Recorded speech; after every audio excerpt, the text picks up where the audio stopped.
What's going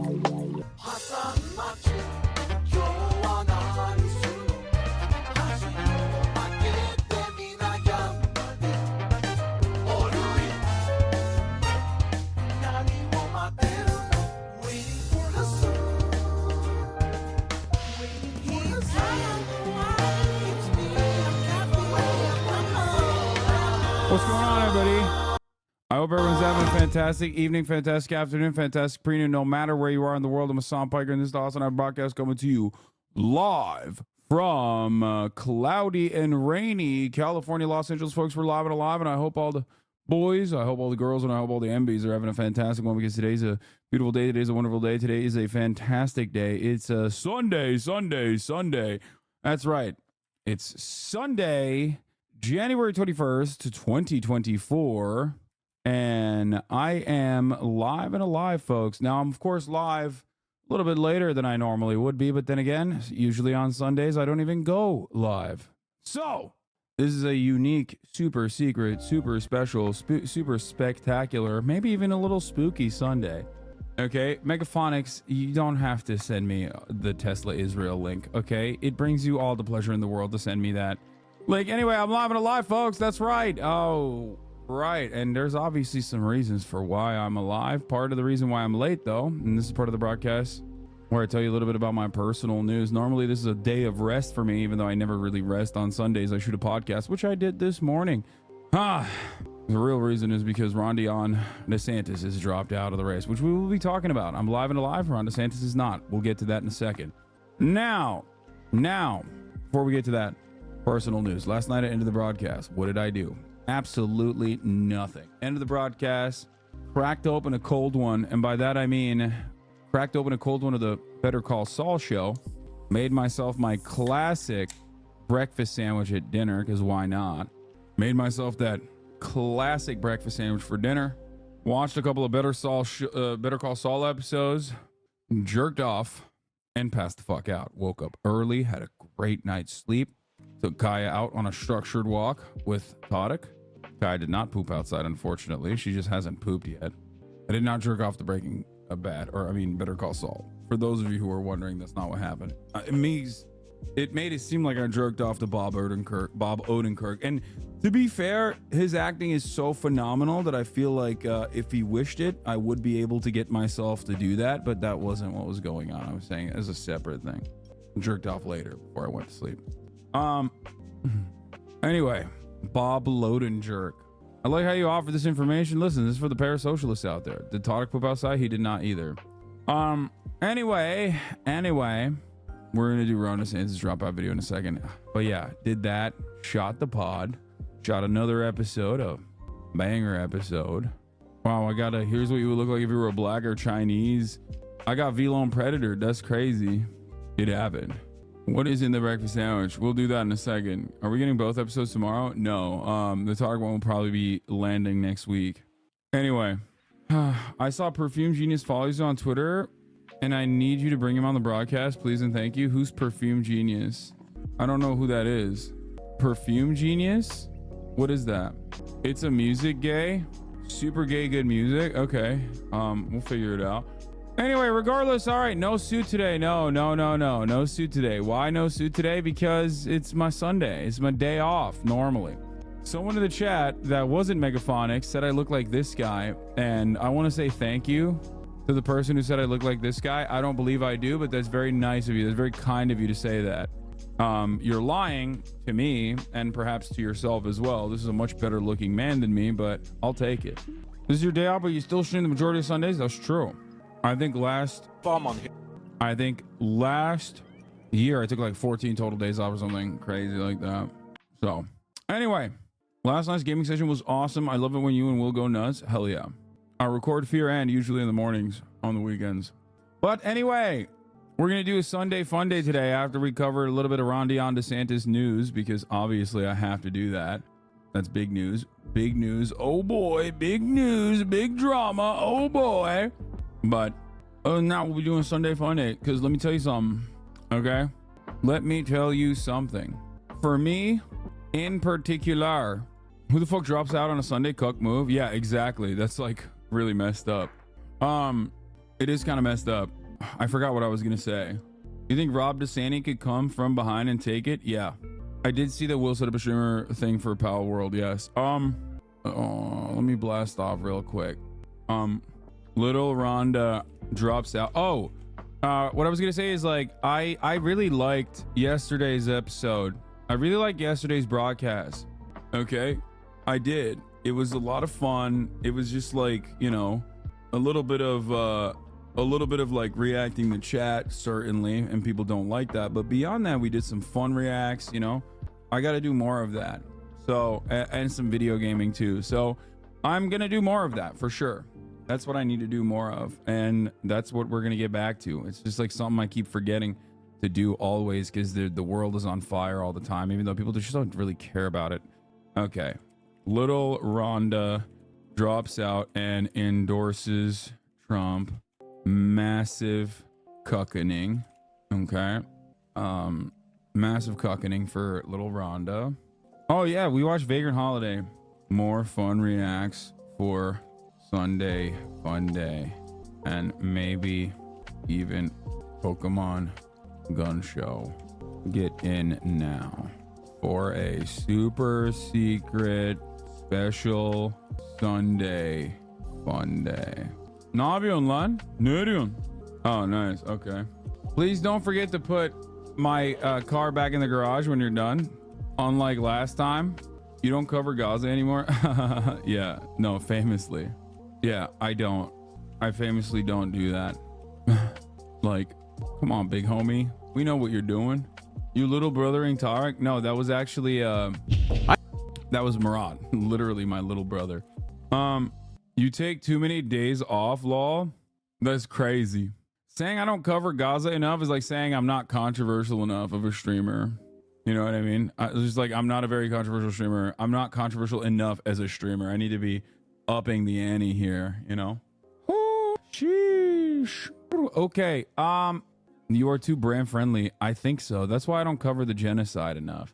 Does anyone have a good blast off meme? Okay, we'll do meme review 2 today. I didn't do it yesterday. All right, you know what? Fuck it. I'm just blasting off. The lib tweets are coming in. I'm blasting off without a fucking meme. Fuck it.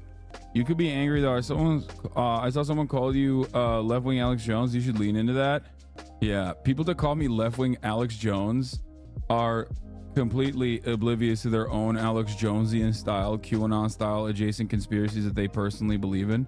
But because MSNBC gives them hope, they just don't even think about it beyond the fact that they themselves are doing like Blue Anon shit. I think people that say I'm like Alex Jones are delusional. I think they say it specifically because they're like they're trying to say that I'm a liar or something. When Ludwig said Hassan is all about his business, he was right. I'm all about my business, baby. I'm all about my business. It's true. Also, I don't know why the contrast in your shirt and the color and crispness of the video looks sharp as fuck. Very satisfying. Good. So, Alex Jones being the Hassan Abi of conservative commentary. That's right. Your lips don't look as kissable though. I've been biting them. Would you rather have a butt chin or no neck? Butt chin. Easy. Not even a question. What do you mean no neck? Hassan, you say you are anti-slave, but you have a slave in the game? Yeah, it's true. Thank you for your patronage, my friend. Boots on the ground journalist. What happened to the viewers? Bros lost so many viewers. Feels bad. 25 minutes in, 11,000 viewers. I think I'm doing pretty good. It seems kind of odd to say stuff like this, considering that the communities that you come from, they would see numbers such as this one to be a profoundly successful number. So, hope you stick around though, my friend. The wildest thing about the game is that you can capture humans, Lamau. I don't think it's that wild. I think it's awesome. I have a lot of thoughts on Pal World. I will be talking about Pal World for the record. But before, I mean, obviously, I probably won't start off with Pal World regardless though. Why do you always assume everyone comes from different communities? I think it's because it comes from the fact that there's like certain trigger words that people use that immediately show me exactly where they're coming from. Like that person said boots on the ground journalist. So they're using AAVE specifically because I assume they're a little groiped up and presenting themselves as a black person online. 2, the boots on the ground journalist concept comes from the fact that like it's a clip chimp from someone that claims that I say I do boots on the ground reporting, which of course I don't. And then the hyper focus on what my view count looks like is also coming from like a hater community that I'm aware of. I would assume this is probably a Destiny viewer or maybe like a individual Willie Mac show fan or something. You have a PhD in online weirdo discourse at this point? Yeah, I know my haters. Yeah. Fan cam of you with the dirty girl sound thing. Look at how wet you are. Wait, what? You get so wet. You're such a dirty girl. I thought you were a princess. You are not a princess. You're dirty. Look at how wet you are. You have a lot of viewers who watch both? Not really. All right. Bro, why can you not just cover the news? Your stream has devolved into personal grievances, just addressing hate comments or people who have absolutely irrelevant or just annoying. Bro, just move on to the news.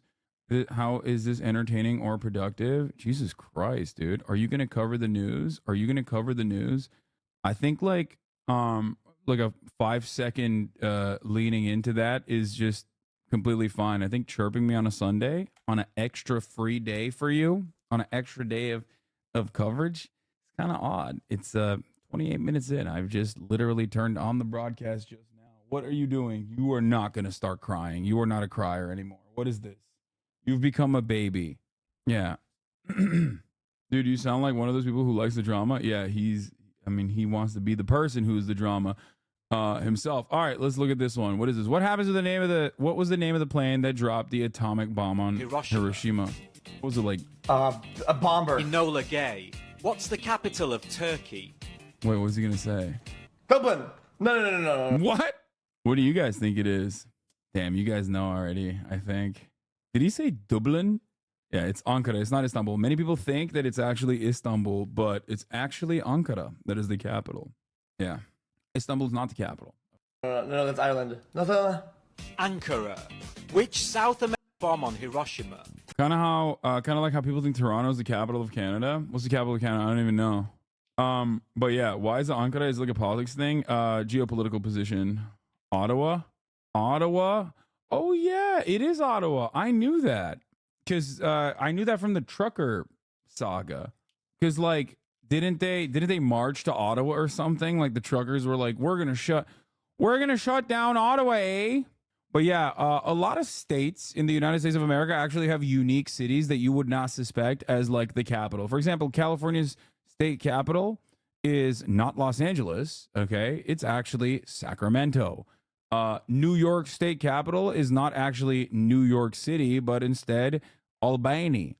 So it's just like, it's weird like that.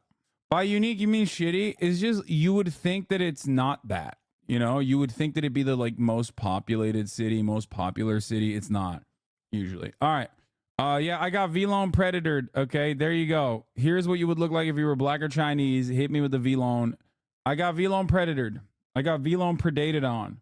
This is the longest ongoing bit of all time from probably one of the most questionable communities overall that still is like kind of funny. So everybody just like plays along with it. Why are you bald as a black guy? I don't know.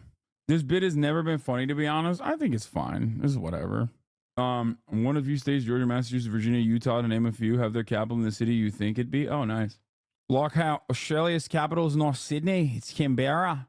Nice. Didn't fucking know. This might be the most light-skinned shit of all time. Is it the Drake video? I knew it, dude. Yes, that's right. Drake went and leaned into the fucking Drew Wallace memes or whatever's the guy's name? Drew Wallace. He turned around and leaned into it, which is the most Drake shit of all time. There's nothing more Drake than having a dude who everyone's clowning on for like playing Drake songs and doing like normal mundane tasks throughout the day. Drew Walls, was that the one? It's just such a profoundly Drake moment. Do you have the full one? This is not the full one. This isn't the full one. It's longer.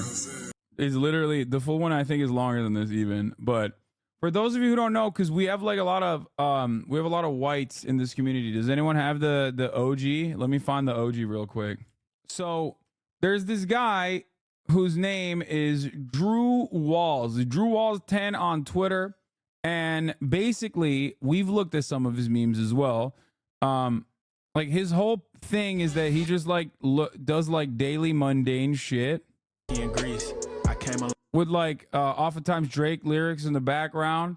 Like he just goes to Target, right? He'll go to Target and like purchase stuff. I think the original video that really blew up was like him straight up going to Target to buy like candles and shit. And then obviously like Black Twitter got a hold of it and started cooking him big time.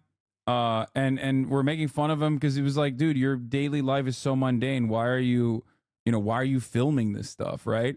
The other classic Drew Walls meme is that he just like watches games on the TV like super close to the television, right? Is Black Twitter like dark mode? No. We prefer white people. Do better, sis. Okay, whatever. No, Black Twitter is Black Twitter, like black people on Twitter memeing. There's like community memes. Anyway, brother was cheering for a commercial. Yeah, so he's just like he's like dude. No, enough. Don't wag your tail at me. Stop. This is a bad habit. It's all stuff like this. Does anyone have the OG one? Does anyone have the OG one? Place. Hey, place. Dog training fell off. Yeah, no, I think I've been like too kind to her, and haven't been as strict. Especially because Kai high maintenance hasn't been, but has become more high maintenance. Oh my God, not the Drake one, guys. I'm not looking for the Drake one. I'm looking for the first Drew Walls tweet that like popped off. Okay, here, this is the one, I think. Oh my God, not the the meme making fun of the meme, the original Drew Walls. Oh God, I hate when we're not synced up, chat. I'll be honest with you.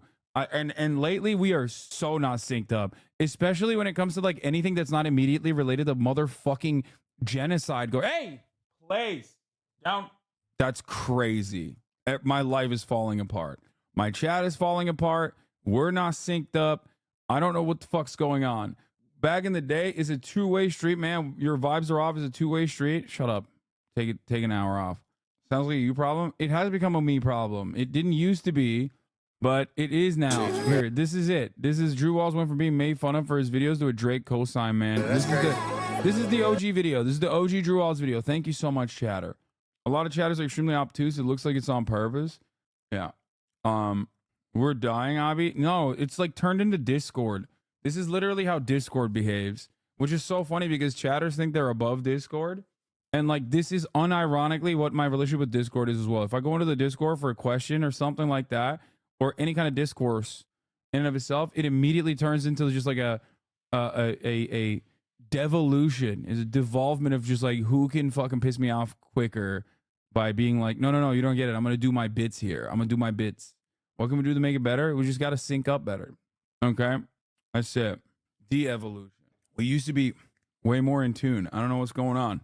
Pick it up. You know what I mean? Let's go. All right. Anyway, this was the original Drew Walls video that went viral. I could have treated you better. That's great. Couldn't care that much about TikTok. Okay, take a week off, Hideo. No. Like, you have to understand, one, he set up his tripod. Two, put this on the background on his TV. Okay, he's like playing music from his TV, but like that's not the music that you're hearing. The music that you're hearing right now is music that he put onto the motherfucking TikTok after the fact.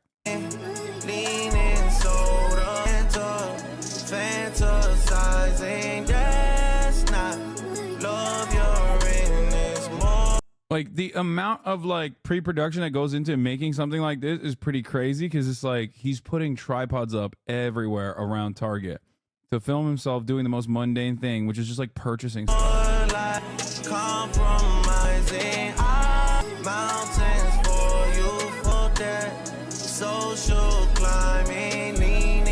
I could have. So everybody made fun of this guy, obviously, because it's like pretty funny. At least he tries, unlike you. True. Everybody made fun of him, specifically on Black Twitter. Like, he became a massive meme very quickly, very shortly. And you know, there was the obviously like this kind of stuff that chat was sending earlier. There was this, like, people making fun of him. No. Leaning, so fantasizing that love you're in is more compromising. I know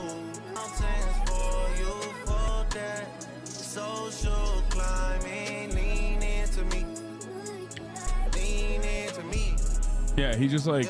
Lean in to Huh. me. Pussy making me tweet. So this is like basically, you know, making fun of the Drew Wall style video. Like Drew Wall also was a purchaser of candles, right? I mean, here's another Drew Wall video just so you get a better vibe, better understanding. His weekly haircut runs. Trying to stay light on my toes. Just ran a light in the road. Tell me I'm looking exhausted. You hit it right on the nose. I'm tired of all of these niggas. I'm tired of all of these hoes. Worry about taking my lane. They ain't even got on the road. They turn their back and they leave you. They gon' be back when they need you. I practice good over evil. Flipping the script like a read through. Yeah. All of my brothers we equal. I play my part. Doing this in hopes of bagging a bad bitch? Yes, exactly. He gets his car cleaned up and everything. He's just like, yeah, he's the main character at any given moment. Like, I'm pulling up wacky in Greece. I came a long way from the east. She leaving her cream on the sheets. My brother say he want a niece. When I'm with you, it's a safe space. Baby, you bringing me peace. You know how I get in the streets. Ain't none of it shallow, it's deep. Yeah. that's an incredible amount of shoes to bring on vacation. Something's not adding up. The entire half of his bag being shoes is kind of wild. That's crazy. How long was the vacation? I don't believe that this is a real situation here.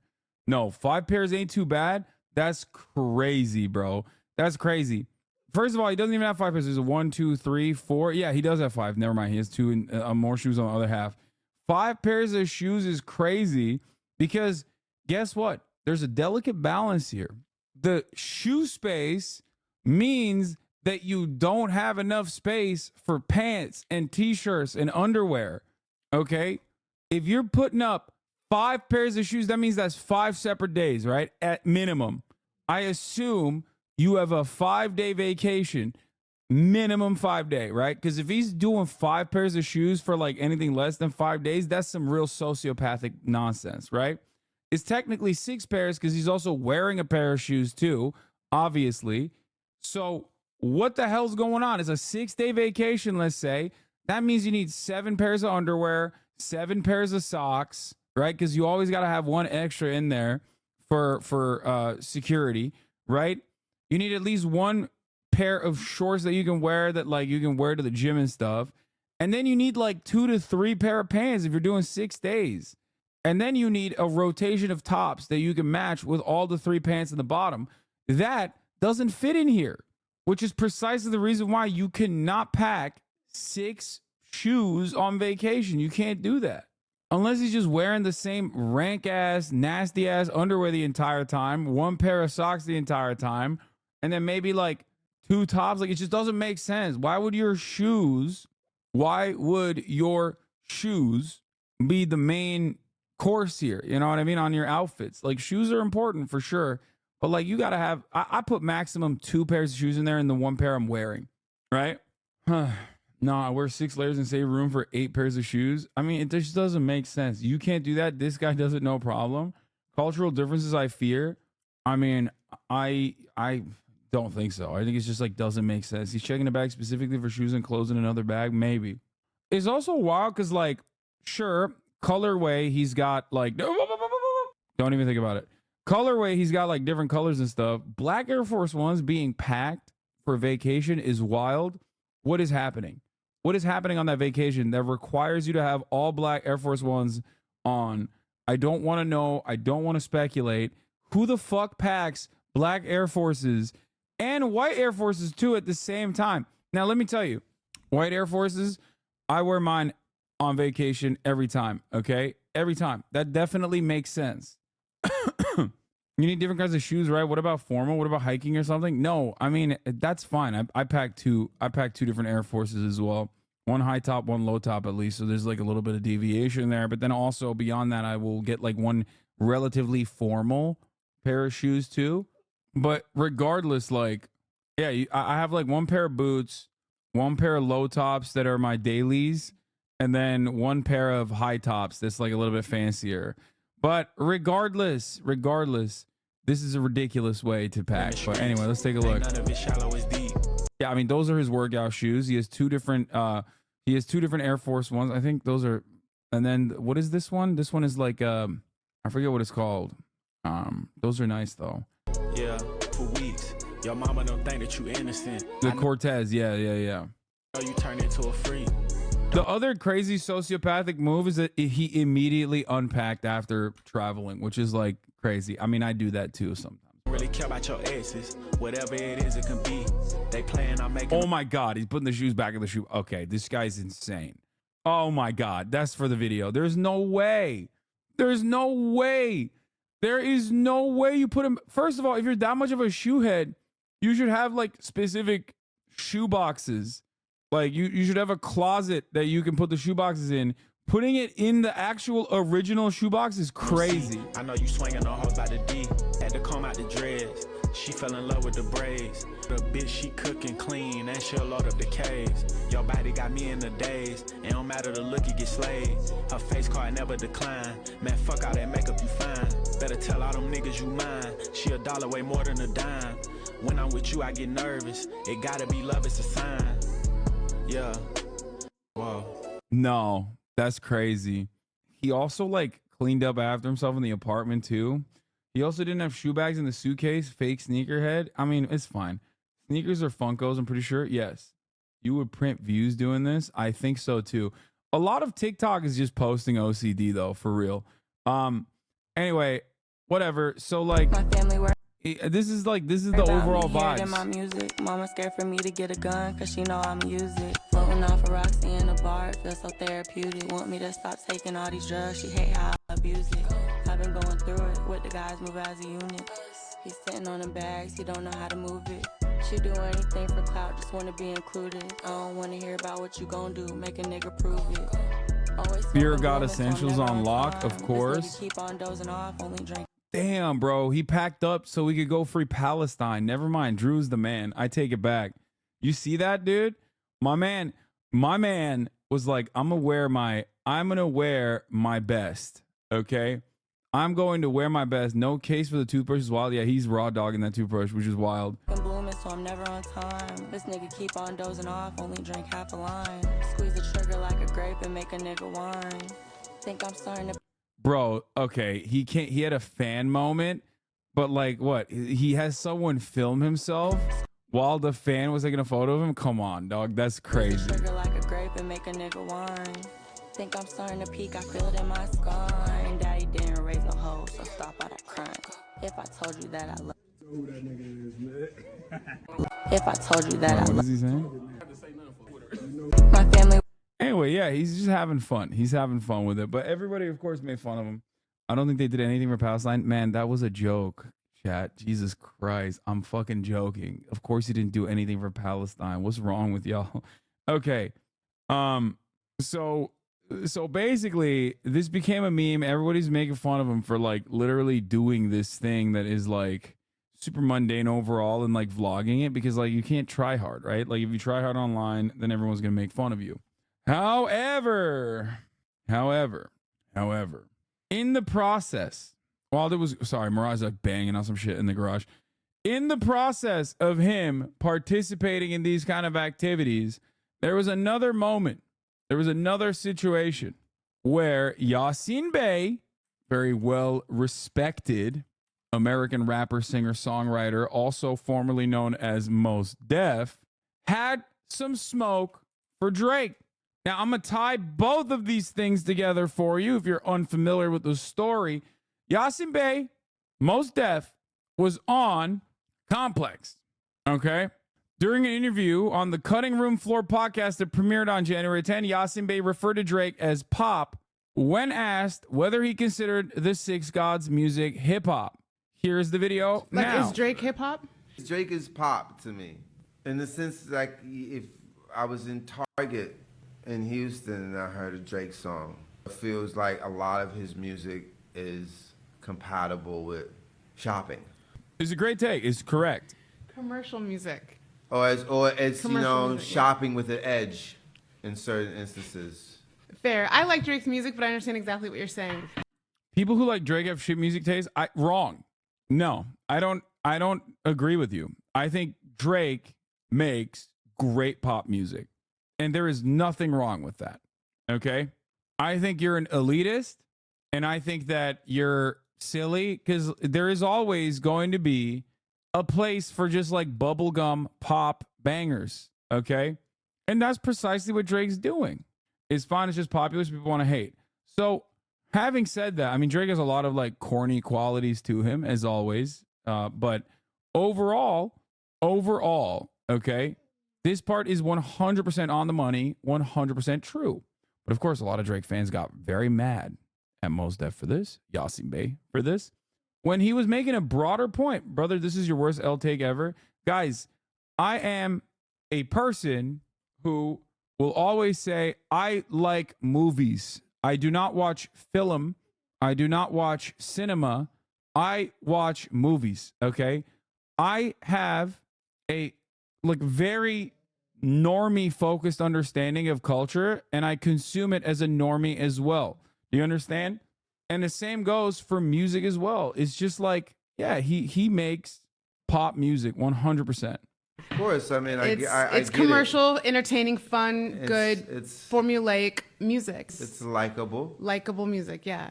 But is it? You know, I'm gonna leave you alone. We're gonna move on. So many products. So many SKUs. So many SKUs. Look at all these SKUs. Oh, so many products. So much merchandising. So Oh, many barcodes. I love this mall. Look at this place. I mean, look at this place. They have everything. Everything's here. They have everything here. Oh, this is great. This is a new Drake. You hear it? It's great. Okay. What happens when this thing... Oh, they cut off the best part. That's crazy. They cut out the best part where he says, like, the main point is not just like making fun of Drake. The main point is here. They have everything here. This is great. This is a new Drake. You hear it? It's great. Okay. What happens when this thing collapses? What happens when the columns start buckling? Are we not in some early stage of that at this present hour? Are we seeing like the collapse of the empire? Buying and selling, where's the message that I can use? Right. You know, what's in it for your audience apart from like banging the pom-poms? Like, So that part is actually the most interesting, most prescient part of this conversation, and perhaps like the actual main point that he's making, which is that Drake makes commercial music for the sake of, shopping with an edge, for the sake of buying and selling commercial products. Okay. And that is 100% true. This doesn't mean that it's like bad overall, but is this genre defining? Is this life changing? Is there a message beyond buying and purchasing commercial products and enjoying that? No. And that's what he's trying to say. Same with Dua Lipa's music. Exactly. But Dua Lipa, on the other hand, is a pop star. So not a single person is going to turn around and be like, she is iconic beyond like being a pop star. Whereas with Drake, because it's like the question is about hip hop, because the question is about hip hop in particular, like when you're asking someone like Mos Def, obviously his answer is going to be that no, it is not hip hop, it's more pop. Like there's no message beyond it, right? And you could say that about a lot of artists as well. So Drake is the tortured. Oh, Drake is touted as a voice of a generation. Oh, I thought you said he's a tortured voice of a generation. I was going to laugh at that. Like the generation of what? People that took their uncle's car in their like upper middle class beginnings in fucking Canada. Like, no, obviously he's in a way, he's not dissimilar to, I would say, Taylor Swift, but regardless, it's good. You can derive entertainment value out of it and it makes total sense. But in general, I don't think that it's like, it's like mind changing, standing the test of time type shit. So that's simply what he was mentioning, which is why I think this leaning in to the Drew Walls, because like Yasin Bey's take here happened right as like the Drew Wall memes were popping off. So I love that Drake basically leaned into it. Here it is. Is he making the cum juice from Saltburn? He's making the cum drink. Why is the audio so clapped out? I don't know. I don't know why the audio is like this. Like this is the OG one though.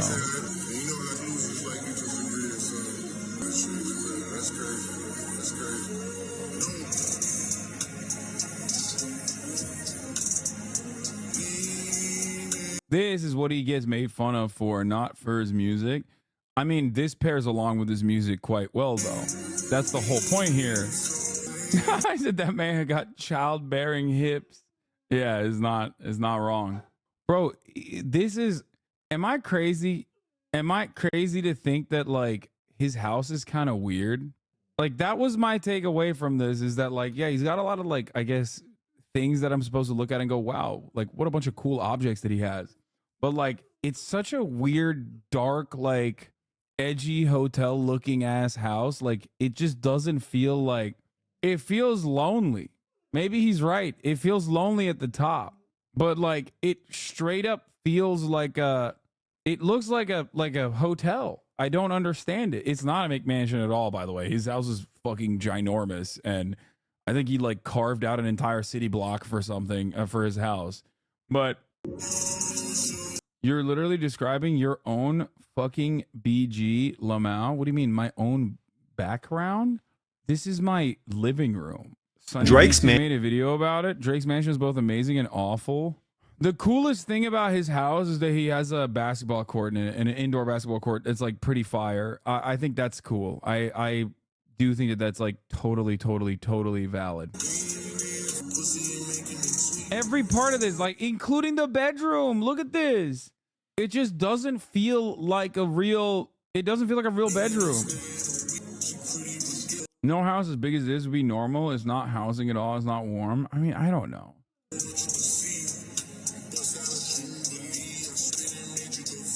Did that chatter just call you the Drake of streaming? Chatters have no, for Twitch streams, a lot of Twitch watchers have no frame of reference outside of Twitch, so they do literally think I'm like as rich as Jeff Bezos or live in similar circumstances to Drake.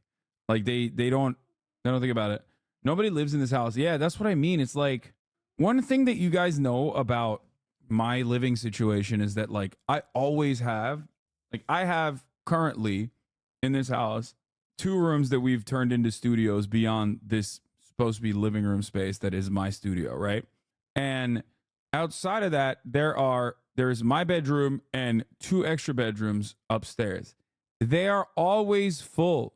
Like there's always people here. There's always people staying with me. And I feel like, you know, there's family members staying with me. There's always people coming in and out.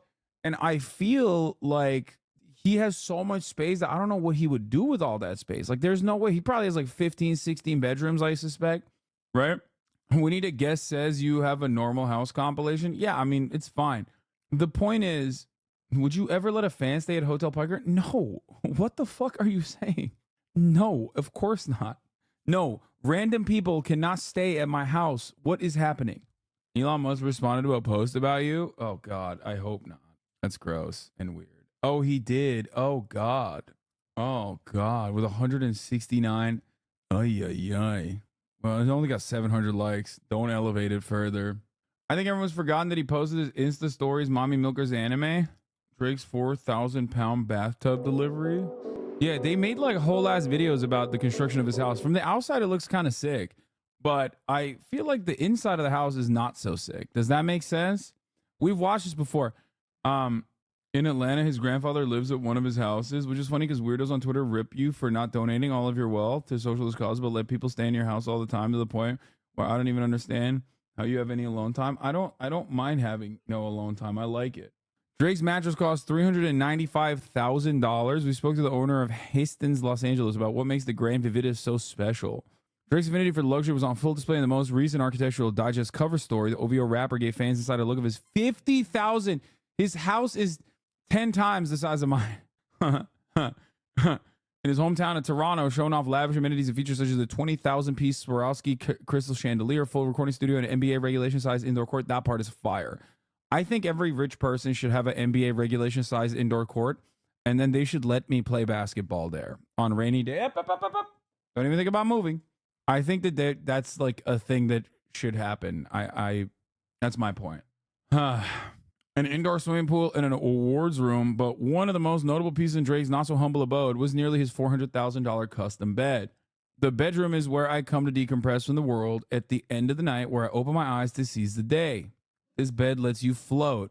Dubbed Grand Vividis, The 400-gram bed was produced by Hastings, a fifth-generation family-owned Swedish bed maker with more than 350 locations worldwide. The company has become a favorite among celebrities with high-profile figures who are willing to shell out at least 15 grand for a highly coveted Hastings mattress. Linus Edelson, the co-founder of VRT Ventures and owner of Hastings Los Angeles, spoke to Complex about this ultra-luxury beds and explained why, in some cases, they can cost more than a house. Edelson, well, not anymore, don't worry. Adelson said each Hastings mattress is intended to last between 50 and 100 years. Bro, who is sleeping on the same mattress for 100 years, dude? The human lifespan doesn't last that long. What are you going to do, share a mattress? Faris Raffaoli. That's crazy. So how many springs, how many turns? Expensive is the last thing is layers of horsehair. I heard Hasanabe has 3 of these mattresses and he doesn't even use them. Yeah. It's just bananas. Oh my God, what is this man wearing? Oh my God, look at this fit. Bro, you sell mattresses, homie. Why do you look like a villain? This doesn't make any sense. You're a mattress salesman. Why do you look like a henchman, dude?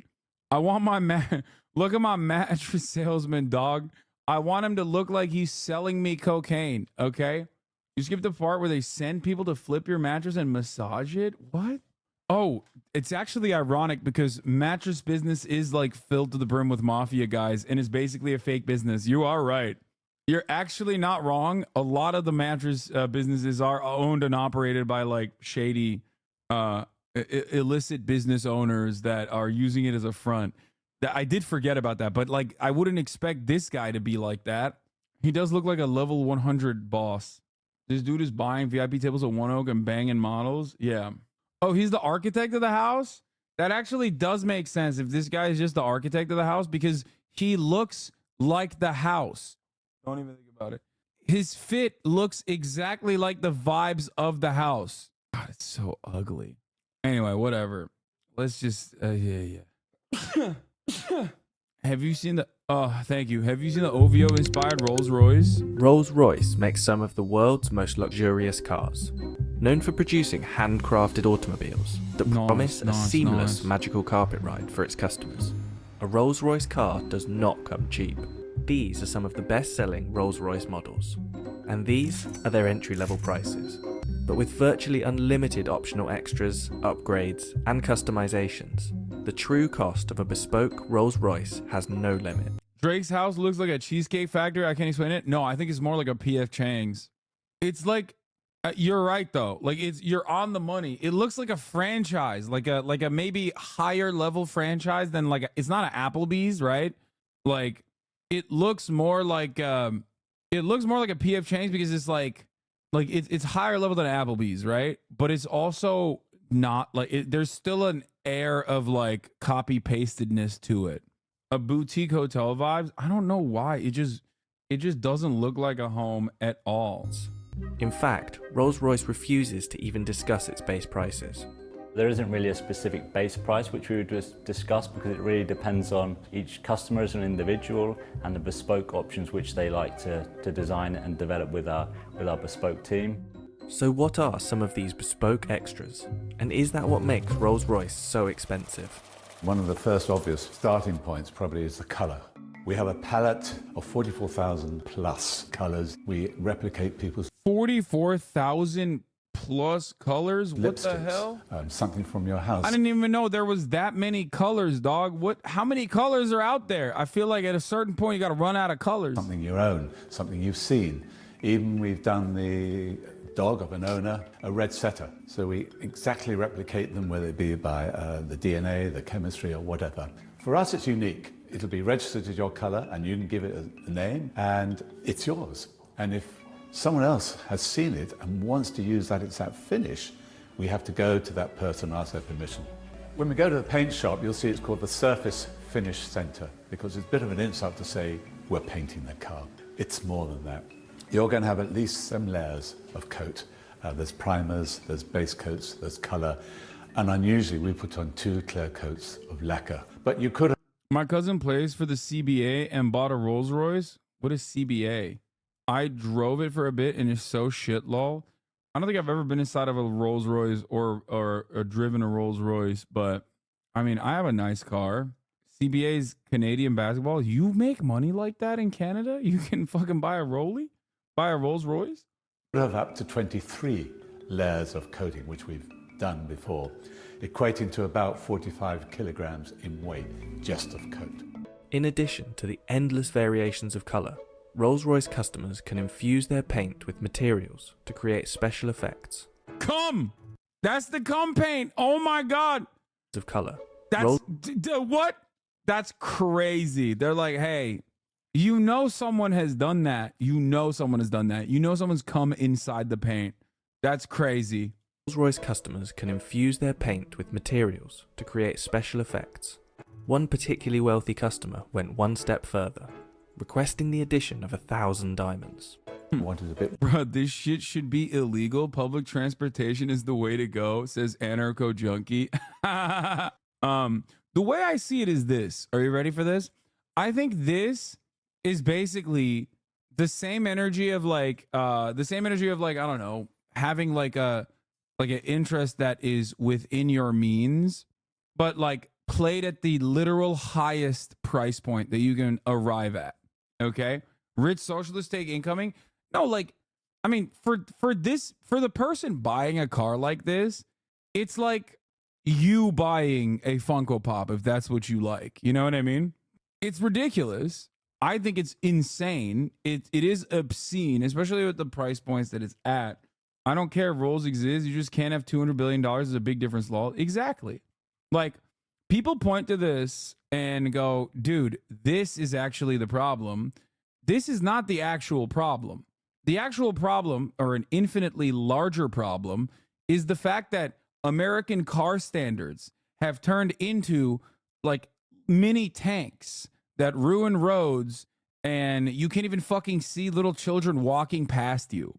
The real problem is that the F-150, which is a ginormous tank, is the most popular vehicle in the United States of America. The real problem is that auto manufacturers have been able to very successfully create legislation that punishes pedestrians and makes it seem as though the roads are supposed to, even inside of big cities, belong to the car drivers. A big part of the problem is also the very same industry turning around and absolutely doing everything they can to destroy public transit. In a world where there is like all matter of public transit, like there is no, I'm not like abolishing this shit, okay? I will never purchase something like this. It's fucking nutty. I don't understand why people do it. I assume for the people that buy this, they are the ones who, like, for them, the purchasing of this thing is basically the same as like someone like myself at my level of wealth buying something expensive. Hey, buying something that's like $2,000, right? Or for the average normie, like someone going in and purchasing, I don't know, something for like $200, $300, $400, $500. Does that make sense? Like someone buying like a Gucci belt or a Steam Deck, exactly. Except the Steam Deck has a fuck ton more utility than this, so that's like something I ride for. I feel like the more expensive items get, the less utility they have, because you arrive at a Veblen good, right? Because the Steam Deck is a $700 piece of machinery that you will get a tremendous amount more utility out of than a fucking Rolls Royce that has like market substitutes that are infinitely cheaper.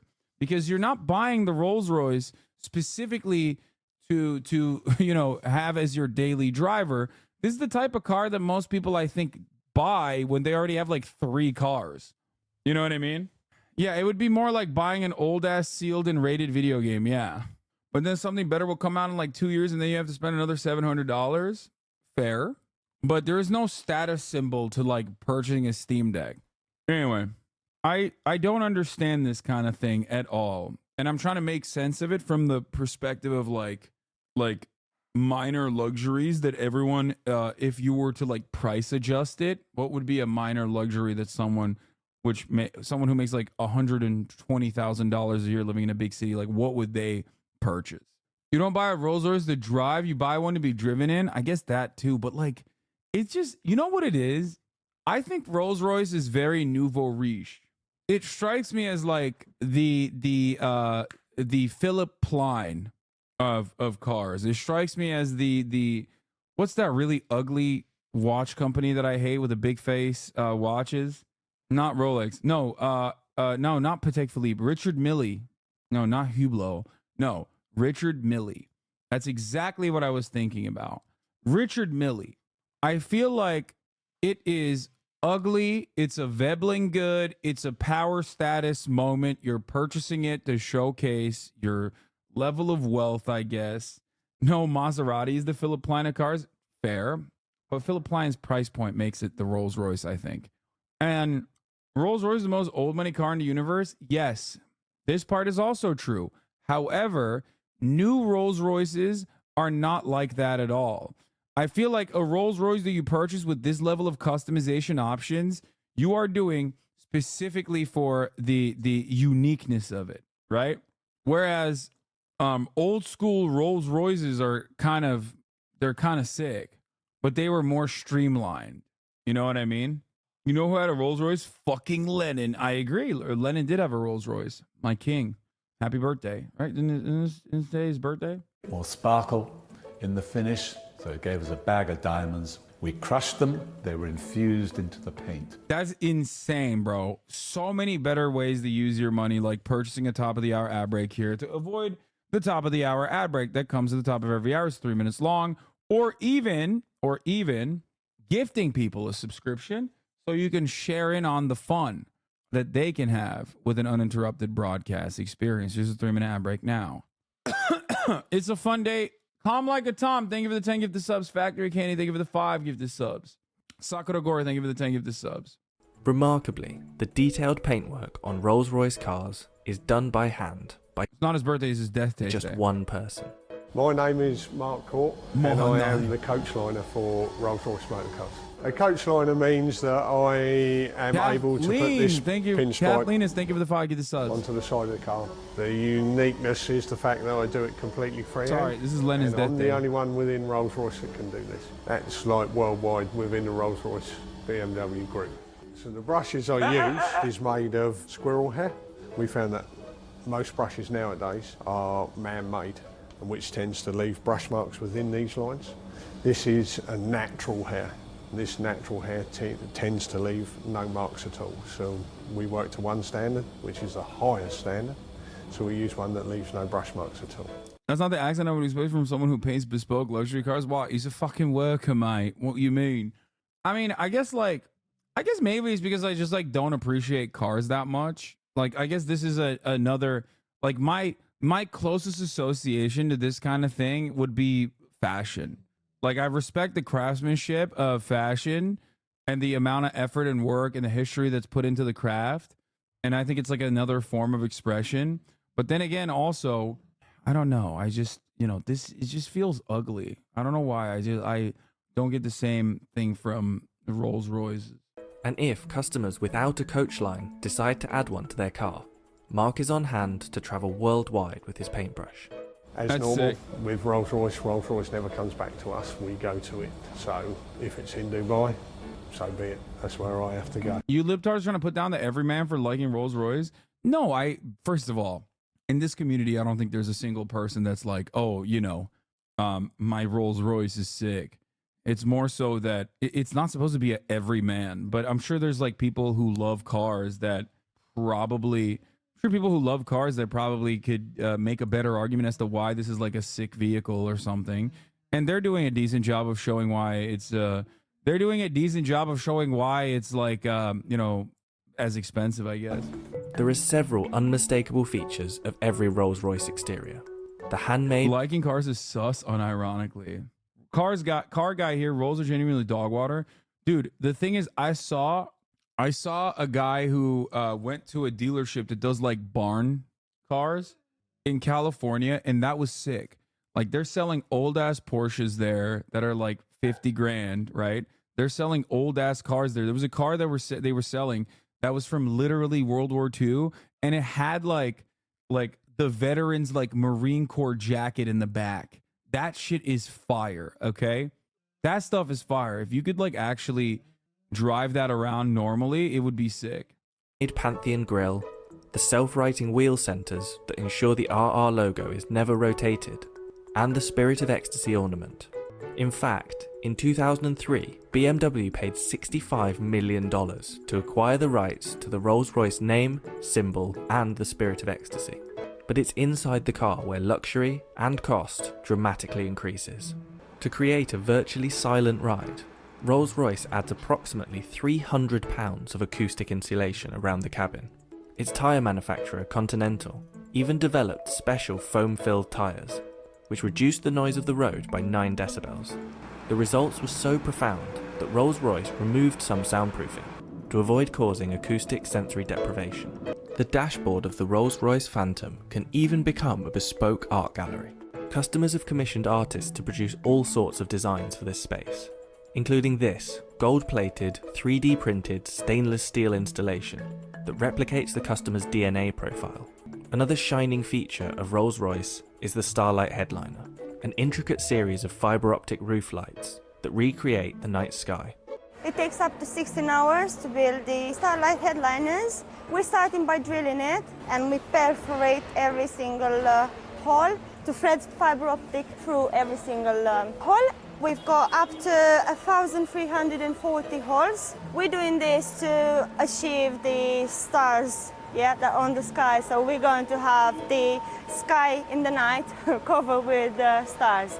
As with all things Rolls-Royce, customers... Stars, that are on the sky. So we're going to have the sky in the night covered with stars.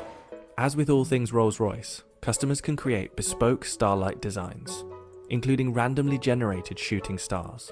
One customer even had their design matched to exactly replicate the constellation of stars from the night they were born. The embroidery on the upholstery is also tailor-made. How much do you think these people make? I think the guy that like actually paints the Rolls Royce is like such a unique artisan that he probably could afford a Rolls Royce if he wanted to, and most likely has a Rolls Royce. Like, I don't think that guy himself is like, I think that guy probably is like, bro, he said he's the only person on the planet. I highly doubt that dude is, you know, alienated from his labor, I guess. I mean, he is alienated from his labor because he's working, obviously, for another company, but he's a wage laborer, but his alienation from his labor at that point is like much more limited than like the factory worker that's like putting the fucking windshield on the car. So, no, there's definitely some Asians that can do that on the cheap too. What do you mean? The average Rolls Royce salary ranges from approximately 47 grand per year for team leaders, 137 per year for engineering manager. Average Rolls Royce hourly pay ranges from approximately 18.26 an hour for project manager, 27. Yeah, that guy is not a machine operator, brother. They fly him around the world. Also, one thing you will find out in a lot of like the luxury brands and whatnot, the irony is that like a lot of, this isn't the same for all brands, but like many of these places, like they have ironically better working conditions than like the cheaper manufacturers too. So there is that as well. Like a good example of this is like Porsches being made in Germany. Like they're being made by workers that are heavily represented. They have the legal board representation. They have like, I think 51% control over the entire company. And obviously that gets like convoluted and certainly is not as like, I'm explaining it in a very reductive way, but it's like still a very expensive, it's a very expensive car company. Cost cutting isn't an issue when you have wealthy patrons. Well, the point is, they're still most likely not getting the same output. I mean, they're still getting underpaid in comparison to what their output is, right? Why aren't you talking about the Isha scandal? What the hell is Isha? Like, what do you mean? Why am I not talking about the Isha scandal? Isha D's nuts? What does that mean? That doesn't even work. Like that makes no sense. Oh my God. People are saying fucking got him. What? Guys, you should have said, suck on Isha these nuts is like a little bit better. When you say Isha these nuts, it doesn't make sense. It just sounds like nothing. You should have said, put Isha these nuts in your mouth or something. You know what I mean? Like each of, Isha, each of. That would have been a little bit better. just saying like Isha D's nuts, like what am I doing with the nuts, right? I didn't get owned. No, I think you guys should be, your expectations should be higher, okay? Your expectations should be higher. You have the soft bigotry of low expectations for fellow chatters. You don't want to aim higher. It's fine. You got humbled, Isha. Yeah, you owned me. I did. To the customer's design choice. You're talking to the poop sock community? Yeah, I know. I literally have to I just pre-block Aphex Fizzy now. Every day he just does the same thing. I don't know why. It's very odd. Like he will just be like, hey, have you seen this news story? And it's a wet fart sound compilation. And it's like, I'm not clicking on it. Like your name immediately implies you're going to fucking bait me now. I have no trust in you anyway. Like that's bad. You complain when you don't get a high ad rating, but actually we were trying to not let you give us bad segues. Sorry, I agree. Choice. So there's no real standard process that's repeated with embroidery just because every single design is completely unique to the customer. It's not just a case of scanning in an image, turning it into embroidery. Every single aspect of the image is thought out. The different angles of the stitch will reflect the light in a different way. Why are you not talking about the Ligma protest? What's a Ligma protest? This guy's not even giving it to me. What the fuck? God damn, bro. Do it! Do it! Fuck, this guy. Dude, he's not doing it. He's not doing it. He's not doing it. He's ruining. I forgot. Oh, no! No! No! Okay, let's So move rather on. than it just being a flat image, we're trying to bring it out to that next level. So it's almost three-dimensional, like a hologram effect that you can get from Like our a hologram. The most complex embroidery project Rolls-Royce has completed is this special Rose Phantom model, which consists of 1 million individual stitches. The Rose Phantom is the biggest embroidery we've done to date. We'll have to map out exactly what order we're putting all those embroideries onto the leather so that they all join up to match some of the stitching. There's no tolerance, it can't be out by a millimetre, otherwise it's completely written off. Just take a small aspect of the Rose Phantom. It's a good example of the development of one of the butterflies. What seems relatively simple in like an image actually becomes very complex for embroidery. So for the Phantom Rose headliner, there's a few techniques that we hadn't used before. Because of the scale of the Rose headliner, we had to break it down into individual elements. So each individual butterfly, the flower heads themselves, and then all the vines and leaves. So you can see here it's basically different layering of different coloured stitches in different densities. And by building those... I thought this was going to be Drake's Chrome Hearts Phantom. That's why I clicked on this. Have you ever ridden in a Rolls Royce? No, I have not. I've been in a bunch of supercars, though. Like, you know, I just have never been in a Rolls Royce. All of this, Ethan had a Rolls Royce, yeah, but he didn't like it, right? I thought he, like, sold his to get a Taycan, which he does like. Anyway... Yeah, Drake's mansion is gaudy, in my opinion. That's all I'm saying. I like that we just like skipped into like all these different places. But the major thing that I wanted to talk about today, of course, was supposed to be Little Rhonda before we moved on to some fun stuff. Little Rhonda has unfortunately ended his campaign. Folks, Ron DeSantis has dropped out of the presidential race and endorsed Donald Trump. The Florida governor, who once appeared to be Donald Trump's most daunting challenger, ran a costly, turbulent campaign that failed to catch on with Republican voters. And for me, I think the funniest reason why he lost the shot that he had was because he never had it. He never had it at all. He never had it. He got carried in Florida, barely defeating a dude who was then later outed as a guy who was doing meth with a gay prostitute in Fontainebleau. And then he also went up against another guy who was like, profoundly uncharismatic as well. And it turns out he absolutely got carried by Donald Trump. In the words of Donald Trump, he got carried by him. Donald Trump was right. And now he's gone. Why is he gone? Because he was so awful. Every moment that he seemingly appeared on camera was another disaster. Okay? He went after the king. Okay? He went after Mouse. And you can't do that.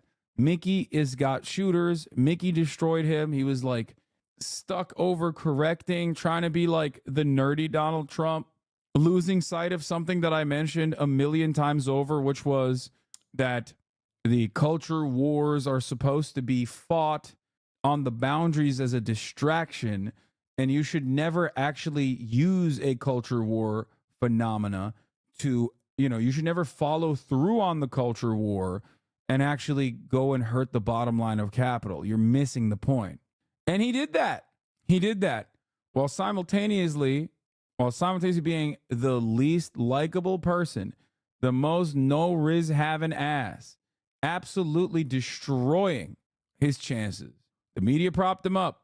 The institutional Republicans decided this is our guy, not realizing that Donald Trump's charisma is the major reason, and his capacity to read the room was his major reason for his success. Donald Trump is the Barack Obama for white racists, okay? A big part of Donald Trump's appeal is his riz, and Ron DeSantis had none of that, okay? So check in on Nick Merckx. Hopefully his GOAT. I mean, I know that this was his GOAT. I know that he's probably suffering right now, but I hope he's doing all right.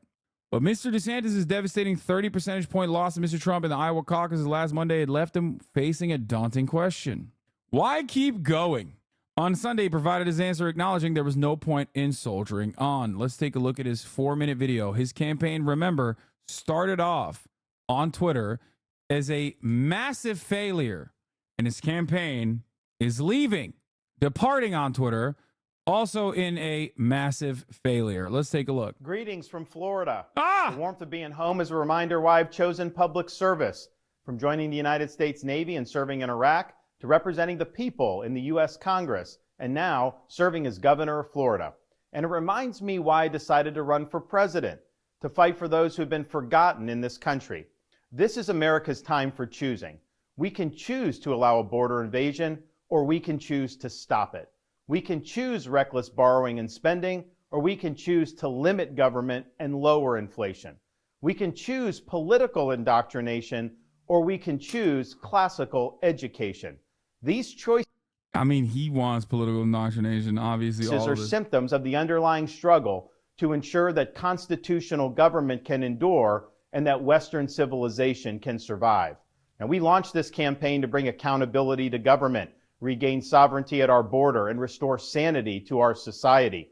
We cannot succeed as a country if we allow our nation to be invaded, our currency to be debased, our cities to crumble, and our kids to be indoctrinated. The DC elites who facilitated this mess do not care about you, and they do not work for you. They work for themselves. They seek to accumulate power at your expense. Bro, just stop being governor of Florida for like a year to do this fail campaign. Yeah. Which is what Florida deserves, honestly. Because, when has Florida had a good governor, chat? I mean, the guys that came before Ron DeSantis, you have, what's his face? You have Lizard Man, Voldemort. You know what I mean? Jeb Bush. Think about it this way. Lizard Man, Rick Scott, okay, who's I think currently the treasurer of the Republican Party, okay? He became he became governor of Florida after he was made famous for doing the largest Medicare fraud in the history of the United States of America. Florida looked at that guy and went, that's my guy, okay? Think about that. So it's just it's just a very silly little place. People are so stupid. Yeah, and he won re-election with a 70% disapproval rating. So you cannot make sense of Florida, okay? You just can't. To pursue an agenda that is harmful to the American people. Citizens do not serve politicians. It is the duty of politicians to serve you. Talk is cheap. Actions speak louder than words. Reversing the decline of this nation requires leadership that delivers big results for the people we are elected to serve. I have a record of leading with conviction, championing an agenda marked by bold colors, delivering on my promises, and defeating the people who are responsible for our nation's decline. That is the type of leadership we need for all of America. Now, over the past many months, Casey and I have traveled across the country to deliver a message of hope, that decline is a choice, and that we can, in fact, succeed again. Remember when he went to Japan for absolutely no discernible reason, other than to like, I guess, act like he has foreign policy chops. That should have been like, that should have been our first indication that he's just like, you know, he wasn't cut out for this. You know what I mean? Like that literally should have been our first answer, that he was just not gonna, he was not making it. Okay. Again, as a nation, nobody worked harder. Yeah, and then did this. I'm not a candidate, so we'll see if and when that changes. Like, come on, dog. Look at this bobble-headed motherfucker, bro. Look at this. Look. Not a candidate, so we'll see if Yeah, it's just, I'm not a candidate. Just so bad. Just so freaking bad, dude. Yeah, somehow, some way, this wasn't enough to win Ron, Iowa. Yeah, we'll get to that in a second. And we left it all out on the field. Now, following our second place finish in Iowa, we've prayed and deliberated on the way forward. If there was anything I could do to produce a favorable outcome, more campaign stops, more interviews, I would do it. But I can't ask our supporters to volunteer their time and donate their resources if we don't have a clear path to victory. Accordingly, I am today suspending my campaign. I'm proud to have delivered on 100% of my promises, and I will not stop now. It's clear to me that a majority of Republican primary voters want to give Donald Trump another chance. They watch his presidency get stymied by relentless resistance, and they see Democrats using lawfare this day to attack him. Well, I've had disagreements with Donald Trump, such as on the coronavirus pandemic and his elevation of Anthony Fauci. Trump is superior to the current incumbent, Joe Biden. That is clear. I signed. So lame. So incredibly lame, dude. I mean, he also personally had no smoke, had absolutely zero smoke for Donald Trump early on, and only towards the end did he open up on him. And even then, he did a horrible job at opening up on him. He just sucked. Signed a pledge to support the Republican nominee, and I will honor that pledge. He has my endorsement because we can't go back to the old Republican guard of yesteryear, a repackaged form of warmed-over corporatism that Nikki Haley represents. The days of putting America... And now he is literally... Okay, here's what's really interesting about this. He's endorsing Donald Trump, right? Which is not interesting because he's a massive cuck, and he thinks that if he were to have a career in the Republican Party, he needs to kiss the ring. Not realizing that Donald Trump, if he doesn't like you personally, will fuck you regardless, like he did with Mitt Romney and also Christopher Christie, right? So all of that stuff will not change his future in the Republican Party. But here's the major point. The Republican mega donors recognized Trump's volatility as an issue. So the Republican Party set up a separate conference while CPAC was going on so that they could beef up Ron DeSantis. This was a big threat for Trump. Like, I mean, he's losing. That meant that all of the real institutional Republican Party defenders that control all the instruments of power within the Republican Party, from the think tanks to all of these like different groups that, you know, mobilize voters and whatnot, like all of that was supposed to go to Ron DeSantis. Okay? That's a big problem for Donald Trump. They propped him up as the guy who will defend the Republican Party, who will keep it together. Okay? Because a lot of people saw Donald Trump as too volatile, and also understandably saw the midterms as a major stain on Trump's reputation. Okay? They saw Trump-style candidates lose all around the country, and there's truth to that, because Trumpian politics, unfortunately, does not make for a good national campaign. Now, Trumpian politics changes over time. At the time, in the midterms, Donald Trump was still not shutting the fuck up about January 6th or how the election was stolen from him and yada, yada. It had gotten very boring. It had gotten very stale for the American public. You don't really hear about him speak on those things as much anymore. You also had, this was supposed to be the guy that galvanizes the base, except he was profoundly uncharismatic. And what happened after? He had bad political instincts, followed the Christopher Rufo methodology that actually caused the Republicans to have terrible gains in the midterms, like underperform in comparison to the projected expected outcomes of the midterms. So terrible instincts, no charisma whatsoever. The Republican Party's elites that want to keep the party intact recognized that maybe Ron DeSantis isn't the guy.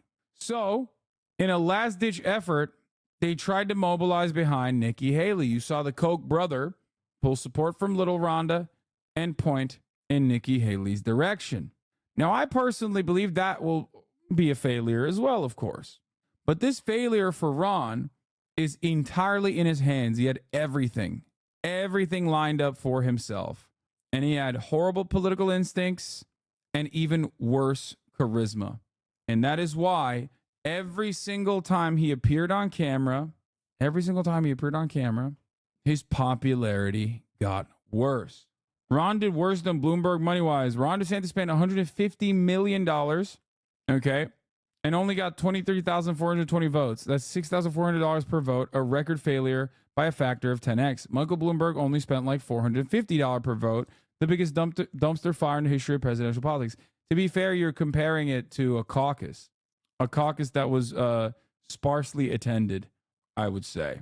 I think the caucus numbers were really, really low too, which I haven't really been able to make up my mind on what that means. I don't know if it was just because it was cold, but it does show me that spending $150 million in Iowa and then barely getting second place with like a couple percentage points over Nikki Haley, who did not spend that kind of money, is really, really, really, really bad. It shows me that the Republican Party, which used to focus on winning, has also gotten kind of callous and maybe a little bad at politics because the Democratic Party gives them everything they want anyway. So I feel as though the Democratic Party is like slowly moving in the direction of like the normal Republican constituency more and more, like winning out the educated white voters in suburbs that historically just want tax cuts and want to vote for the Republican Party, but don't want all of the stink associated with the crazies, the abortion kooks, and because there's a smell to it, okay? There's a smell to the Republican Party base. You know how I make fun of anarchists for being crusty and not taking a shower? The Republican bases support the white evangelicals. They mobilize aggressively, but they are stinky, okay? They have a grossness associated with their passion, both for the issues that they defend, the issues that they're passionate about, but also in the way that they fucking defend it. You ever see a group of anti-abortion protesters? They're gross. They're insane. You ever see a group of anti-trans people? They're gross. They're insane. They're talking about children's genitals all the goddamn time. No one in the suburbs that has like anything above a high school education wants to be around people like that. Okay? And Ron DeSantis leaned into that a lot more than Trump did. Okay? Which is interesting. So the real question is, will Trump be able to win those guys back, at least enough of those guys back into the Republican Party? Let's keep going. Last of kowtowing to large corporations, of caving to woke ideology are over. I thank all of our passionate supporters who have stood by us through it all. That we had people volunteer to come. Bro, he's still doing it. He's still like talking about woke ideology, no more kowtowing. He's like, no, man, you're too online. You're too internet. Trump doesn't do this much. Trump doesn't do this much internet. He doesn't. Like Trump, there's a lot of memes surrounding Trump, but you're not going to catch Trump talking about memes and like talking about woke ideology. It's just like, I think a good turning point for me in the way that I analyze this campaign, obviously beyond like him going way overboard, way above and beyond attacking Disney and all this stuff, was when Trump was speaking to a group of donors. And he was like, you know, last time I didn't even talk about the trans issue. Nowadays, I talk about taxes and people go, oh, okay. But I talk about trans people and you go, oh, you're crazy.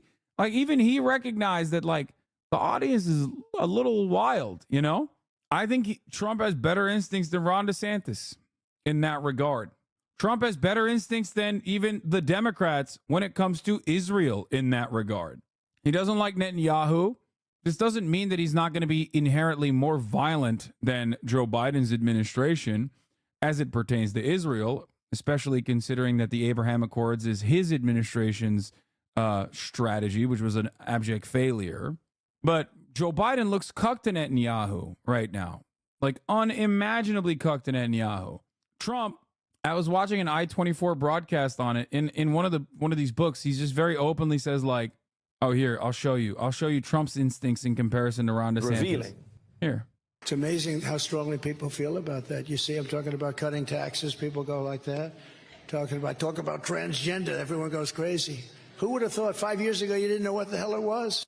Which is true. He was like way better on the trans issue last time around in the last election cycle than the current Republican Party is. He literally said, "I don't care where Caitlyn Jenner shits." If you remember, here's a testament to Ron DeSantis' horrible political instincts for a national campaign. Ron DeSantis' campaign made an attack ad for Donald Trump.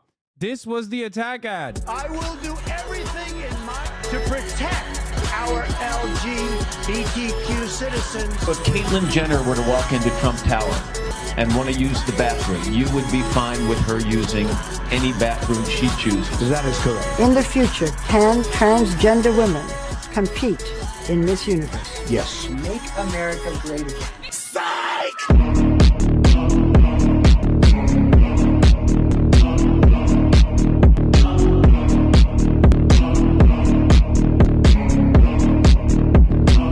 I can't remember my commentary exactly at the time, but I was like, imagine the median voter in Iowa seeing this and then immediately having an aneurysm.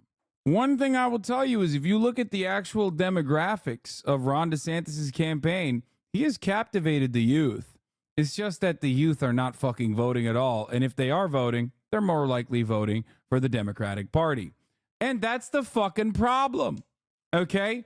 Ron DeSantis got the highest percentage of young voters in the Iowa caucus. Did you guys know that? This is what the future of the Republican Party looks like, by the way. This is what the young people that love the Republican Party are advocating for. Nazism. Straight up, griped up Nazi bullshit.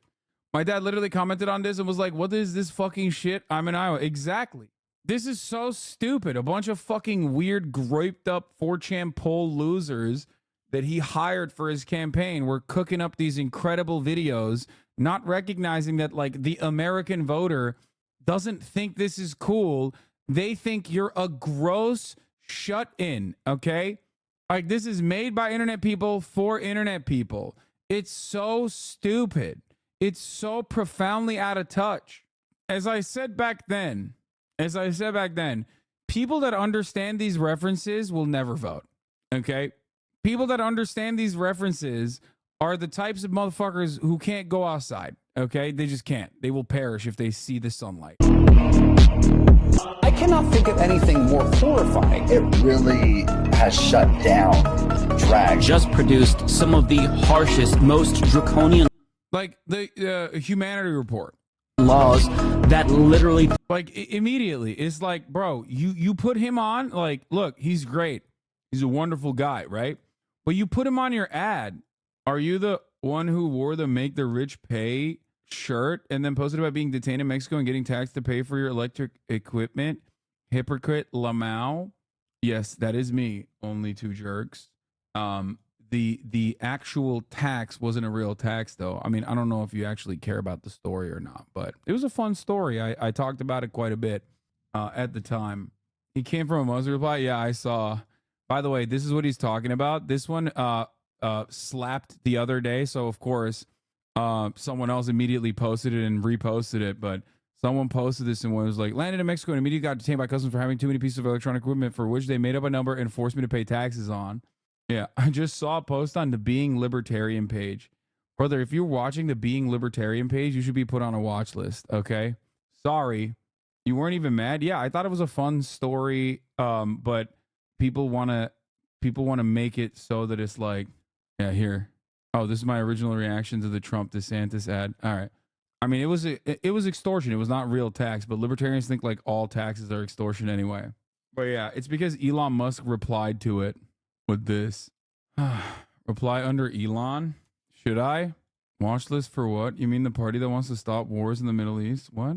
Yeah, libertarians. Don't tap the glass. What? Don't. He might ban you from Twitter. I'm going to say, come on the show, Elon. At Elon Musk. And then I'm going to post the meme. I'm a little scared. Should I? I feel like I shouldn't be fucking with this guy. It does scare me a little bit. He is definitely, like, it's fun to make fun of him and all, but I do think that it's funny to hear you talk about libertarians with the mustache who wants to lower the age of consent. Yeah. Don't upset the billionaire owner of a media platform. Okay, I posted it. Fuck it. Don't be bitching you're getting death threats and getting weird ass people in here and then do shit like this. I mean, it's fun. I didn't say something that bad. I just said, come on the show. My hair does look a lot better now. Here you go. Explain the joke. Elon Musk is responding to a meme about me, to which I replied with a photo of his baby mama who was on the show in the past. Toksik yaşadı iyi götünü siktin o Türk orospu çocuğunun. Eyvallah. Sik götünü. Amcık ağızlı. Gelmiş bana burada böyle konuşuyor. Anasını siktiğimin. Usually the pick of Grimes, he may actually say something. Wait, why? You're very poster brain. He blocked you? Who did? He did not block me. Already ratioed? Yeah, of course I already ratioed him. He responded to some like fucking random meme. Nobody gives a shit. Did you watch Kubra on Netflix? No. Did you watch The Curse? The following. What do you mean by why? You posted a pic of you and with you and his ex? Well, I'm just showing that, like, you know, I'm willing and able to have a broad variety of opinions on the stream and saying that, like, I'm open-minded. Also, it's kind of hard. Like, he has a lot of exes and a lot of baby mamas. So, you know, just, do you think he has shooters? Absolutely. What if he agrees? What do you mean? That would be sick. Is another thing that we were talking about with respect to DeSantis, right? Like, he was just like shitting on Donald Trump and shitting on Donald Trump for like being pro-trans. Okay. Well, simultaneously saying, like, I would be the real transphobic candidate, as though this is like something that single issue voters are looking for, you know? Hey man, I've been a while since I watched the stream. I tuned in since Gaza war. You still cover the war? No, I never talk about it. I never talk about it. Right. Threaten trans existence. Congratulations, Ron DeSantis. Mission accomplished. You win. I personally think that it is, again, like, including having Cenk on, I personally think that it is a sign that you are too online to post Cenk. Much love to Cenk, but, like, my man got what, 2% of the fucking vote in some random California jungle primary. You're having him as, like, you're putting him up as like a villain when he is not a person that you're positioning yourself against, that is like a person that people know, right? Like, if Cenk is your op, then you're not cut out to run for president, right? Does that make sense? It's like putting me on there, right? Like, if someone running for president posted me and my commentary as like, this is my major op, I would be like, dude, you're on crack. I'm like a fucking idiotic Twitch streamer. What's wrong with you? Aren't you running for the highest office in the fucking in the country, maybe the planet? You are not a serious person. You are an unserious person. It's like potentially having Elon Musk on this stream. At that point, he's platforming me, not the other way around. Do you understand? And it's a showcase that, I mean, it's basically showcasing that it's just like a very unserious, very online group of individuals that he had around himself.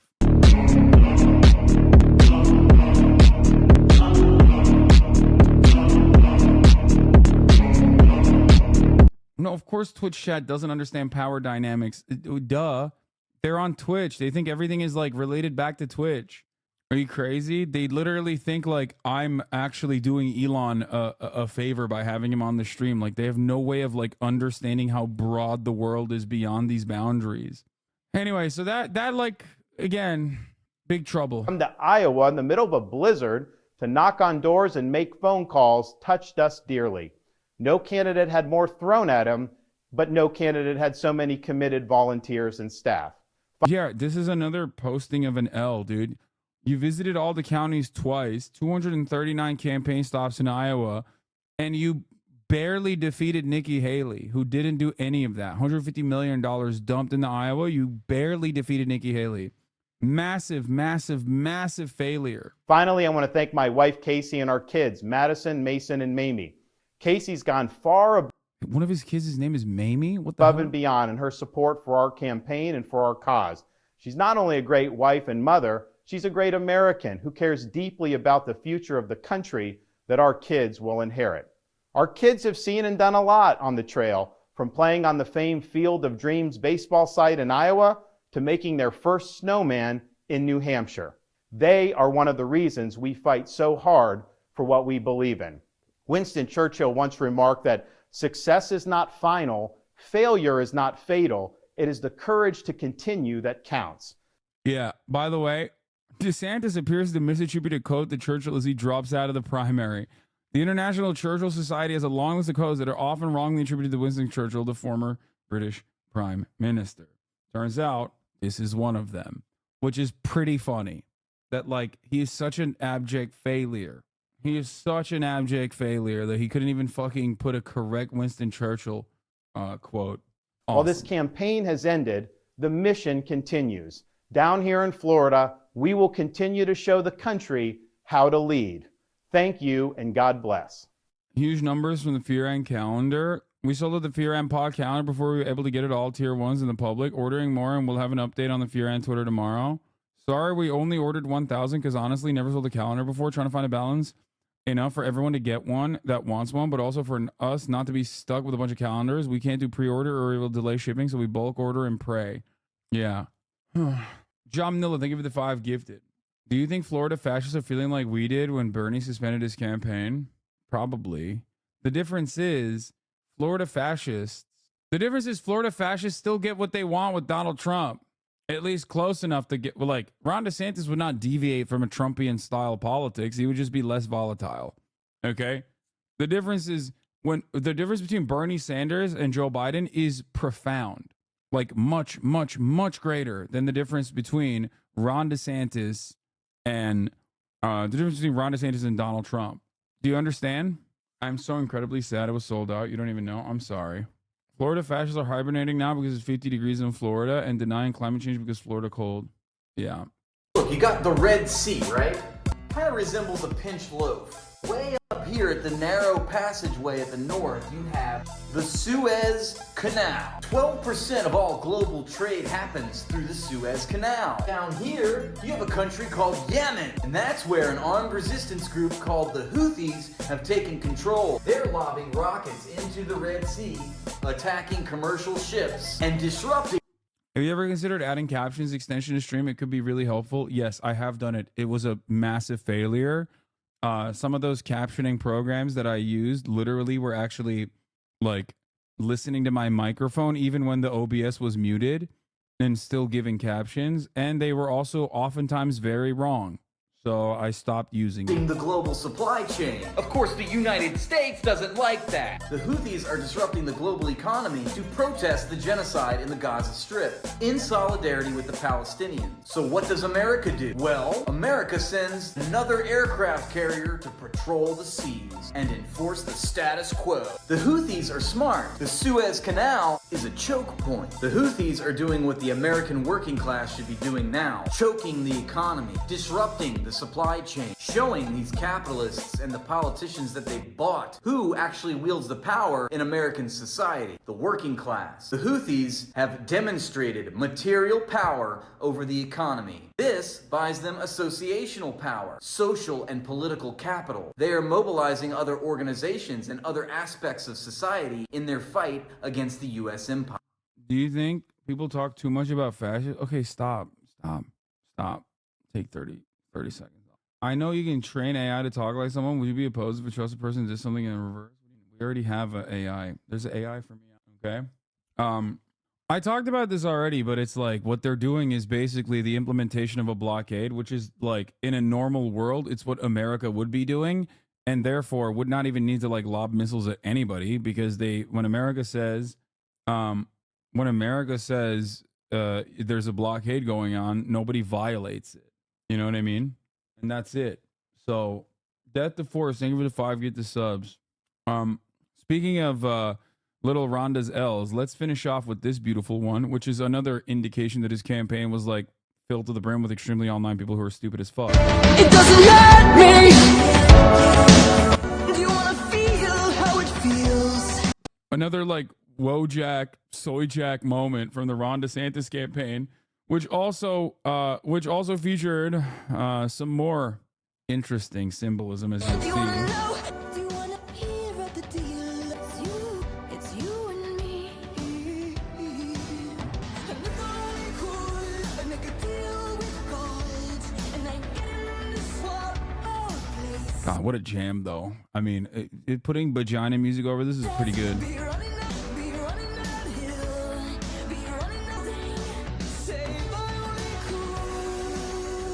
Yeah, like this is dude, if this is your selling point to America, you've completely misunderstood what's going on. As it stands, there isn't enough anti-trans momentum to build an actual sustainable campaign around it. There isn't even enough there is anti-abortion in and of itself is not even enough to hit the entire market. Like and trust me, there's a tremendous number more anti-abortion activists out there than there are like anti-trans people. Most people just don't care. So if you're going this hard on trans people, you've lost the plot. You've just lost the plot. And not only that, but also here's another thing that he did. It's coming now.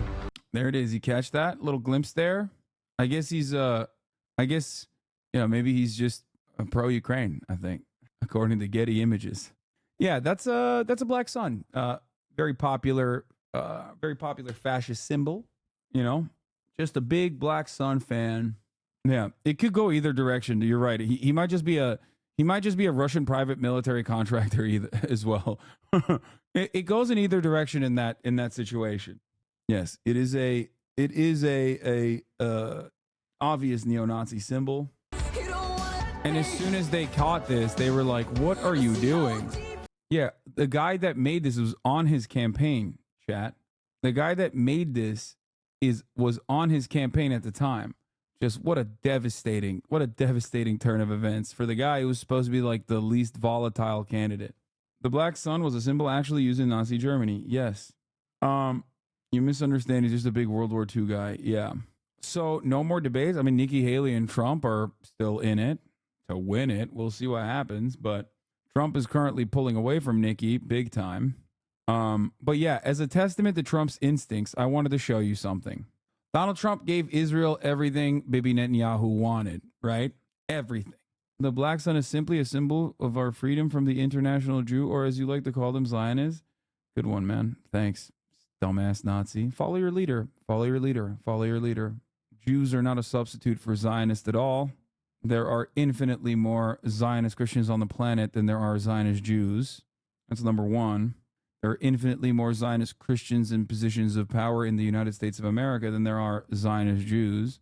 Zionism versus anti-Zionism actually is on the same boundaries for all subsects of society, give or take. In the United States of America, it's a demographic difference. Oh, great racism lore master. My dad's friend has an Iron Cross tattoo. Does it make him a Nazi? He's a biker. I mean, very likely. Yeah. Death to Forest, Craggy McWestside, thank you for the 15. Death to Forest, thank you for the 10 gifted subs. God damn. Yeah, probably. I mean, he's a biker and an Iron Cross tattoo. I suspect that he is probably a Nazi.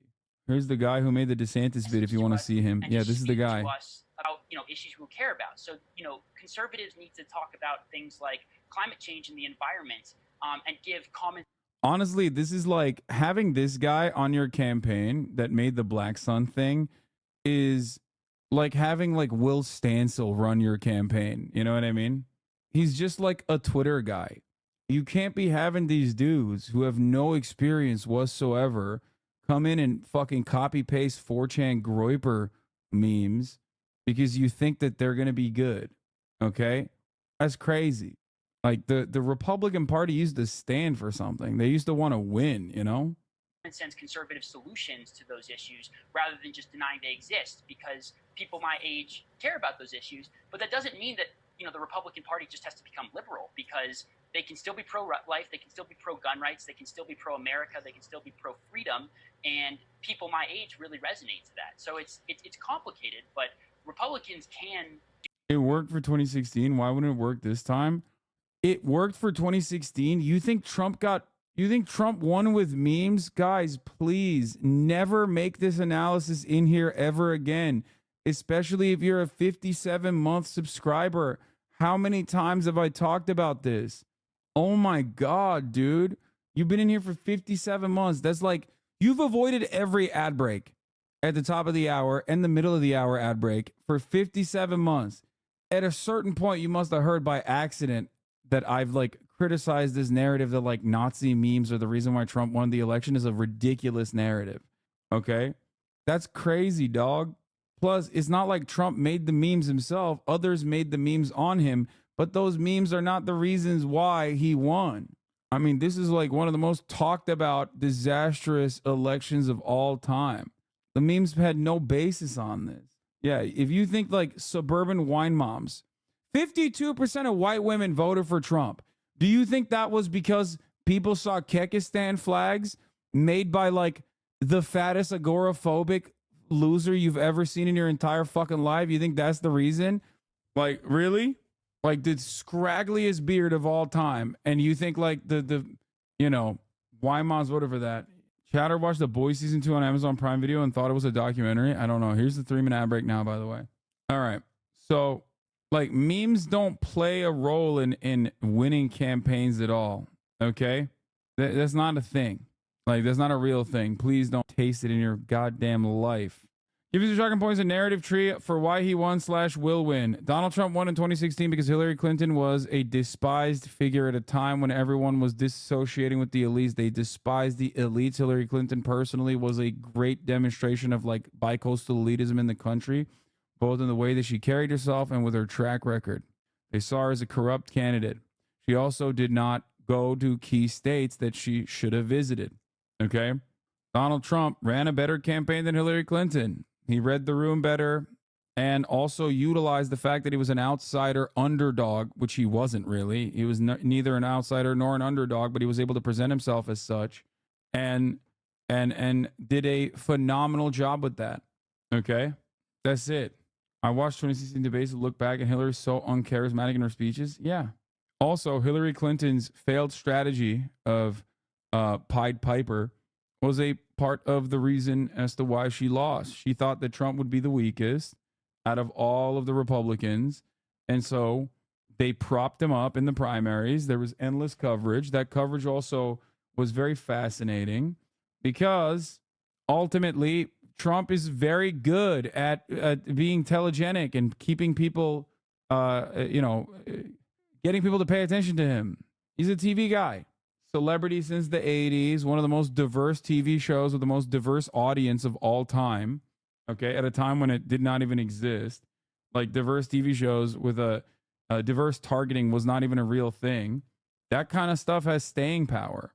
That was another factor as well, for sure. Also, the FBI announcement saying they were looking into Hillary Clinton's campaign one more time, one week before the election, played a role too. That was definitely an issue. There was a lot of parts, but the idea that she was, the idea that it was like Russia or memes are laughable. All right, now let's talk about Trump's instincts. Like I said, because here is our current president who is like a bit of a zealot when it comes to Israel, not being able to read the room and look at the expectations that at least the Democratic Party's base or just the broader American population have as it pertains to Israel. Mr. President, is a two-state solution impossible if Bibi's in power? If Bibi's in power? Is the former president trying to derail negotiations on Ukraine and the border?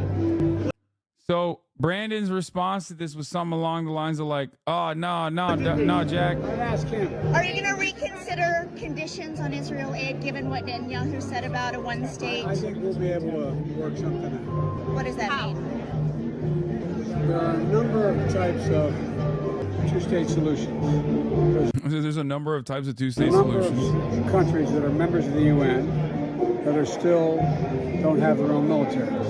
A number of states that He said there's a bunch of UN countries that don't have their own have military. limitations on it. And so I think there's ways in which this could work. But Bibi has said he's opposed to I any didn't say no, two-state no, solution. He didn't say that. So what is he open to? I'll let you know. Did you when I talk get about the it this morning? So, I mean, Benjamin Netanyahu literally said no to a two-state solution openly, very publicly. And then yesterday, Biden was asked about it, and before this video even came out, or no, around the same time that this video came out, he very publicly said, no, you guys don't understand. He likes the two-state solution. I promise. We'll make him like it. And then Netanyahu posted this in Hebrew. I will not compromise on full Israeli security control over the entire area of west of Jordan.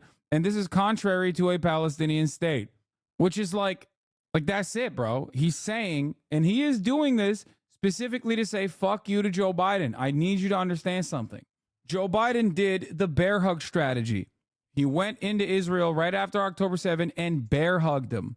He bear hugged Benjamin Netanyahu. Why did he do this? That was to show the world we're with you 100% of the way. Benjamin Netanyahu does not give a shit about Biden. Benjamin Netanyahu doesn't care. Biden is a bigger supporter of the state of Israel than even Trump is, okay? Like, if we're looking at ideology, Trump cares about himself more than anything else. Of course, he's, supporter of Israel and was a massive supporter of Israel. And, like, part of a major reason why October 7 happened is Trump's actions, whether it be moving the embassy to Jerusalem, fully recognizing Israel as like the sole owner of Jerusalem, massively contested area, which is illegal, by the way, even though Donald Trump decided, no, it's no longer illegal. And then beyond that, obviously the Abraham Accords that completely wrote out Palestinians from the conversation. All of this stuff was massive foreign policy failures that Joe Biden also continued on. Okay. But from the eyes of Benjamin Netanyahu, he likes Trump more. I don't know why, personally, even though I guess, yeah, he recognized Golan Heights too, because Joe Biden is not a squishy lib when it comes to Israel. He is a zealot. Joe Biden is a zealot. He is an ultra Zionist and has been, okay, for a very long time. So, but from Benjamin Netanyahu's perspective, he doesn't care. Trump is easier to manipulate, is the way he probably sees it. So he doesn't care if this kind of stuff tanks Biden. Do you understand? Because he knows he has unconditional solidarity from Biden. And perhaps if he tanks Biden a lot, Trump will be a little bit nicer to him later down the line. So I think this kind of attitude, this kind of back and forth is actually ruining Biden. It's ruining America's soft power. It's ruining America's influence. It makes it feel like America has an old man running the show, asleep at the wheel. And every time there's this inconsistency that people can see, I think it hurts Brandon's chances.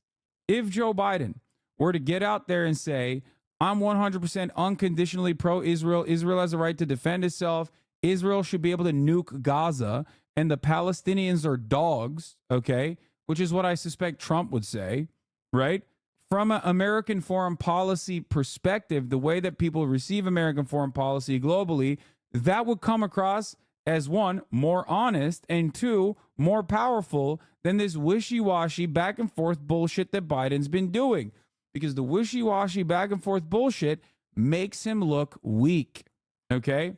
So it's not even pragmatic at this point. Obviously, it's immoral to support Israel's ethnic cleansing campaign, but the way that Biden is supporting Israel's ethnic cleansing campaign is also not even pragmatic.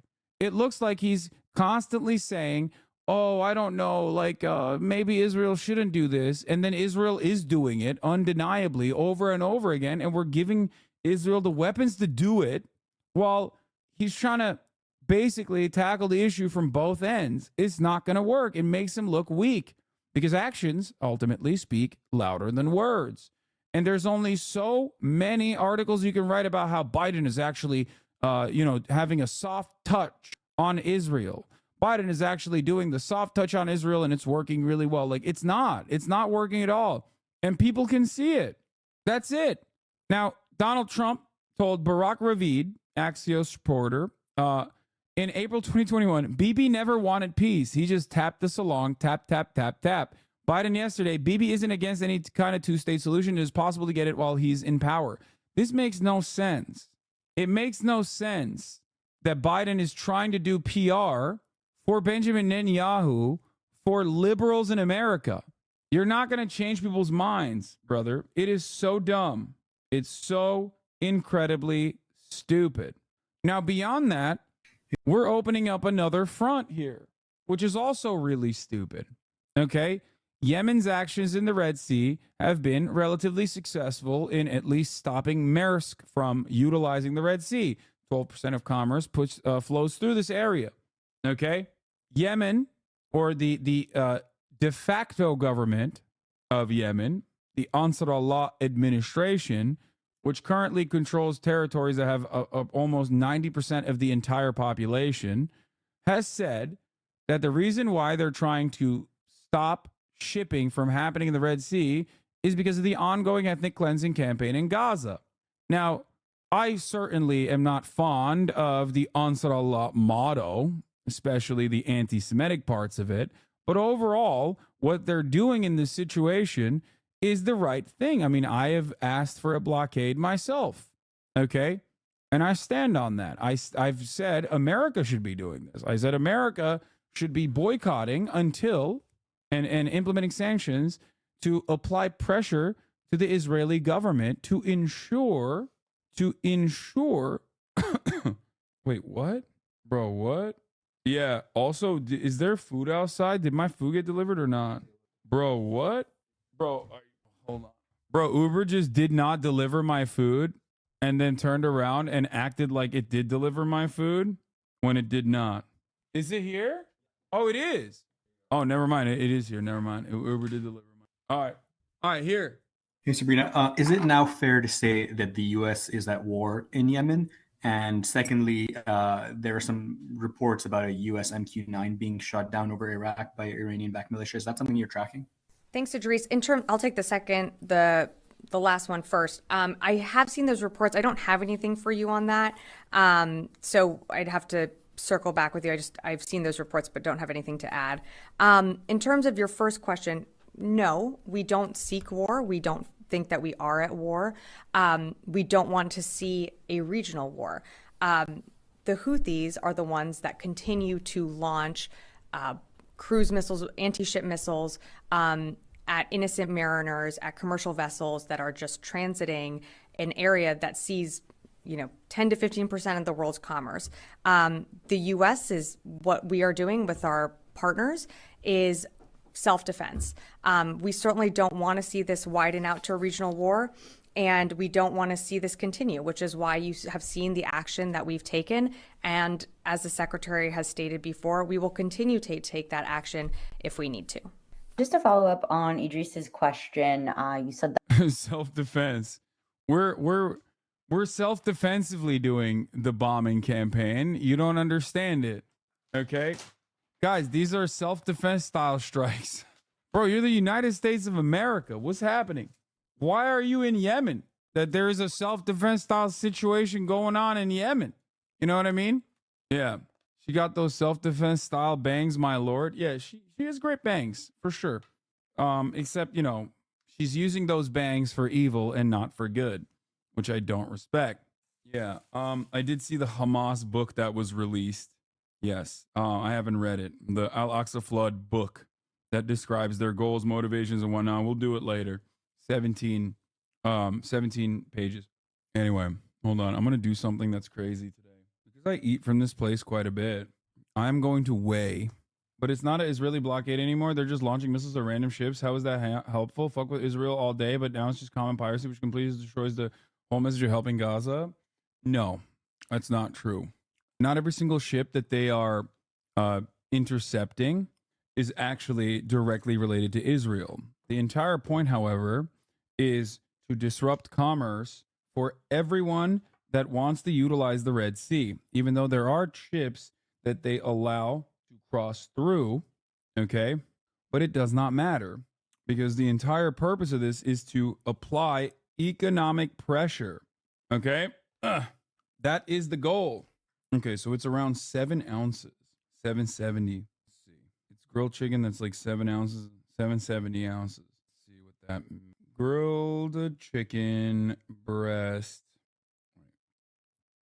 And then the total would be what? This is not very different from setting up a protest on a highway, except in scale. The scale is much larger. Exactly. 100%. We are in agreement. Yes. So this is some riveting content. I mean, man, I'm a Twitch streamer. Please, I'm one guy, man. I'm trying my best. Okay, I could have just not streamed today. I'm still giving you news, and it's not enough. You know, I'm sorry. I know this is how it works. It's not CNN. Sean Hannity never burped in a microphone. If that's what you want, then go off. You know, watch him. That we are not at war with the Houthis, but if you know, this tit for tat bombing, we bombed them 5 times now. So if this isn't war, can you just explain that a little bit more to us? If this isn't war, what is war? Sure, Laura. Sure. Great question. Just wasn't expecting it phrased exactly that way. Look, we do not seek war. We are not at war with the Houthis. In terms of a definition, I think that would be more of a clear declaration from the United States. But again, what we are doing and the actions that we are taking are defensive in nature. I would turn back to the fact that there have been over 30 attacks by Houthis on 50 different nations that are transiting the Red Sea at this time.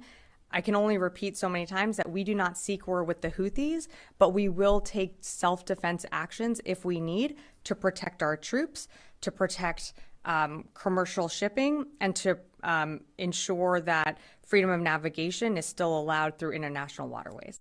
Yeah, only we get to stop international waterways if we feel like it, by the way. Like, only we get to implement a blockade. Yeah, I think being the poorest country and having very minimal means, and then doing your very best to try to disrupt the flow of commerce in the Red Sea, which is one of the most important points of international shipping. Like we said, what, like 15% of the international shipping flows through the Red Sea. I think that is, as long as your cause is just in that circumstance, I think it's a pretty valid thing to address head on, rather than try and stop by self-defensively bombing Yemen, which has demonstrably not worked. Like, I'm not saying, what do we think of the commerce? There's a lot of important things that flow through, okay? There's a lot of important, there's going to be medical supplies, there's going to be water, food, a lot of important things that flow through there. Nobody wants commerce to be disrupted. The entire point is, I'm not even like belittling the concept of like, oh, I mean, I make jokes about this from time to time, but like, it's not just about my treats not coming home at the right time, right? Clearly, there's more to it than that. Point is, if it's a very important issue, which it is, then, deal with the people. Deal with the very reasonable demands. That's it. Because the demands are reasonable. I don't know. I'm surprised they haven't blamed Houthis for blocking supplies going to Gaza. Yeah, they haven't gotten there yet, but they will eventually. Yeah, it's not just sticking it to the man. Is your aunt who now has to go to ER because she can't get any insulin? First of all, none of that comes to America, so you're not even correct on that. But it doesn't matter. Parties of the Genocide Convention standing by while genocide is literally taking place and broadcast on TikTok is worse than piracy to protest it. Yes, I condemn piracy and Hamas. You also, Volibear has to write that, or else they'll go to jail. I'm shocked. I'm shocked. It's not like a jailable offense to even watch me in general. Anyway, let's continue. Saba, you said reproductive rights are a huge factor for you, but that you probably won't vote for President Biden. I think it would be hypocritical of me to use reproductive rights as a way to justify voting for Biden when Biden is aiding and sending military aid to Israel, which is airstriking Gaza and blocking humanitarian aid, leading to women there who are pregnant, either getting C-sections without anesthesia, not being able to be provided with prenatal. Saba, you said reproductive Goddamn. on the president. Why? I was a champion for Joe Biden until October 7th. I feel he's disowned us, disenfranchised us with his stance on Gaza. What do you mean by that? He's not listening to us. We are asking for a ceasefire at this time. It's a humanitarian catastrophe in Gaza. Too many lives are being lost at this time. I was never a single issue voter. In fact, I used to argue with people not to be single issue voters, but for me, this is a deal breaker. Way too many lives have During been our lost. trip to Michigan, when you say us, you're Muslim. Is that what Yes. you mean? You think the Muslim community here feels as you do? Yes, I think a vast majority of Muslims, Arab Americans, I think the greatest way to ensure that those guys turn around and do vote for Joe Biden is by yelling at them about how stupid they are and how excited you are that they'll get deported under a Trump administration. I hope liberals aren't doing something else other than exactly what I mentioned, because that certainly will turn heads and change minds, because that's how votes are won, folks. Michigan, we Hamas doesn't want a ceasefire. Israel doesn't want a ceasefire. Joe Biden, please fix this. Joe Biden, why aren't you fixing this? That's so funny that you said Hamas doesn't want a ceasefire, because it's such a disingenuous take. It's just completely incorrect. Of course Hamas wants a ceasefire. 1,000,000%. They've said it since October 8th. Hello? They do want it. This is the part where you say, well, how can you trust what they have to say? In a second. And by the way, it's funny that you're saying this. Start a war one day later. No, please, no. Exactly. That's your main point. There you go. So why did you have to sit here and lie? Why did you have to sit here and lie? Lie? Yeah, you said Hamas doesn't want a ceasefire. And now you've changed your position. And now you're saying, well, they started a war day one. First of all, they didn't start the war. Okay. The occupation existed before Hamas even existed. If anything, Hamas's existence is a consequence of the Israeli occupation. So that's number one. Okay. And if you look at the conditions on October 6 for Palestinians, and if you look at the conditions on October 5, October 4, October 3, October 2, October 1st, and maybe even other months prior to October 7, you would recognize that Hamas's actions on October 7, albeit certainly violent, brutal acts of terror against a civilian population, okay, I agree, were a byproduct of being under a brutal apartheid regime, profoundly violent apartheid regime. That's it. History did not start on October 7. And for the record, history will not end now either. As long as this occupation continues, it will always be costly. It will always be costly. No comeback. Yeah, I mean, it's fine. They did not start a war. Every moment of their life is war. Every moment of every Palestinian's life is war. It is not starting a war. It's retaliating. Anyway, they didn't actually get banned. I think Fossilbot clapped them because they were posting too much. But I'll unban them. I'm supportive of the blockade, but isn't shooting missiles a bit too far? The sailors don't deserve to be killed. They aren't soldiers. What are you talking about? How many people have the Houthis killed so far? In the Red Sea conflict thus far, the death toll is, I believe, 16, 6 on Yemen soil, 10 off of the coast of Yemen, all of which are Yemeni citizens, some of which are soldiers. On the side of the Houthis, they have killed 0 people. They killed 2 Navy SEALs. No. We don't know how those 2 Navy SEALs died, and that wasn't even on the Red Sea side. Okay? Just because deaths were prevented doesn't mean it's okay. Come on, what the hell? What are you talking about? You are personally fantasizing about hypothetical deaths that have not happened yet, okay? While simultaneously justifying more deaths happening that have happened. You have to re-examine your position. You have to re-examine your position. If your goal is to avoid deaths, which is my goal, right? You have to look at who's responsible for the deaths. You are fantasizing about a future where there are possibly more deaths happening in the hands of Houthis, which have not happened yet, right? In an effort to justify actual deaths that America is dealing in Yemen. And you have to also look at the motivations, because deaths might come as a consequence of the imprecise munitions that the Houthis are using. As far as I understand, it's mostly drones and missiles as well. But deaths might happen in their hands as well. The goal isn't to defend them unconditionally because like until their position becomes indefensible. The goal is to understand where they're coming from and why they're saying they're doing the things that they're doing. Okay?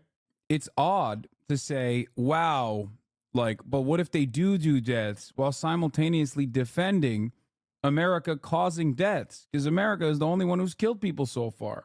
Does that make sense? Now, as far as like the Houthis' aspirations in this, they've been pretty open. They've been pretty honest.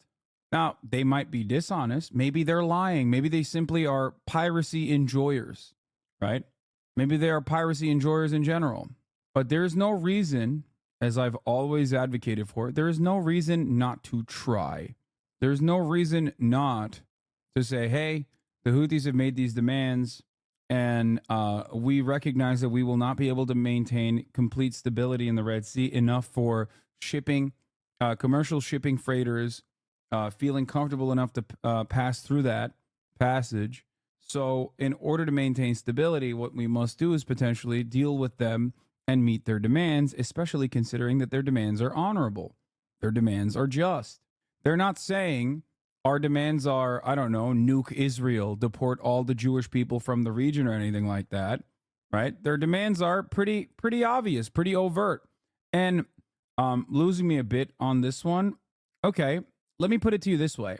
If you think the Yemeni people are shrouded in secrecy and mystery about their goals, does that make sense when you compare their fucking banner with what they're saying currently?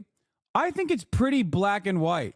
These guys are very proud, okay? They have withstood genocide, and their fucking banner openly says, death to America, death to Israel, curse the Jews, and Islam will prevail.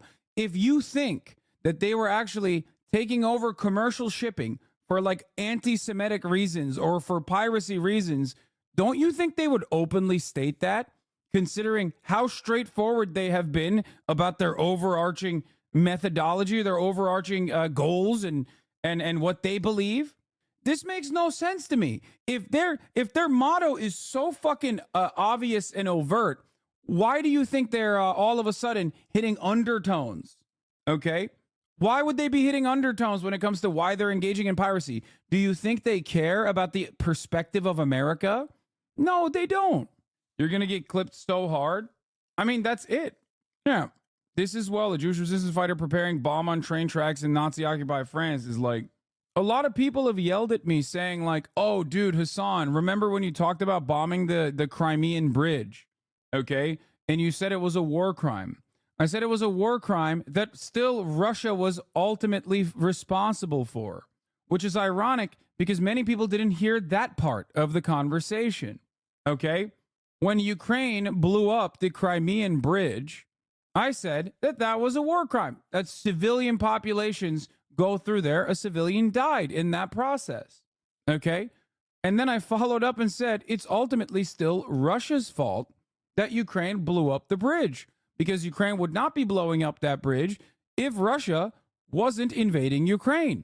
Of course, many of my interlocutors clipped the first part and not the last part so that they can make an argument that, they can make an argument that was on the aesthetics, that I was like, anti-Ukraine and pro-Russia or whatever the fuck, right? Overall, the same principle applies here. Okay, that's it. October 7 is devastating. October 7 was a catastrophe. But when the dust settles, when the rubble is cleared, and let's say the Israeli apartheid dissolves and Israel becomes a secular, solitary, single state where Palestinians and Israeli Jews can live alongside one another in a democratic process, do you think people will go back and look at the violence of October 7, or will they say Israel's apartheid regime was responsible for the most unimaginable violence? There are examples I can give you from recent history. No, it's not a little bit of both. Examples I can give you from recent history would be the Troubles. People don't talk about the IRA's acts as being the grossest evil. They look at England's actions as unimaginable and inappropriate. They do in the UK, but it doesn't matter. A better example from the Troubles would still be the ANC's violent actions. ANC engaged in actions against civilian populations in what is known as acts of terror, what is considered acts of terror. Okay? Do you think about French colonial occupation of Algeria? Or do you think about the Algerian resistance, the FLN, as the party responsible for the greater acts of violence? Do you think about the apartheid being the immoral thing? Or do you think about the ANC's response to that apartheid being the immoral thing? History is riddled with examples such as this. Nat Turner Rebellion is another one. The Haitian Revolution is another one. That's it. Yeah, North Vietnamese Army or the U.S. Army? Who do you think were in the right there? Sat down with a group that included Michigan State students and community activists. 4 of them identified as Democrats. We talked about a range of topics, including the challenges Mr. Biden faces in a state that supported him in 2020. While I'm not pleased with everything he's done, I still just think he's the better choice. He's the safer choice. He's the more stable choice. Because you think Donald Trump will be the Republican nominee? I do. Tassin, you did change your mind. Yes. On the president. Why? I was a champion for Joe Biden until October 7th. I feel he's disowned us, disenfranchised us with his stance on Gaza. What do you mean by that? He's not listening to us. We are asking for a ceasefire at this time. It's a humanitarian catastrophe in Gaza. Too many lives are being lost at this time. I was never a single issue voter. In fact, I used to argue with people not to be single issue voters, but for me, this is a deal breaker. Mm-hmm. Way too many lives have been lost. When you say us, you're Muslim. Is that what Yes. you mean? Mm-hmm. You think the Muslim community here feels as you do? Yes, I think a vast majority of Muslims, Arab Americans, even progressives who I identify myself as a progressive, and many people that I talk to in my circles are not going to be voting for Joe Biden. Kathy, how do you feel about this issue?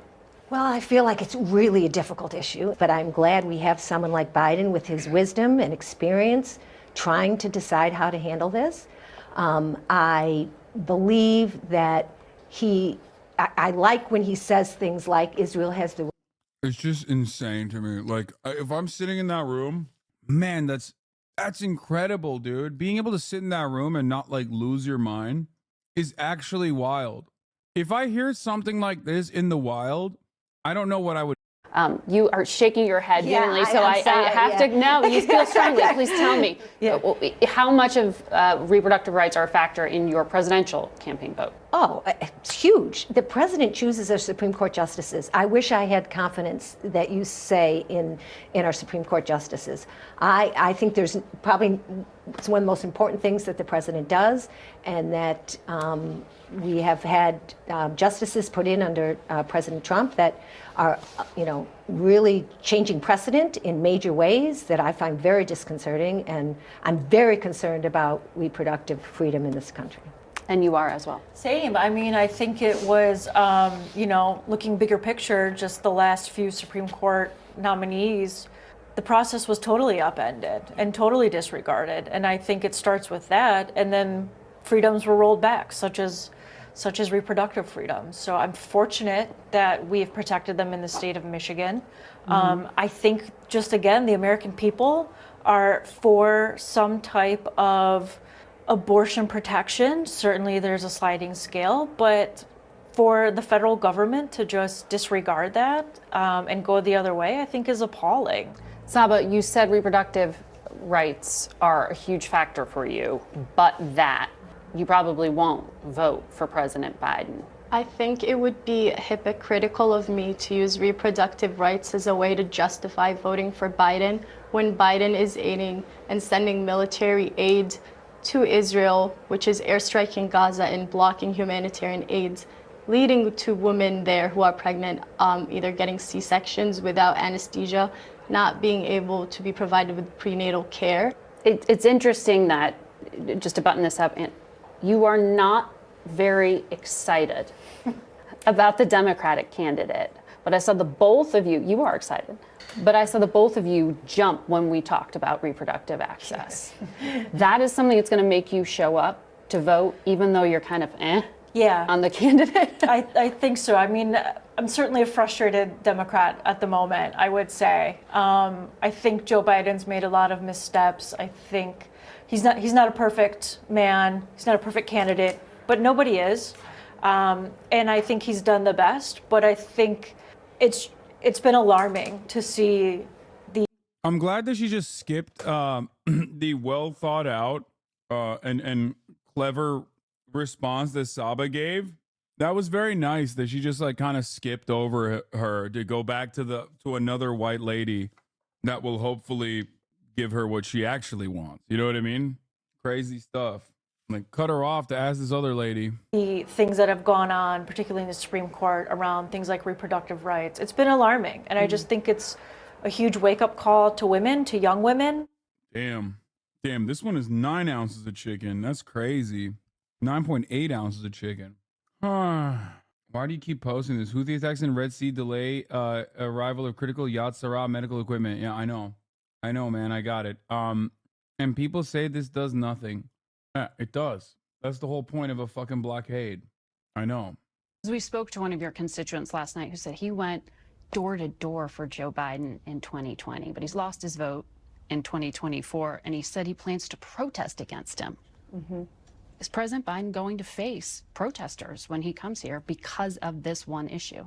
He may. A lot of voters are going to vote for things like individual freedoms, like the basis of our democracy, climate change. Save us, white woman. There are a lot of things that are going to come into play Save as us. we get closer and closer to the election. But certainly these are legitimate and raw feelings that people have. And it's like kind of wild to say it's like a single issue because like, yeah, dude, if a fucking genocide's happening, like that does automatically or should automatically become the single issue, right?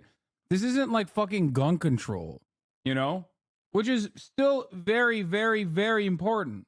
What is this good video? Only 8 minutes long. Big fan, used to be a hater. You turned it around. Upper class billionaires. What is power? Ooh, let's see what Nikki Haley, my Bash queen, has had to Nikki say. Haley right now to talk about what now Thanks, that Fred. Ron DeSantis has stepped out of the picture. That's right. I am standing here with the former governor. Thank you so much. Your reaction? I mean, I think, look, I have said I think that Ron ran a good race. I know it's personal to get into a race. It's personal to get out of a race. He's been a good governor, and he added a lot to the campaign, and we wish him well. Okay, when he dropped out, part of what he said was he reminded everybody that he signed a pledge to support the Republican nominee. I'll honor that pledge. He, meaning Donald Trump, has my endorsement because we can't go back to the old Republican guard of yesteryear or repackaged form of warmed over corporatism that Nikki Haley represents. That's tough stuff on his way out the door. You know, and it's interesting because there's no proof to that. These fellas say this because they want people to believe it. But what's amazing to me is they think they can lie to the American people and the American people are going to believe it. Prove it. Prove one thing that they've said. Prove the fact that Donald Trump says I want to cut Social Security or raise the age. I've never said that. Prove the fact that Donald Trump says I want to raise gas taxes. I've never said that or done that. Prove that Ron DeSantis says that I'm a corporate whatever he says I am. I've never done that. I was in South Carolina. We fought for the people every day. There's a reason that you don't see the legislature lining up behind me in South Carolina. It's because I fought to get them to vote on the record. I fought to have them do ethics reform. I vetoed $500 million worth of their pork projects. And then you see Congress. Oh, God, that's so bad. Oh, God. She just said, I'm such a bad leader that my own legislature in my own state is against me. Stress eating off of single issue accusation? What? You think I'm stress eating? First of all, what I do with my vote is up to me, okay? I'm eating at the same time that I eat at every day. You should know this by now. A couple things. At the top of the hour, there's a 3-minute ad break. That's going to come for you, okay? You no longer want to see those ads. All you need to do is subscribe for $5 or for free with the Twitch Prime. Also, beyond that, I will always be eating around this time every day. I eat at the same time every day. Yeah, no, top politicians from from Nikki Haley's state join Trump on stage. They are defending Trump over Nikki Haley. That actually looks really bad for her. So she has to turn around and be like, oh, they support Trump over me because, like, you know, I stuck it to them. That's really bad. It shows weakness. It's like around the same energy as like Ron DeSantis losing by 50 points in his own state. Anyway, but the idea that Chatter thinks I'm stress eating because of the single issue voter accusations, like, is funny to think that I would ever give a shit about that. Brother, they call me a terrorist every day. You think I give a fuck about being called a single issue voter? Are you stupid? I've been called a literal, honest to God terrorist who needs to be deplatformed by every fucking dickhead that considers themselves to be a liberal for the past week. If you think that like being called a single issue voter is going to cause stress in my life, I don't know what to tell you. That doesn't either. They've been trying to get the FBI to arrest me. Suck my dick. The reason Congress doesn't support us is I've pushed for term limits. I've pushed for mental competency tests. I've said if they don't give us the budget on time, they don't get paid. I don't get that political elite. That's what we need to be talking about, not the corporate stuff that they're talking about. The fact that they all side together against the people is what I'm doing. I'm going to continue to fight for the people. A lot of times you've run in primary races before.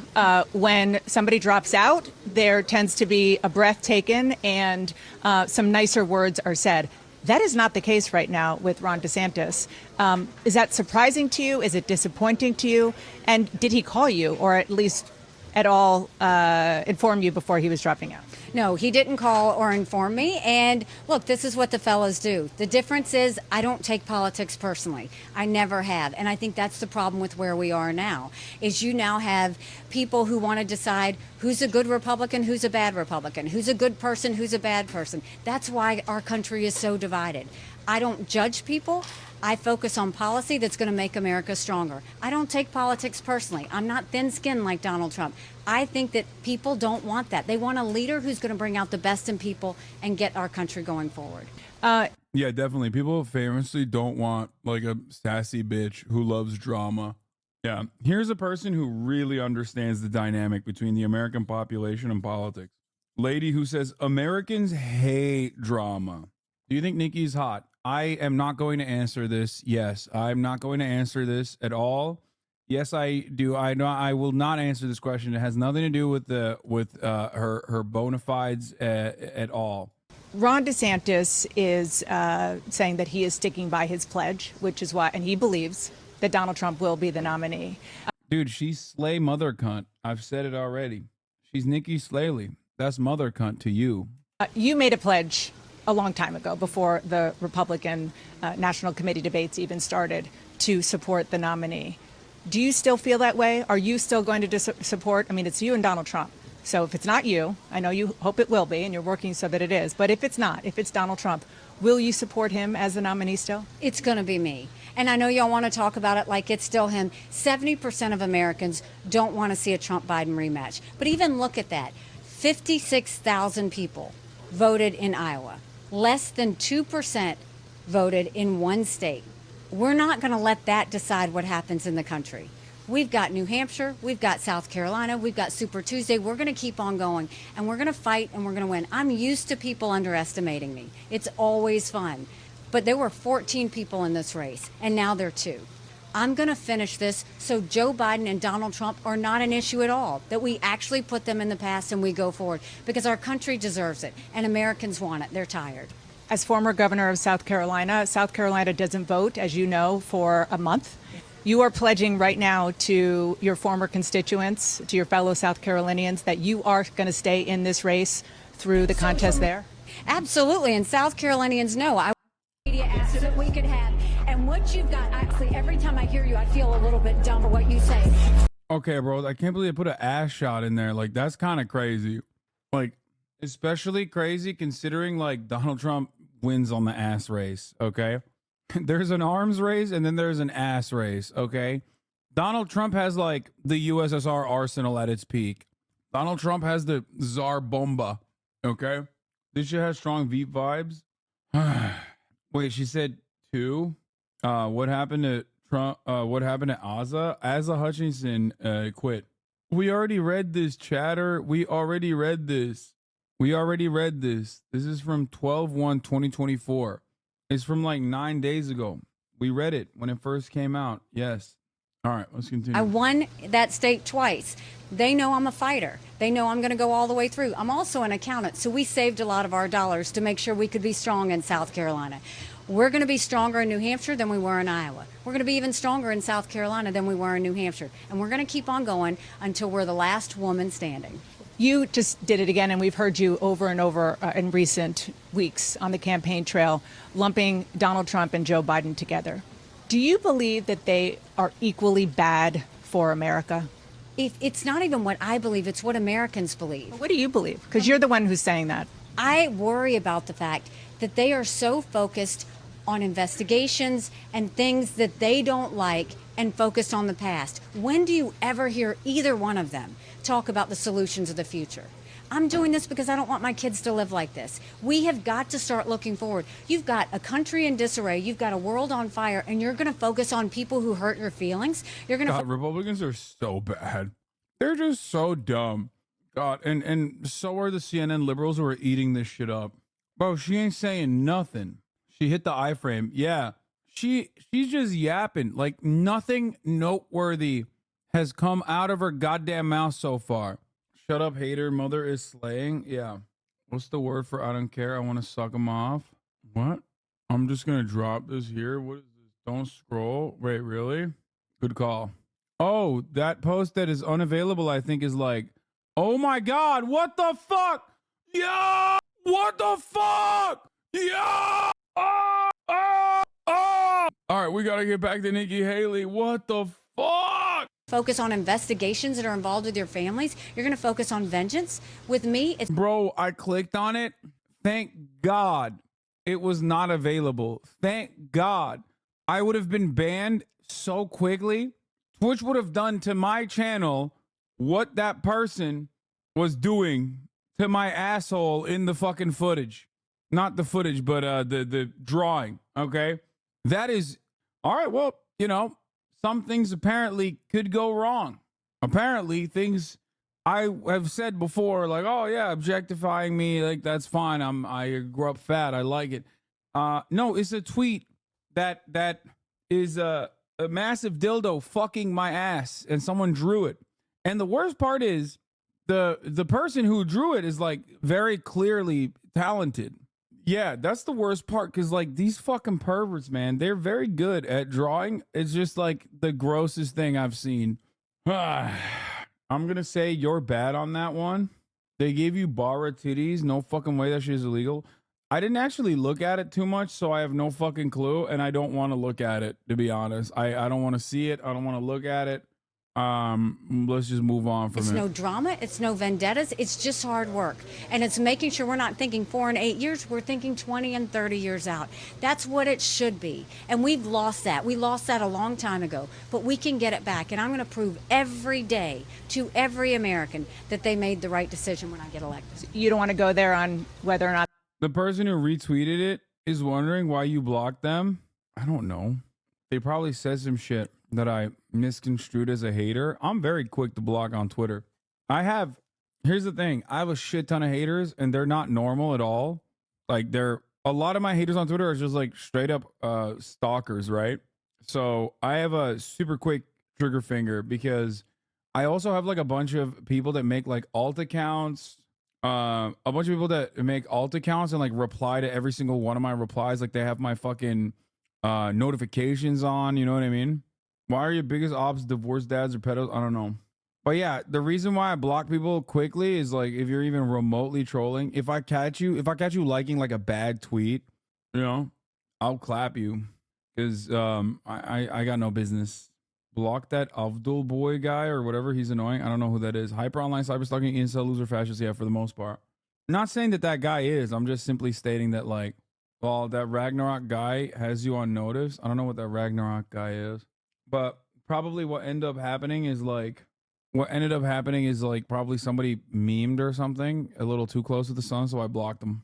There's also that Finra guy who's being fucking annoying. Oh, wait.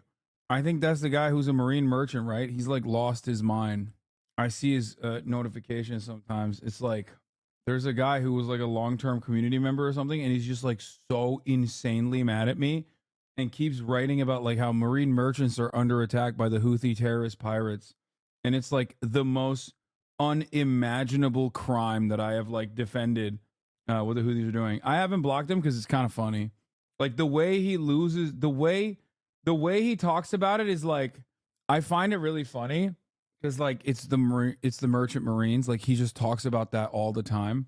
He's like, not the merchant marines. Like it is pretty funny. It's not even kind of funny. It's pretty funny. He just keeps saying like, when will you start thinking about the merchant marines? And I'm like, okay, I must let you know, ladies and gentlemen, as a libertarian, I only believe in maritime law. Okay. Maritime admiralty law is the only court that could take me down, brother. Merchant marine talk really doesn't like you right now. Yeah. Now it's sad because merchant marines are like some of the most woke in the in that entire group of people because like they're not fucking doing shit, right? So they probably feel betrayed. Is that just like a boat business owner LARPing his military? I have no idea. No, it's civilian mariners, dude. An organization composed of United States civilian mariners and federally owned merchant vessels. Both the civilian mariners and the merchant vessels are managed by a combination of government and private sectors and engage in commerce and transportation of goods and services. The merchant marine primarily transports domestic and international cargo and passengers during peacetime and operate and maintain deep-sea merchant ships, tugboats, towboats, ferries, dredges, excursion vessels, charter boats, and waterborne craft in the ocean. Yeah. The 19th and 20th centuries, various laws fundamentally changed in the course of American merchant shipping. These laws put an end to common practices such as flogging and shanghaiing, or crimping, is a practice of kidnapping people to serve as sailors by coercive techniques such as trickery, intimidation, or violence. What? Lower the fucking audio, bro. Jesus Christ is loud.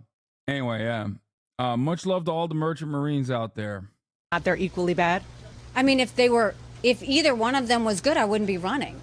Yes, they are equally bad. That's why I'm running. It's because I don't think we need to have Biden or Trump. I don't think we need to have two 80-year-olds sitting in the White House when we've basically got to make sure that we can handle the war situation that we're in. We need to know they're at the top of their game. We need to know that they can take care of our national security and our economy. Right now, I don't know that people feel like that with either one. So that's why we're giving them a choice. What's your message to Ron DeSantis' supporters who are still out there? Let's just start in New Hampshire.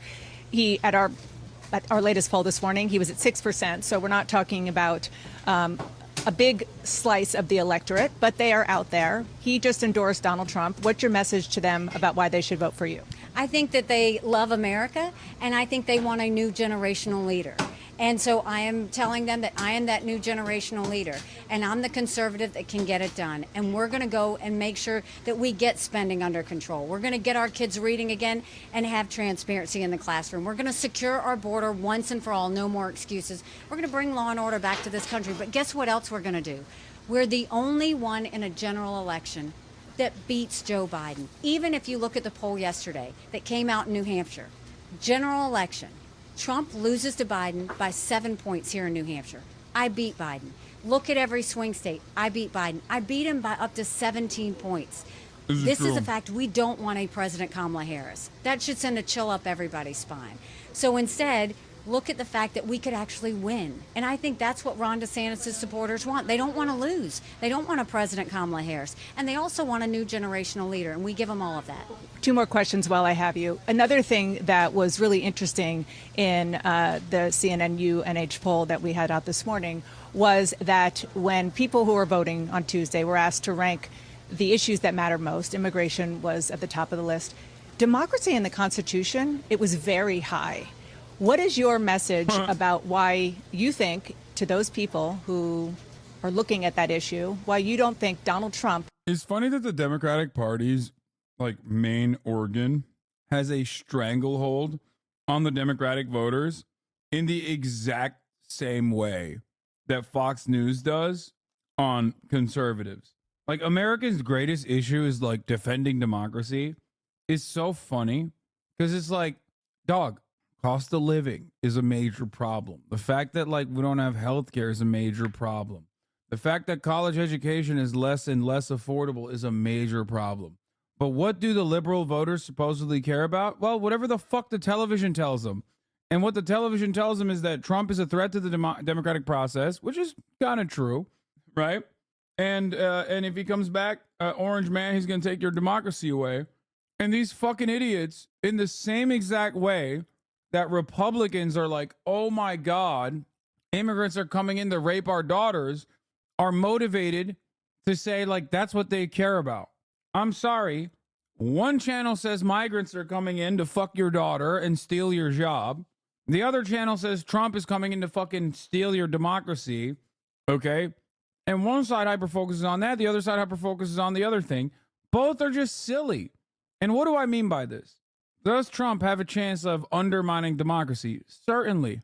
But also, Trump already has undermined democracy, and Joe Biden didn't save it. Think about that. Joe Biden ran on making it easier for black people to vote. Okay. Did that happen? No. Republicans still run the table everywhere, dude.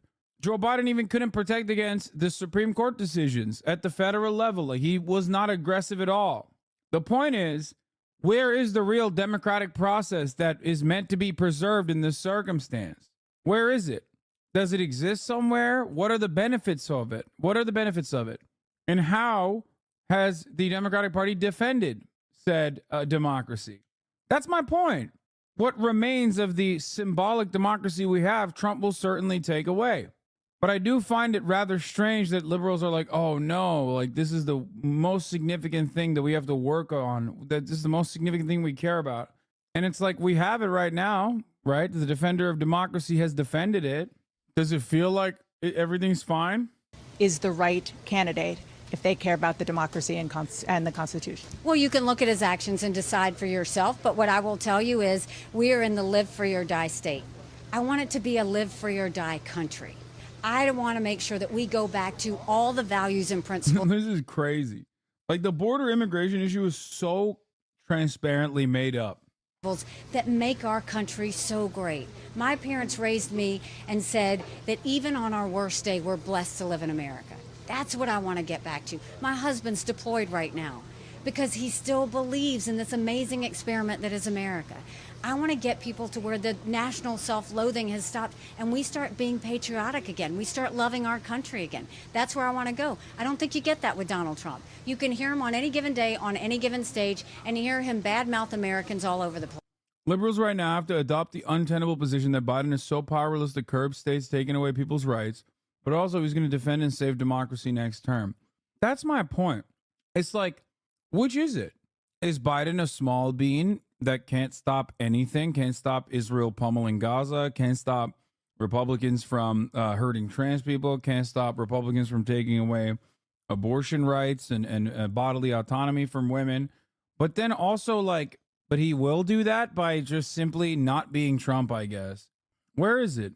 The problem is, like, there are stuff that if Brandon didn't have the genocide stink on him right now, despite being old, there's literally an argument you can make that he's like done a relatively decent job.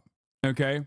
Because in comparison to his other, the other Democrats and other Democratic administrations, he has been more progressive. It's true. Don't say no, Biden hasn't. It's literally true. It's just, it doesn't meet the standard.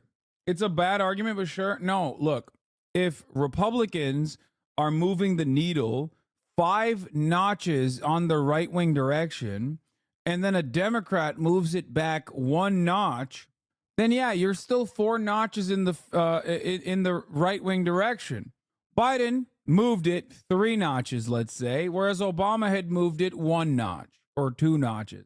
That's the major difference. But under both administrations, under both the Barack Obama administration and also the Joe Biden administration, we're still furthering on our right-wing slant. We're going down. We're bouldering towards fascism. Biden's NLRB did a phenomenal job so far. Do you have specific examples? Yes. He went to the UAW picket line. That's massive. UAW and many other unions under his regime were able to get pretty solid benefits, pretty solid improvements to their salaries. They got decent contracts. Biden's NLRB started punishing small businesses. Okay. Biden's IRA is a decent, like the proposal that he put forward, legislation that he put forward was pretty decent. A lot of new factories opening up in the country. UAW is working alongside the Brandon regime to unionize said factories. Okay. Biden pulled out of Afghanistan. It was a very difficult decision, and liberal media shit on him for it. But he did it anyway. He did it nonetheless. It was the right thing to do. Now, of course, after he pulled out of Afghanistan, he fucked Afghanistan by not giving the Taliban its money back because it was the now governing body. As an NLRB employee, he has not advocated for any more for our funding. We are drowning in work and there's no help in sight. Fair. That is actually really interesting that you mentioned that, but I do feel like that. What can you say when someone brings up the unionization being the lowest even in the history in 2022? There's not really much you can do about that front, no matter what happens. Like, just like the Supreme Court and capital owners have destroyed ease of access to unions and unionization initiatives. There's not really much you can do about that. But ultimately, he also cracked down on rail workers. Seems like he's only pro-union when it doesn't impact them directly. You're wrong. Because while he publicly cracked down on the rail workers, he quietly, and I don't know why he did this quietly, and privately went to the rail contractors, like the companies, and actually forced the railroad companies to meet the demands, at least of some of the demands that the railroad workers' unions were making. Not only that, but the railroad workers' unions actually thanked Biden for going and quickly putting aside a deal for them. Not all of it, but at least some of it. And that's important. They seem to like it, but they did it quietly. Okay? The Biden administration did that quietly. I don't know why, but this is correct. The management liked it? No, that's not correct. The unions liked it. Oh, you're saying union management liked it? Yes, union management did like it. Union management is also kind of a weird thing to say. Okay? Union leadership is democratically voted on. Oftentimes, they don't always go against the interests of the rank and file. It can happen. There's sometimes an issue, but seems to me like a lot of the railroad unions communicated that they actually had appreciated it. Now, having said that, don't recall the rank and file support it, but I don't know. So, having said that, let me explain something to you. All of that, he fucking washed aside with this Gaza shit. Okay? He washed it aside. Thank you for the World Socialist website, wsws.org link. As opposition grows to sellout auto contracts, Biden and Fain hold back to work rally. That's fire. UAW Biden event shine a light on the two-front war that the U.S. ruling class is waging around the world. Fain and Biden had nothing but praise for each other, and as for the tentative agreements, which maintain the hated tier system, blocked the rollover of the part-time temporary workers, failed to make up for the decades of falling wages, and paved the way for massive job losses. Dude, this is... Listen. I got nothing to say to this other than, some of you motherfuckers on the left need to let go of the newspapers, okay? No more newspapers. I'm Pol Pot. Notice how I took my glasses off? No more glasses, no more newspapers, dude. It's done. We're done with that, okay? That's all I'm saying. I would go so far as to say Shawn Fain is probably one of the most revolutionary union leaders in this fucking country, okay? That's it. No ifs, ands, or buts. Maybe with the exception of like your fucking local commune or something that's led by some anarchist lady who is like super radical and only takes like, doesn't even do profit sharing, literally gives you everything. Like they work, the person works for like free. Oh God. Newspapers out, Ice Peaks in. True. So is WSWS good? I don't listen. I don't read. I don't know how to read. Don't ever ask me to read. Don't ever ask me to read a socialist newspaper. Don't ever ask me to read anything ever again. Okay? I make up my mind on vibes and vibes alone. No Trotskyite newspapers. No fucking listening to some dumb nerd like, oh my God, is this actually good? I feel like this is a get back to work rally. No record shit. Okay? I don't know how to read. That's why I'm the best leftist around. I don't need to read. I don't need to learn to read. I don't need to even communicate. Just vibes. You feel me? Just vibes. Bob Avakian and his and his kin come to me and they say, hey, check out my fucking placard. Look how sick this shit is. Let's turn this goddamn, I don't know, anti-Israel rally around and make it into RevCom shit. And I'm like, what's a RevCom? Get out of my face. I don't know how to read. You look weird and gross. Please. I say, not good. Vibes, they're not good. I don't like it. Okay? You look crusty. Are you an anarchist? Why do you say you're a RevCom? I don't fuck with this at all. Not fucking with you. Sorry. Go take your fucking protests elsewhere. Okay? Take your fucking dumbass pickets and get the fuck out of this protest. I will not be reading your picket. That's me. That's how I am. So far, so good. Okay? So far, so good.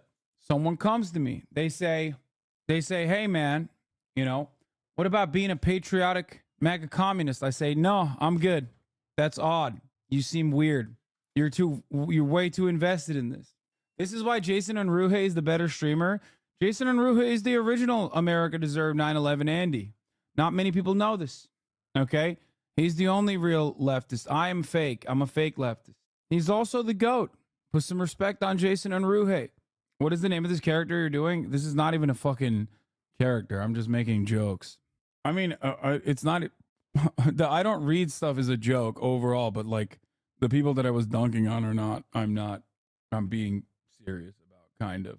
But yeah, no reading, no newspapers, no trots, no RevComs.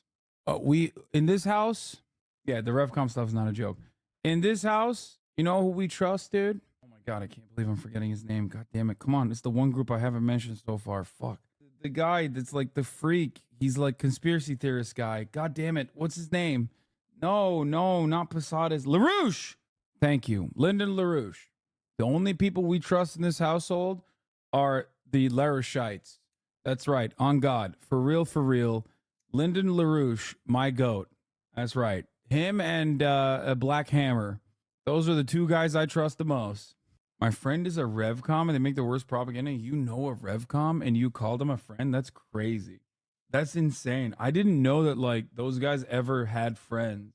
Yeah, that's my favorite trot. LaRouche, originally a trot, then a neocon.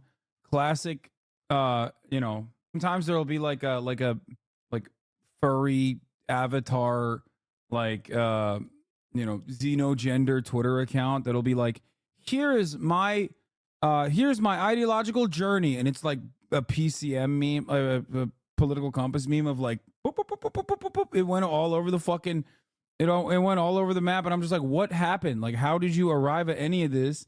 And then, you know, I don't know anything about this. I don't understand how. By the way, no disrespect to the furries. Furries are the best. Like that's literally that's Lyndon LaRouche. They have the funniest website, Lamau. Oh my God, I don't even want to announcing. Follow Baba Vakian on social media, on Substack, Instagram, Facebook. They love pamphlets, dude. We need and demand a whole new way to live, a fundamentally different system. I got to stop looking at this. Oh, God, please. I'm done. I can't do this. I can't. I can't. It's not just the worst. It's not just the worst layout. It's just like, listen, he's so old and gross. They're going to go after you. Yeah. Look, all I'm going to say, they're going to go after me. Okay, well, surprised if they haven't already. Here's the thing, okay? If you've ever attended a protest, you've met a RevCom. If you ever attended a protest that's like liberal or left adjacent, you've definitely seen them. They're there. They're the crustiest looking motherfuckers. They literally look like they're steampunk, okay? There's dust on them. I don't know how they are so dusty. I don't know where because it's not like they're working, okay? It's not like they're at the job site. I don't know how the fuck they accrued so much dust when they've never worked a goddamn day in their lives. Why? Where? Okay? They look like they work in like a steampunk universe where they're like a train conductor. There's just so much dandruff, so dusty, so crusty, doesn't make any sense whatsoever, and super culty. How do you do, fellow prole? Don't forget the hat. Just like every protest turns into like a sucking Baba Vakian's dick for some weird reason. I don't know why. It's like, just if you want to be on the left and also do a Scientology style cult, RevCom might be for you. All right, let's continue. That's not what I'm going to do. What I'm going to do is fight to get America strong, and I don't think you have to hate people to do it.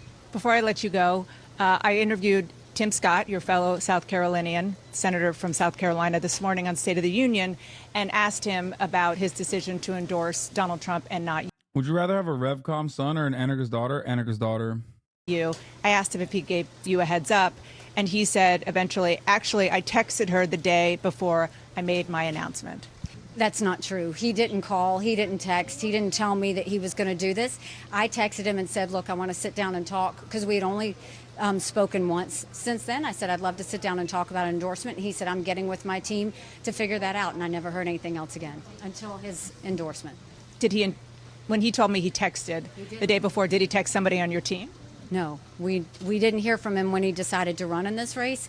We didn't hear from him when he decided to get out of this race.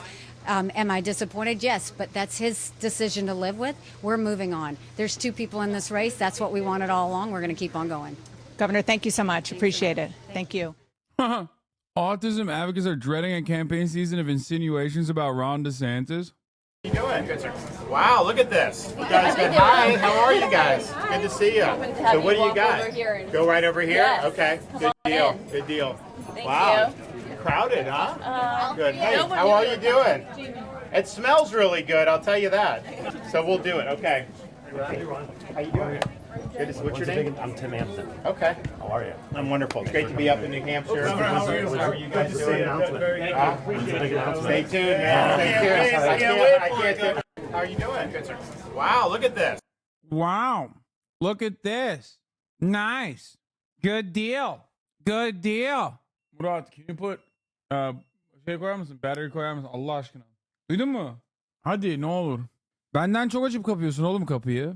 Evet oğlum. Hungry. Hungry. Hungry. It's real. Hungry. It wasn't real, but I want it to be real. And I still want to believe that it's real. Still one of the most incredible videos I've seen in the past decade. Imagine this event happening literally in any country on earth. Moreover, the crowd only reacts by smiling and chanting louder.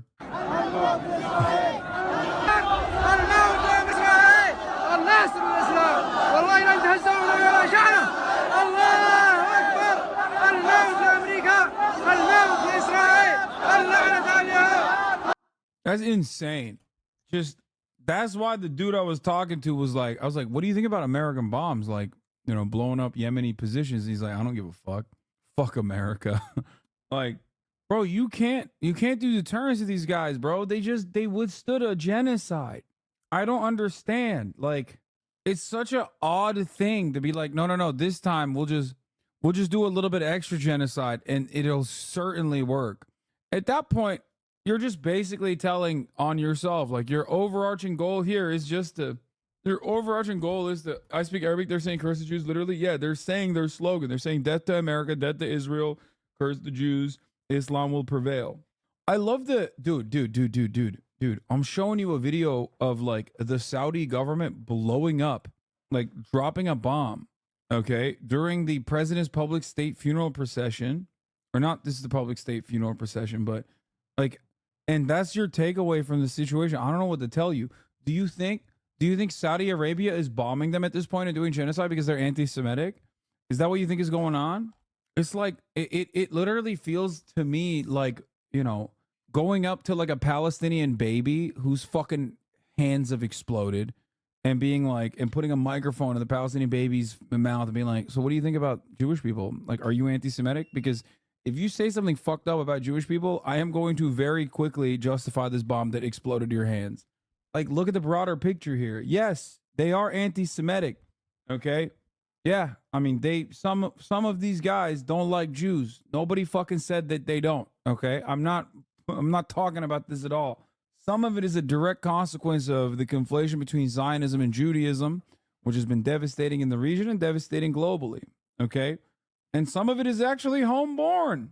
But your position cannot be like, oh man, these guys hate Jews while they're fucking being blown up. Okay? I always tell people to zoom out and look bigger, but no one listens to me. Yeah, it's like, acaba biz mi hata yapıyoruz? Adamlar Husileri bombalıyorlar, yanlış olduğunu biliyoruz. Karşısında durmak için Husi çocuğu yayına aldın, insan yanını gösterdin ama liberallere karşı kredibilitene zarar verdiği gibi duruyor. Sonuçta bombayı da durduramıyoruz. O liberallerin anasını sikeyim indibi. Okey. Ben Son 10 senedir aynı şeyleri söylüyorum. Liberaller gelir, liberaller gider. Günün sonunda kredibilitem, liberallerle olan kredibilitemi kazanabilmek için kendi inandığım doğruları söylemekten sakınmayacağım hiçbir zaman. Yok öyle bir olay benim için. No, he's saying like, dude, it seems like you know, you had the guy, you understandably believe that like bombing the Houthis is a bad idea, and you had one of those guys on, and instead of humanizing him, liberals basically, like, you lost your credibility with liberals. Perhaps we shouldn't do this. And basically I said, I am unflinchingly always going to be on the side of justice. These are things I fucking believe in. And these are things I've been saying for the past 10 years, you know? Yeah, that was the horrible stuff I say in Turkish when no one is listening. More Turkish secrets. But yeah, I said I've been saying these for the past 10 years. Liberals come and liberals go, you know? I don't give a shit. I'll always advocate for what I believe is right. Oh yeah, he's saying sonucu da değişmedi ama kredibiliteye zarar verdi. He's saying that the outcome doesn't change, and all it does is end up hurting your credibility with liberals. So is it worth it is the question. And to me, the answer is yes. Okay? For every 10 people that I push aside because they are pro-bombing Yemen, if I win over 2 people that turned around and actually reconsidered their former position, then that's good. I'll take that as a dub. I will say these things that I've been saying for years, even if I have 10 people, even if I have 20 people watching, even if I have only 100 people watching, even if I have, one person watching. That's where I started. That is where I was when I first started.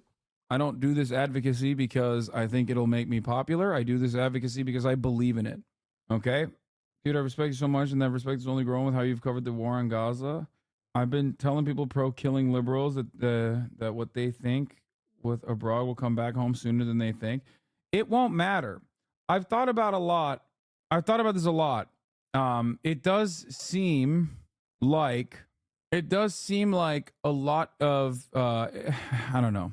It does seem like Donald Trump might win the election, and if he does, liberals will blame the left again. They're already gearing up to blame the left for a potential Biden loss. That's what it looks like to me. There's no leftist candidate. Fear and Trump would be a banger episode if you didn't talk about politics the entire time. Yeah. When cops serve instant I found 4 Karen, cases highlighting extreme Karen behavior, featuring 4 individuals who later faced the consequences, starting with notorious poolside Karen. And then she started calling us Mexican trash. Please make them leave. Yes, they don't belong here. This is Blair Featherman, a 49-year-old woman who on July 2nd, 2023, was recorded assaulting and hurling racist remarks at a Spanish family at her neighborhood pool in Lakewood, Colorado.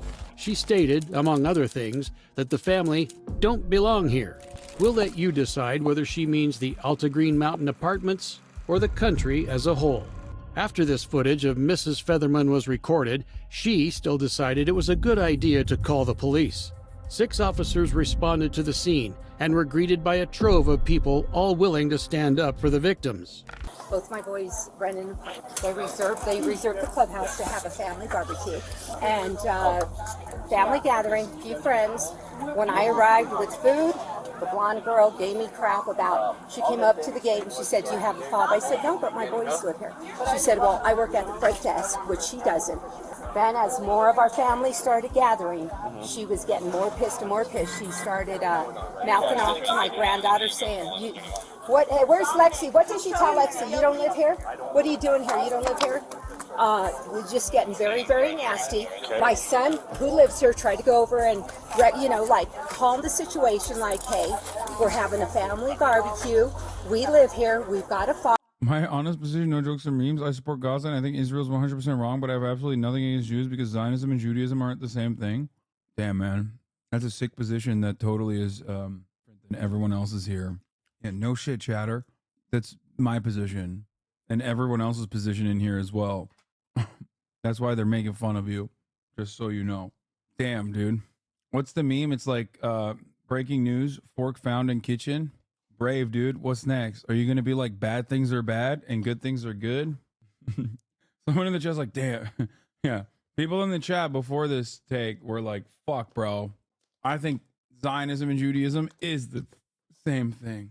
Anyway, I'm joking around. Avila Solis, you are in good company. If this is your perspective, you're in good company. You found a community where everyone does believe exactly what you're saying. It's not a brave take here. Probably is a brave take in other communities, but here it's not. And her brother went down on him, attacked him. He fell on the rocks. I'm sorry, can you? The family then shows the officers this footage. Whilst they were the first to see it, this embarrassing clip would soon end up gracing the eyes of millions. Party in the pool. We have a Mexican party in the pool. I'm here. Liberal debate bros would be like, actually, when she said get out of my country, she was making a political argument about the Mexicans not being from America, which is why it's actually technically totally valid. You just can't debate on the issues, man. You just can't debate on the boundaries of the issue, which is why you're saying she's racist, you know? Live here, nowhere where you ever came from, you lie, dumb, and you're wearing it out the pool, you idiots. Yeah, you don't even know what our face is. Oh yeah, and these? Wait, this is good. Like most Karens, Blair attempted to make herself seem more important than Alexis Alba, shaming for wearing the designer brand Hermes, almost as if she believes people who don't look like her don't belong in such expensive clothes. The family then continued providing their accounts to the officers. The blonde girl. The blonde girl This lady? No, over she's there. Over there. Do you see her with her thong on? Okay. That's her. And then she started calling us Mexican trash. Just total being extremely derogatory. Okay, so what do you want the police to do here? We don't want you guys to do anything. They called Do you want to press charges or anything? No, but I have a suspicion that there was probably some cat fighting and there was alcohol going on, mutual blah blah blah blah blah. Exactly. They're the ones called the police. Okay. So what's I like the cop being like, well, maybe, I mean, you guys are Mexican, so maybe you guys were like doing mutual fighting. Like, what's the deal? They're like, we didn't call the cops. We don't want to do anything. We just wanted her to leave us alone. And the cop's like, well, maybe you guys deserve it. You are Mexican after all. Trying to go on with our Still going. Still. We just got upset because we thought they were racial profiling. They were. You know, And she said, and "Oh, that's go why back what home." pissed us off.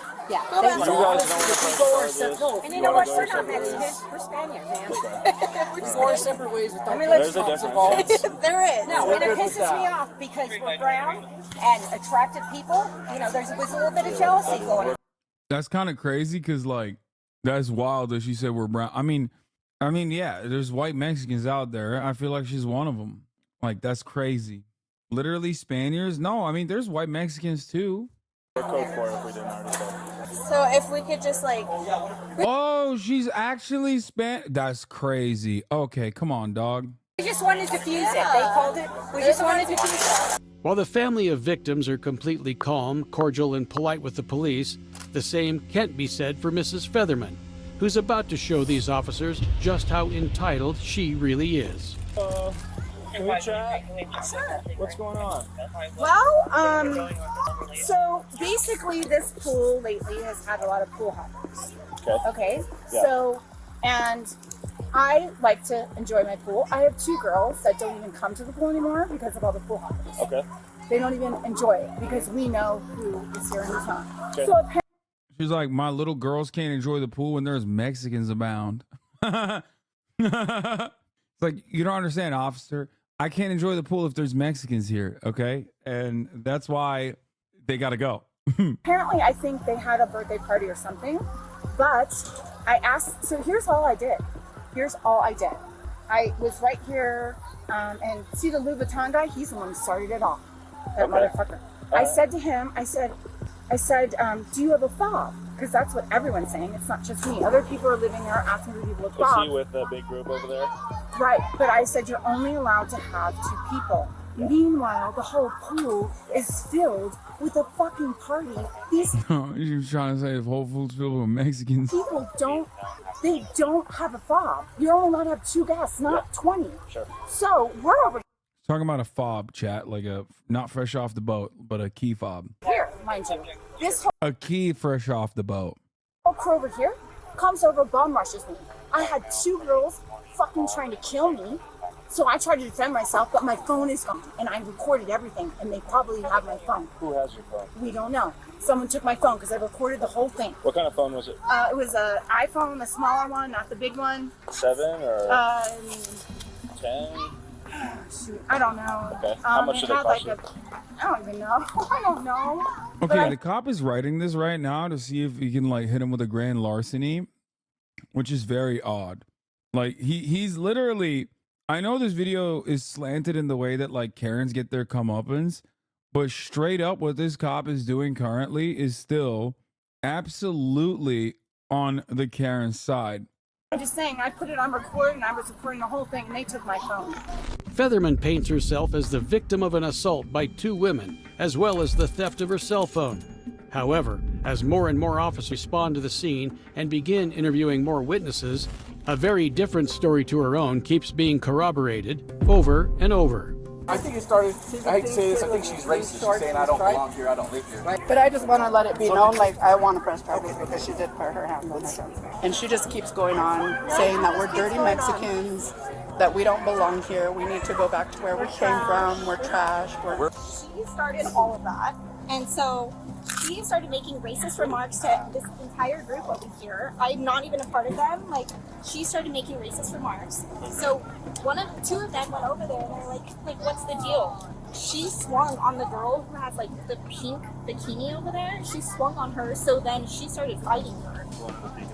Yes, but in this entire time, I was even telling her, like, I'm like, here's swimming with my kids. And it's like, hey, can you guys just chill out? She's like, great fucking parenting, take your kids out the pool. I'm like, well, maybe you guys should stop fighting. Like, They say every story has 2 sides, but it seems more like this one has a dozen sides saying the same thing and one lying. But in any investigation, someone has to take down everyone's account. Here, one very patient officer has been doing just that with Blair and her friends. Because I've got a female with pretty good injury blaming you as well. It's kind of this thing. Well, maybe she attacked me. And I Maybe she defended did, myself. maybe you did. What do you mean maybe? Okay, so God, she here, came I'm at me. gonna tell you Damn, this guy's yak, bro. right now, so when didn't you run after move her. from one area Good, to come but to I the almost other shot area, myself that's an out. aggressive Fuck, act. bitch. Well, I get it. Yeah, like, you know how these Mexicans are, they got the proclivity, okay, to move from one area to another where they don't belong. Classic. They jumped over the border to come over to this pool. They're not allowed to be in this pool. They're invading the pool. Is it not, I get it. my man? I mean, depending on the circumstances. Okay, but more than one person, absolutely.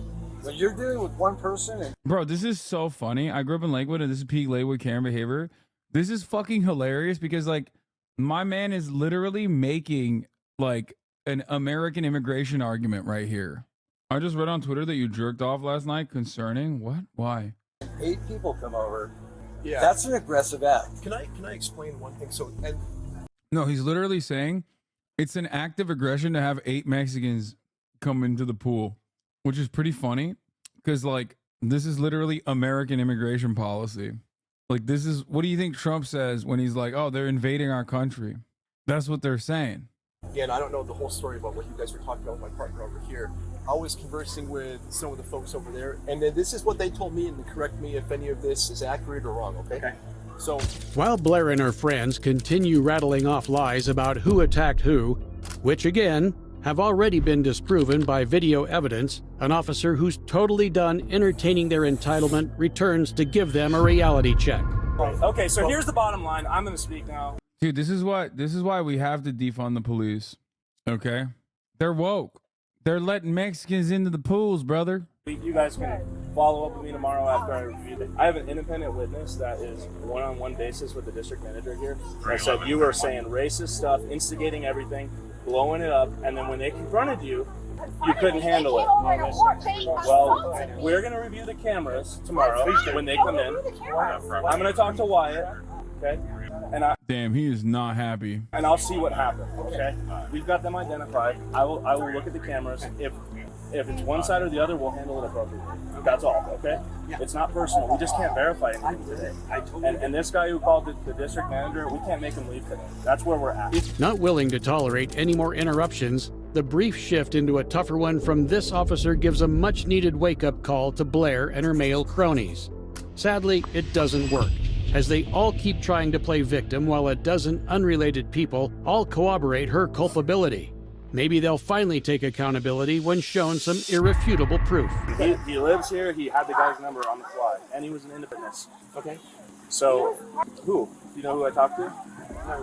It's none of them. It's an independent person that was sitting by themselves that said you were saying horrible racist things, and they got upset about it. Well, but this guy's not affiliated with them. That's why I'm like, okay, is he telling me the truth since he's not you or them? Oh, so when I get ambushed by all of them coming over here, that's what we're going to review the camera for, okay? And they yell at me, white bitch, like 4 times. Okay. So there's 2 discriminating things. I get it, Just and that's why I want the And they camera don't before we do belong it, here. before we make any action, They okay? don't belong here. They do if they reserve the clubhouse, which is what they did. Unless we disorderly Look at that. So Look at all of let me that. tell you something. According to the guy he was on the phone with, that I believe to be the district manager, if they paid the $200 to rent that out, they've got the clubhouse for that day.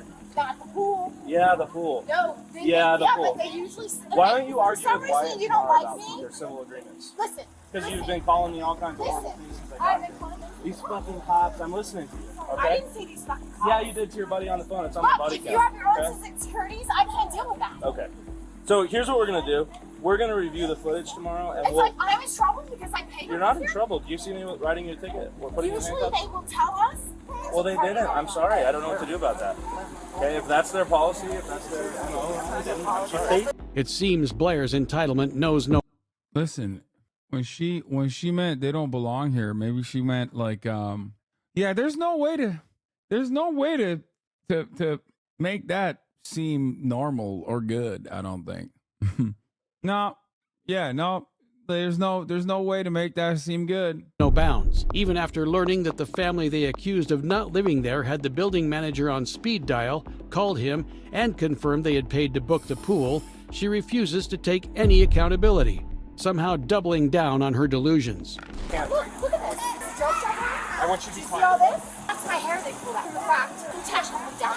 Okay. She's upset. Okay, I know, visible. I know. Visible. All of that. Visible. What we're trying to say at this point, we're going to review camera footage and follow up building management. I get it. Yeah. And then we're going to go from there. Right. And if this guy needs a fat fine because he's lied about renting the place out, or X, Y, and Z, or if someone assaulted her, we'll deal with that. And I'm going to tell you, if they did rent it out and it's legit, then they're legit. But it's still, you have an assault.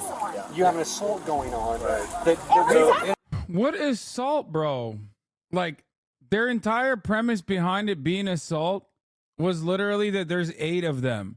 Like, this guy was trying to tell the cop that, like, the fact that 8 people actually were in the vicinity implies assault. Okay? That's it. He was like, come on, you got to admit, right? 8 of them at the same time? That seems like assault, right? I mean, come on. In America, I believe you can say whatever you want To a somebody. point. So there's a To a point. Yeah, this guy is like, oh God, I love this guy. He's such a Republican. One, he first said, you know, officer, it is technically assault when there's like 8 Mexicans around, right? Like when they're coming in from an area where they're not supposed to. You can see that as aggressive. You can see that as assault, right? So that's one. That's like weird as hell to just say. 2, now he's saying, and you know, my defense against that is free speech, which is also another, you know, fundamental American value, officer. But we have a charge in here, disorderly conduct. It's saying things that are likely to incite violence. In Colorado, disorderly conduct can range from Class 1 to 3 misdemeanors. The officer is referring to a Class 1 offense involving public disturbances or offensive utterances. However, charges here seem unlikely. This officer is just showing an impeccable example of trying to de-escalate a situation. Blair and her group eventually leave the pool. Totally. He de-escalating the situation just means always like agreeing unconditionally with the racist white people.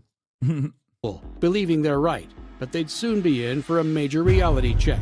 Well, and I'm here tomorrow and I think they stole my flip-flops too. You probably have never had nice flip-flops in your life. Cody. Oh, so we're in at 3 o'clock. He just continues to be racist.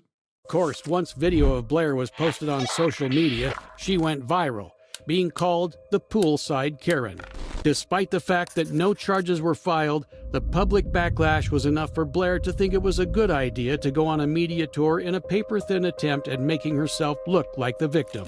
They swarmed over like a swarm of bees. It was... Oh my God. I don't even remember this, but that's so funny. She went on Inside Edition. Bro, America, don't ever tell me liberal media is not a racist, white supremacist ass institution.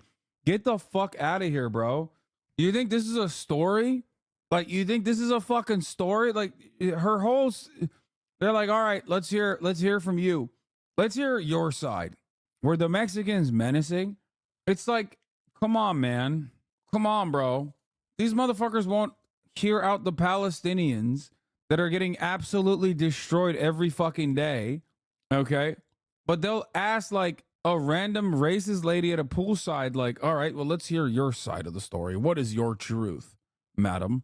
Very fast. I was literally curled up in the ball, just like this, trying to do as much as I could to get them from getting in close to me, because I had 4 women on top of me. Thankfully, most people can see right through her act. Now, while Blair Featherman's only real punishment was being branded as a Karen for the rest of her life, some Karen's entitlement knows no bounds. Like this mind-blowing case of a... The cop didn't even serve instant karma to the Karen at all in this situation. Just like I forgot to serve instant top-of-the-hour ad breaks at the top of the hour, and I'm serving it to you 17 minutes after the fact. Because at the top of the hour, there's a 3-minute ad break. If you no longer want to see those ads, all you need to do is subscribe for $5 or free with Twitch Prime. The story is crazy. Here's the 3-minute ad break now. A woman who put throwing a temper tantrum above the safety of her newborn baby. In February 2023, officers responded to a 911 call that was too outrageous for anyone to believe. On the school, all these pedestrians out here. She's around all that she did to ask her not supposed to ride. I do it all the time. Start taking pictures. And when she grabbed Ace's hand and pulled Ace toward her and start fighting, grab him by her wrist and start fighting to get the palm off of Ace. Did she ever throw any punches or anything? Yep, one, but it landed right here on Ace. It hit her on her shoulder. Officer Gabriel Fisher responded to the scene at the Grand Central bus station in St. Petersburg, Florida. It turned out that, as unbelievable as it sounded, the 911 call had been correct. As witnesses corroborated to Officer Fisher, a woman with an infant strapped to her chest had been rapidly riding a scooter and assaulted an elderly female security guard. Man, what's going on? Then I missed my bus. Okay, so why are we out here? Because I missed my bus. Why am what I kind here? of question? I want to address something here in between all of this. Apparently, there's some new drama. Really quickly, it's a ReactGate drama that I must get ahead of and must address. Guys, my editor, Daily Dose of the Internet, one of my editors, who also has his own channel, Daily Dose of Hasanabi, decided to put a joke in one of my videos on the Pakistan-Iran situation. It's a 37-minute, Daily Dose of Hasanabi, not Daily Dose of the Internet. One of my editors. And apparently the joke is that when I got up, instead of cutting directly to the video, which is what you're supposed to do in a situation like that, and just make the video full screen, he chose to put me here. I'll just show you the video, which, by the way, very, very devastating. You're not allowed to make a joke. You can't. Retaliatory strikes on targets in southeastern Iran, just across their shared border. What? Claims it took out a number of militants, but Iran says. No, wait, hold on. Fuck you. Chat. Hold on. He's just messaged you? Hold on. No, he didn't. Now hold on. BTW change shirt you smell. Are you telling It's a different outfit. me that I reacted to an educational video about the whole thing, about the whole ordeal, and I get canceled for reacting, and you're telling me? Why do you bother with XU? He and his community is annoying as fuck. Well, because he's an absolute dumbass who is so obviously brain broken in the situation. Same people are praising this guy, this editor who went after me, and he... Brother, that's a 37-minute video where I literally brought in a subject matter expert. Do you think that that is a good comparison? Like, he should have just... He called it a... D-fans linked this shit to him. I know. I didn't even know this was a thing. But it turns out... yeah, Daily Dose of Hasanabi, one of my editors, reached out to me and was like, hey, sorry about this. you know, guess they don't get that as a joke to put AI Hassan in the corner. That was part of the important, in my opinion. That was part that that part of the video was important in my opinion. So the viewer knows what's up. In case you don't want that in the future, let me know, or you know, will let me know, I guess. To which I responded with, you should have just posted the superimposed clip instead, like full screen the vid. It's not a big deal. It's standard in this circumstance to put the superimposed full screen clip, which is what he should have done. Okay. Instead, he says it was a joke to be like AI Hassan react or whatever. Do not worry, I've executed the editor for his crimes. It's not Austinox. It is Daily Dose of Hasanabi. Daily Dose of Hasanabi struggle session has been scheduled for about 5 p.m. on Hoscord. I hope you can attend. The revisionist assassination attempt on your character will not be taken lying down. Yes. Oh my God, that guy is so dumb. I don't understand how he made it sometimes. I know. It's not about that. He's beefing with Austinox or an editor Hasanabi, not you, but still stupid drama. Yes. Do not worry. I've given the editor multiple lashings. Fear not.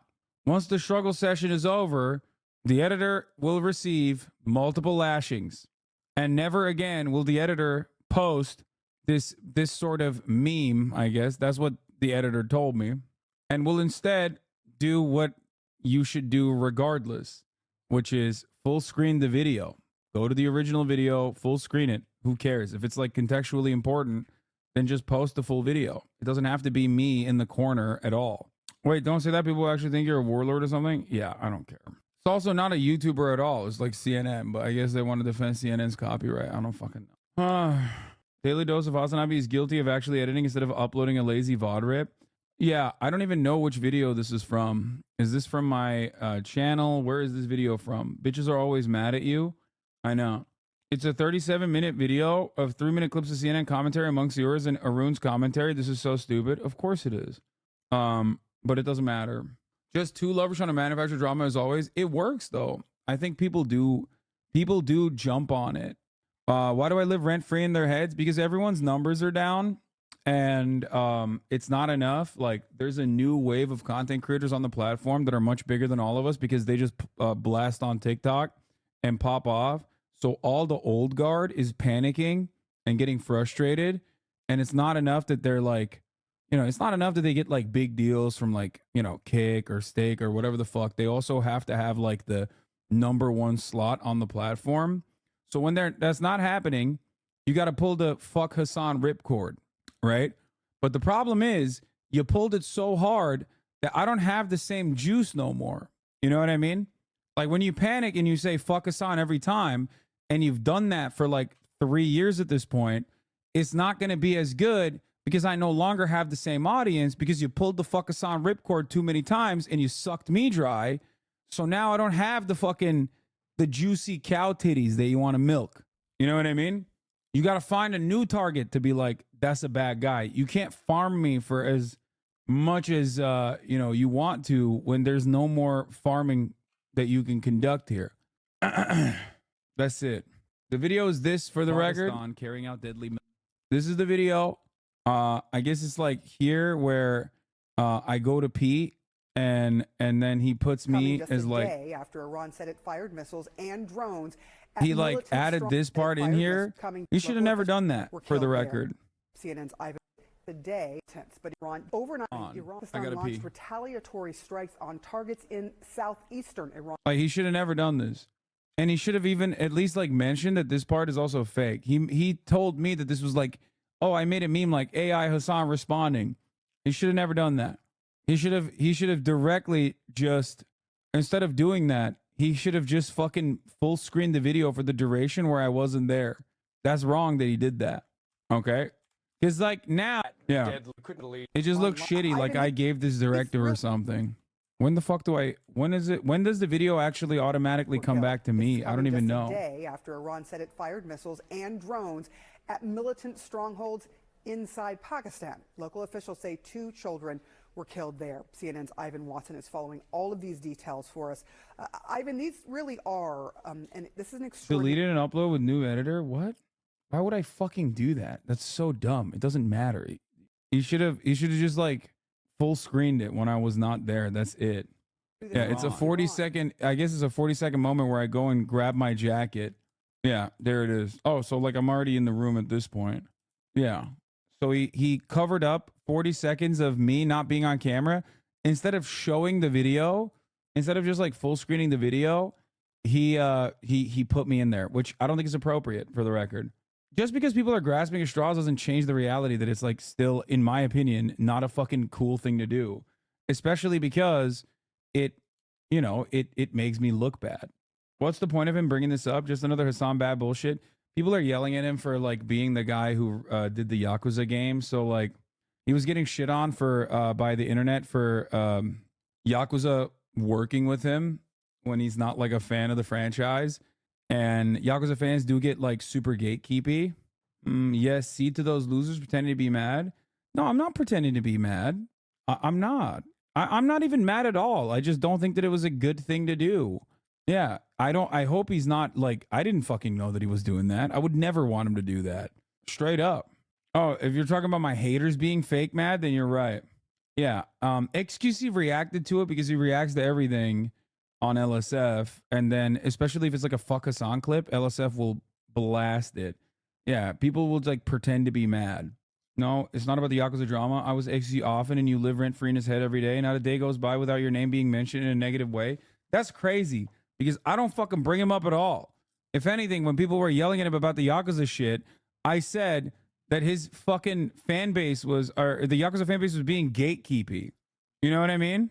And like yelling at him, and that it's overall a good thing for the Yakuza game. As a Yakuza franchise fan myself, a massive Yakuza fan, I literally think that the fact that they're yelling at him is silly because ultimately it puts the game in front of a much larger audience of juicers. Now, that's not me defending him, for the record. That's not me defending him. That's me defending the principles. So I'm not going to change my stance just because the person utilizes the fuck Hassan ripcord every goddamn day. Yeah, it doesn't matter. I don't give a shit. I'm still going to be honest and truthful no matter what. I think he was also mad that people were yelling at him because he reacted to the Israel-Palestine thing. So he's just trying to say that like I'm reacting to war, but without even being there. When did he start being so annoying towards you? The first time I remember his toxic bullshit was NoPixel 3.0 when he stream sniped you and got banned. Yes. Anyway, regardless, not that none of this shit matters overall. It's like petty, dumb, nonsensical drama bullshit. You never bring them up. I randomly see the streams for like 20, 30 minutes a day and they're always talking about you. My man is train washed. Scuba Steve, thank you for the 5. Get the subs. When did you become outwardly hostile to him? I remember you used to try super hard to avoid beef. When was the line that got crossed? I'm not being outwardly hostile. He's probably super bummed that he fucked up like this. Just tell him privately. You're airing it out in front of 20K people. Weasley little lying, dude. Wait, what? Who? What? Why is it that like in your eyes, I'm always in the wrong here? First, you got mad at me that I like am clarifying to my fans that like my editor fucked up, but it's fine. It's like not a issue at all.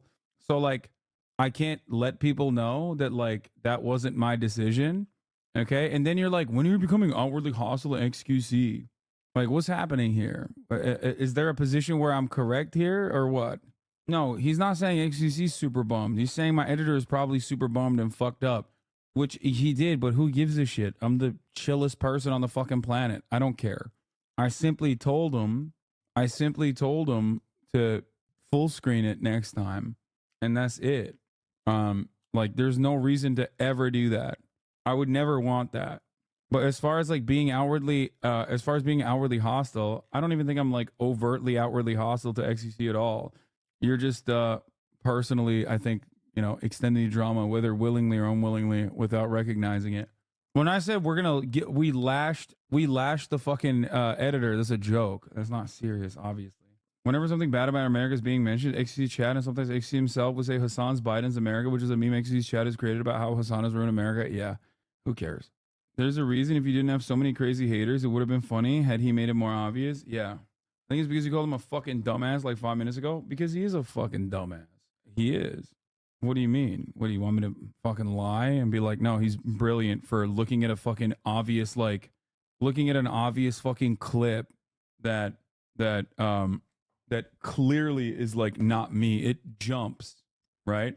And it's posted there. Like, what do you think? It's like to dupe people? Damn, you guys caught it. And it's a 37-minute video where I'm like interviewing someone with expertise, pulling data, talking back and forth about it for 37 fucking minutes. And this dumb fuck is like thinking that it's identical to him because I walked away from the screen for 20 seconds. Okay. He thinks like this is the same. Really? And this is the same as being like Israel, like responding to an Israel Gaza point. He's admitted on your pod that he likes the drama. He does this because he says you can tank it. I remember when you had him on. Yeah. It was originally posted to XQ's Reddit, but all the comments said we do not care. Yeah. Yeah. If it was intended to dupe people, I don't think he would have posted the part of me saying I'm getting up to pee. You know what I mean? It's also, like I said, a 37-minute and 40-second video. I don't know why would I find it fucking hilarious. There's a chatter out there giving their conservative Pakistani father live updates of Hassan's stream. I think the Hassan bad train has unfortunately left the building. Your YouTube comment says Pakistan, people from Pakistan is crazy. The XQ subreddit was shitting on Destiny Frogs on that thread. Yeah, but now they'll probably, now that I called XQ a dumbass, they'll come back and talk about this as like the most serious, most sincere issue. All right, let's get to this fucking Karen situation. You're approaching me, sir. Okay, well, here's the long and short of it, okay? Lose the attitude with me. I didn't cause any problems. Am I under arrest? What at first looks like an unassuming young mother and child is in fact the suspect, Destiny Froese. Just as the witnesses described, her infant child is, in fact, strapped to her chest. How someone could ever do what she's accused of with their child in such a vulnerable position is unthinkable. But it's about to become extremely clear that Froese is quite capable of that and much worse. No, I'm asking, am I under arrest I can right make that decision right now. Do you want to go to jail? Am I currently under arrest? You're being trespassed at the very least, okay? For what? She wants you off the property. You better lose the attitude. What is I with will you? leave. I will leave. Give me your information real quick. No, thank you. Give me your information No, real quick. sir. Ma'am, listen. Sir. We're not playing this game. I have a We're not meeting to playing go this game. to. We're not playing this game. Give me your information right now. Okay, this video doesn't seem like, this video, in my opinion, doesn't seem too favorable to the cop so far. Like, I know that Americans love hitting the am I being detained button, but like, low key, it seems kind of weird. This is a woman with a baby on her fucking, you know, a baby on her. Like, what harm could she be doing? You're being could detained. she be possibly? On suspicion of assault. You on battery. Assault? You put your hands on the security. Are you serious? Give me your name and information right now. If you want it, you can get it from No, I'm not. She assaulted someone already? Did I misunderstood? Did I misunderstand this? It's a call. Wait, hold on. One to believe. On the scooter, all these pedestrians out here. She's hauling that around me. All that she did ask her not supposed to ride. I do it all the time. Start taking pictures. And when she grabbed Ace's hand and pulled Ace toward her and start fighting, grab him by her wrist and start fighting to get the palm off of Ace. Did she ever throw any punches or anything? Yep, one, but it landed right here on Ace. It hit her on her shoulder. Officer Gabriel Fisher responded to the scene at the Grand Central fuck? bus station in Ladies out here with a baby on her fucking lap, on a scooter, assaulting people. Respect. I'll say it. I'll say the things that nobody wants to say. She's pretty wicked. She's out here jousting with a baby in her belly. Okay. in St. Petersburg, Florida. It turned out that as unbelievable as it sounded, the 911 call had been correct. As witnesses corroborated to Officer Fisher, a woman with an infant strapped to her chest had been rapidly riding a scooter and assaulted an elderly female security guard. Hey man, what's going on? Nothing, I missed my bus. Okay, so why are we out here? Why? Because I missed my bus. Why am What I kind here? of question? You tell me. You're approaching me, sir. Okay, well, here's the long and short of it, okay? Lose the attitude with me. I didn't cause any Am problems. I under for you. arrest? What at first looks like an unassuming young mother and child is in fact the suspect, Destiny Froese. Just as the witnesses described, her infant child is, in fact, strapped to her chest. How someone could ever do what she's accused of with their child in such a vulnerable position is unthinkable. But it's about to become extremely clear that Froese is quite capable of that and much worse. What do No, you I'm mean? asking. Am I under arrest right Capable of that and much worse. What the fuck she about to do with an infant strapped to her chest? This is Make that crazy. decision right now. Do you want to go to jail? Am I currently under arrest? You're being trespassed at the very least. Okay? For what? She wants you off the property. You better lose the attitude. What And is I with will you? leave. I will leave. Give me your information real quick. No, thank you. Give me your information No, real quick. sir. Ma'am, listen. Sir. We're not playing this game. I have We a are not meeting to playing go this game. to. We're not playing this game. Give me your information right now because you're being detained on For suspicion what? of assault. You on battery. Assault? You put your hands on the security. Are you serious? Give me your name and information right now. If you want it, you can get it from No, here. I'm not getting it from anybody else. You give me your information right now. Please ma'am. excuse me. Do not do Please this. excuse me. You have a child on your chest. Exactly. Do Look not how do close this. you are. I mean, I don't like the cop either, but also, like, what a wild set of circumstances here. It's like, do not make me shoot you and the baby. Ma'am, do not make me shoot you. That baby is now a human shield. Do not cause issues while you have a Is your child. body What is cam wrong? on? Yes, it's on. Perfect. Thank you. Give me your information right now. No, thank you. I'm leaving. I am leaving. Am I under arrest? You're being detained. No. Yes, you Detained for what? I told you already, for battery. In the state of Florida, Yeah, I mean, to be fair, it's in the state of Florida, assault and battery offenses are classified as misdemeanors, and also, you know, they give you money for doing it. It's not only not illegal, but they think it's a good idea to do it. battery is a misdemeanor, punishable by up to a year's sentence or a $1,000 fine. However, as the victim is a licensed security guard, the charge would actually be a felony with much harsher sentencing guidelines. Destiny is showing a clear misunderstanding of the term detained here. While she isn't yet under arrest, as the officers are investigating a crime, she is not free to go and must follow their lawful order to identify herself. I'll call my attorney on that one too. You can't. Bro, you said luckily the baby hasn't fully spawned in, so no trauma from this. That baby is growing up in Florida. If you think that the baby is not going to grow up to be just like her mom and like do felony assaults on security officers on scooters, you're out of your fucking mind. There's like a 98% chance that the baby does the same thing by the age of 6. That's just how Florida operates, dude. Excuse you. Ma'am, give me your ID right now. I'm not playing this game with you. Then give me something with your name on it and give me your Let information. go of my arm. Stop Let trying go to of pull my- away from me. Stop trying to pull away from me. Stop it. What is your deal? Just give me your information. Alright. So you're gonna go to jail. You're gonna go to jail. You're gonna go to jail and your child's gonna put your hand down. Don't raise your hand at me. Ma'am, no, listen. You're gonna go to protect. You're gonna go to jail and your child's gonna protect the service. Don't say that about my child. That's Stop. not fair to Hands down. me. You need to listen. Dad, you guys need to back the fuck up. No, we don't. All her manic screaming, flailing, Like, I wanna make fun of her, but I do also kind of feel bad for her. Like, cause honestly, it's like, bro, come on. She's a fucking lady with a baby strapped to her chest. Like, obviously, she's probably trying to get to work or some shit. You know what I mean? Like, she's clearly not having a good time, and it's only made worse by the behavior of the cops in the situation. Even if technically she's in the wrong and they're in the right, I feel like professionalism in this situation would be for the cops to basically behave in a manner that is de-escalatory rather than piling on and making shit worse. Stop caping for this white lady. Police that do this to white women will do this, if you are black, by the way, will do this in tenfold to you, okay? I don't know why you think that this is like anything different. I'm also mentioning to you something that's very important to understand. I'm not saying she's in the right here. I'm saying she's in the wrong. Okay? Reckless endangerment of the child's life, possible assault on an elderly security officer. All of that stuff is wrong. Okay? She's in the wrong. But I feel like there's a better way to deal with the situation, and the cops are not doing that. You know what I mean? That's it. Because the moment that she starts yelling and stuff is the moment where this, you know, the moment where the situation went south. and attempts to pull away from the officers could also land her a resisting arrest with violence charge at best, or a battery on an officer charge at worst, punishable by up to 5 years in prison. On top of all this, she's putting herself at risk of losing custody of her child and showing herself as an unfit mother.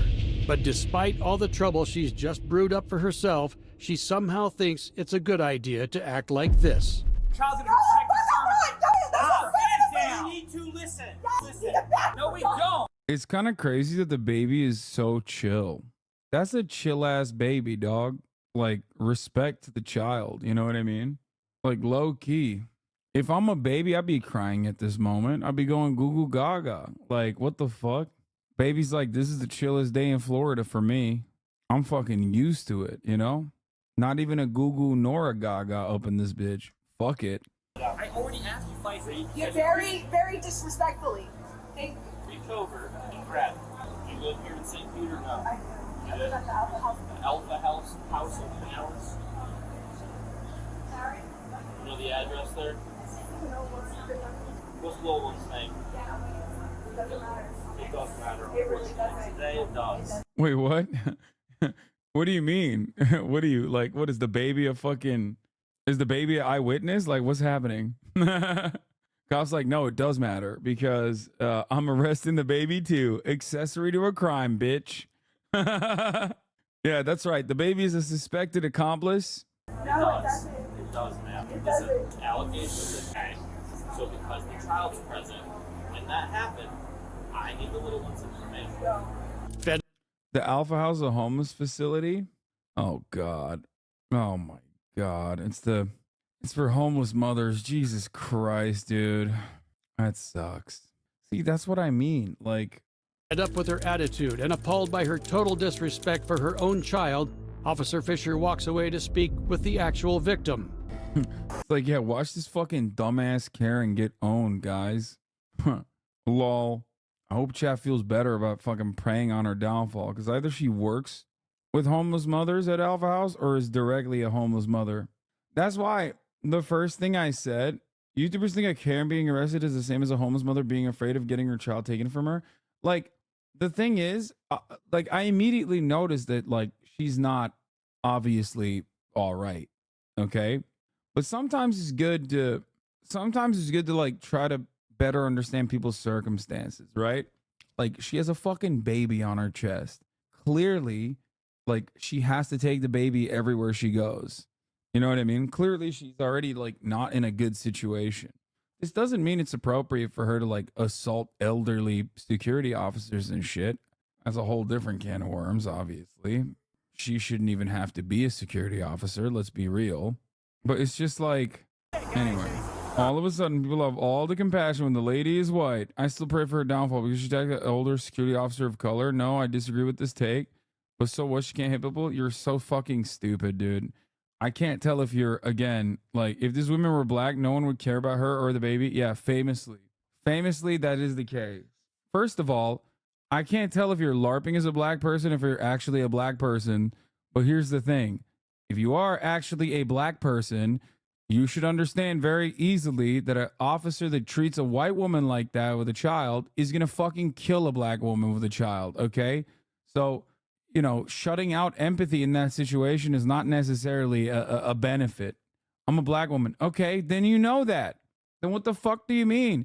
This is like when dumbasses come in here and they're like, like, the cops don't give a shit. The cops don't give a shit when, like, people don't care that more white people are getting killed by cops than black people. Like, this is a common racist take, right? People say this shit all the time, which is not even true.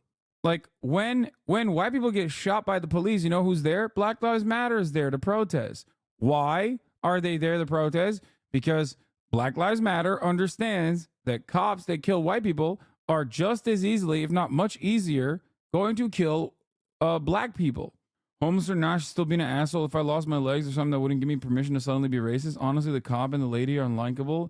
I know. I never said that she's actually correct. Okay? I said that she did the wrong thing. Why is this so profoundly hard for many to comprehend? Okay? The lady, the white lady with the child, very clearly did a wrong thing. But sometimes, even if you're doing the wrong thing, cops should rise above that. They're the ones who have the power to take your freedom away. They're the ones in that circumstance to be able to literally take your child away from you. Okay? So cops should deal with issues with a tremendous more empathy, with a tremendous amount of empathy, given the power dynamic that they have in every circumstance. Okay? That is my perspective. So while she's in the wrong, the white lady with the child, the homeless white woman with the child is obviously in the wrong. The cops should be working to de-escalate. Okay? They should be leading with empathy. That's it. And anybody that looks at her circumstances and goes, nah, fuck that, she's a bitch, all this shit is ridiculous. Okay? Is ridiculous.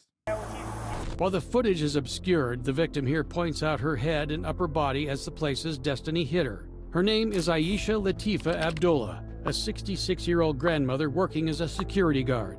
Meanwhile, the other officer is still exercising a massive amount of patience in dealing with Ms. Froze. So what's going on? Again, there was allegations that you put your hands on someone. In the state of Florida, any unwanted touching, that's considered battery. Okay? If someone touched you first and then you touch them, then like that's possible, right? But any unwanted touching, that's battery. So this officer has to conduct his investigation. So I don't know which I'm here, right? You saw when I got here, I came right to you. So I don't know what the other side is saying, but he has to conduct his investigation.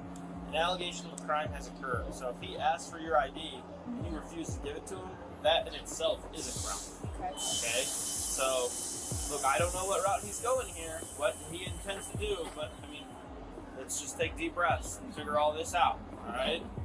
And like, again, I don't know how far he's going and what's being, completely alleged. All I know is someone called and they said that you put your hands on someone, okay? That's a crime. The reason why I asked for his name is when a crime's involved in front of a minor, I have to report it to GCF. I have to. Well, then I need to call the house that I'm staying at because it's a DCF middleman right there. Okay.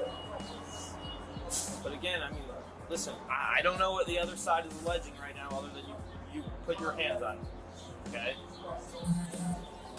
I didn't put my hands on her until she swung back at me because I went to snatch the phone out of her hands.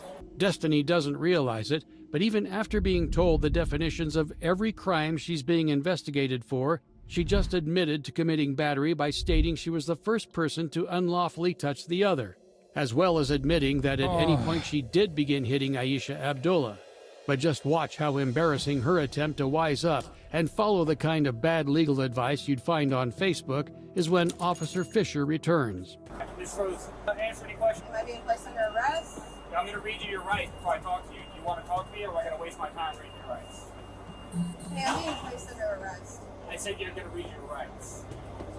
Am I being placed under arrest? Do you want to talk to me or not? I'm asking a question so I can make arrangements. Am I being placed under arrest? More than likely you're going to jail. Do you want to talk to me or no? Do you want to answer any questions about what happened? Or tell your side of the story? Like what? Do you want to? Yes or no? It's a simple question. This is so shitty. And like, it's so wild to me that there is definitely like a decent amount of people that immediately go, well, her vibes are off. So I think it's valid for the cops to like literally arrest this person. And I think it comes from a place of not really understanding the repercussions. Like, I'm not a prison abolitionist, right? I've talked about the necessity for detainment and the necessity for at least maintaining the presence of law and order many, many times over. But the standard to clear for someone's freedom being taken away from them, even for a brief moment, must be incredibly high. Like, this person needs to be an immediate danger to those around her. Just simply putting her child in a circumstance that is dangerous is not enough, okay? Especially when detainment in this situation would literally put the child in a worse overall condition, okay? It's just crazy. Like, I cannot believe that this is the way that this is going, and it's being presented as like a Karen getting their comeuppance. It's like, bro, this is literally like a pregnant homeless woman with one child already and is having a bad fucking day. Okay? But having a bad fucking day and trying to like snatch the phone out of an elderly security guard's hands and then having a little bit of a scuffle should not lead Like something that you can just like, if you put both of them together, okay, de-escalated the situation appropriately, and if you sat both of those people down together and had them talk it out about their own circumstances, they could deal with that. You know what I mean? They could easily deal with that situation. It's like breaking up a fight in a fucking playground. The consequences of that should not be the removal of this child from this, you know, pregnant homeless lady.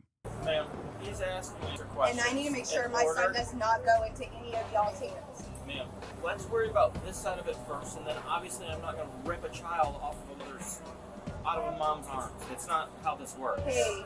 Yeah, like I think the reason why she thinks that, she attacked a 66-year-old woman, dude. She could have seriously hurt her and her child. Okay, but she didn't. I fucking hate people that are like this, dude. Please. But she didn't. Do you think it's just? Do you think even if she didn't, the likelihood that like it could have happened, do you think it's good to just like fucking ruin 3 lives at that point? You know what I mean? She didn't. Americans have to reevaluate the way they look at crime and punishment. Sucks. Like I said, she did something fucked up. It's not like, what's to stop her from doing it again? The top of the hour ad break is stopping her from doing it again. Yeah, she's a serial assaulter of like 66-year-old security people. Like, I can't believe your solution to this person having a fucked up ass day with very minor repercussions, okay, is take the child, put the child in the system, take the pregnant mother in the system, put the mother in the system too. Like, that's mind-boggling, man. She's homeless already anyway. Maybe we'll put a roof over her head with the fucking state. Americans are minor. Were you hit? Sorry, Sam, but you can't get away with putting your hands on someone no matter what color you are. You can't hit people. Wait, what do you mean, what color? Who said anything about color? She's not very pregnant. I think it's the Alpha House is specifically for pregnant mothers. Yeah, see? Look, it says the mission of Alpha House of Pinellas County, which is where she says she's from. Like, that's what she says she's staying. It's to prevent homelessness and child abuse by providing a safe residence and supportive services to homeless pregnant women and babies. You think the baby is better off with a mentally unstable mother? Yes. Dude, really think that this woman isn't putting that child in danger every single day? I think that that woman being with her child is better than the state taking the child, and I don't think many of you comprehend what you are saying. In order for this to work, some of you, I think, are jumping to the conclusion that, like, she gravely injured someone, okay? She, like, physically wounded someone in a way that, like, is, you know, reprehensible or some shit. And not like someone having a fucking bad day, having a minor scuffle. It's completely inappropriate. Completely inappropriate. Her actions are completely inappropriate. But, like, think about the repercussions. Destiny continues ignoring the officer, calling a family member to come pick up her child, whose safety she's suddenly very concerned with.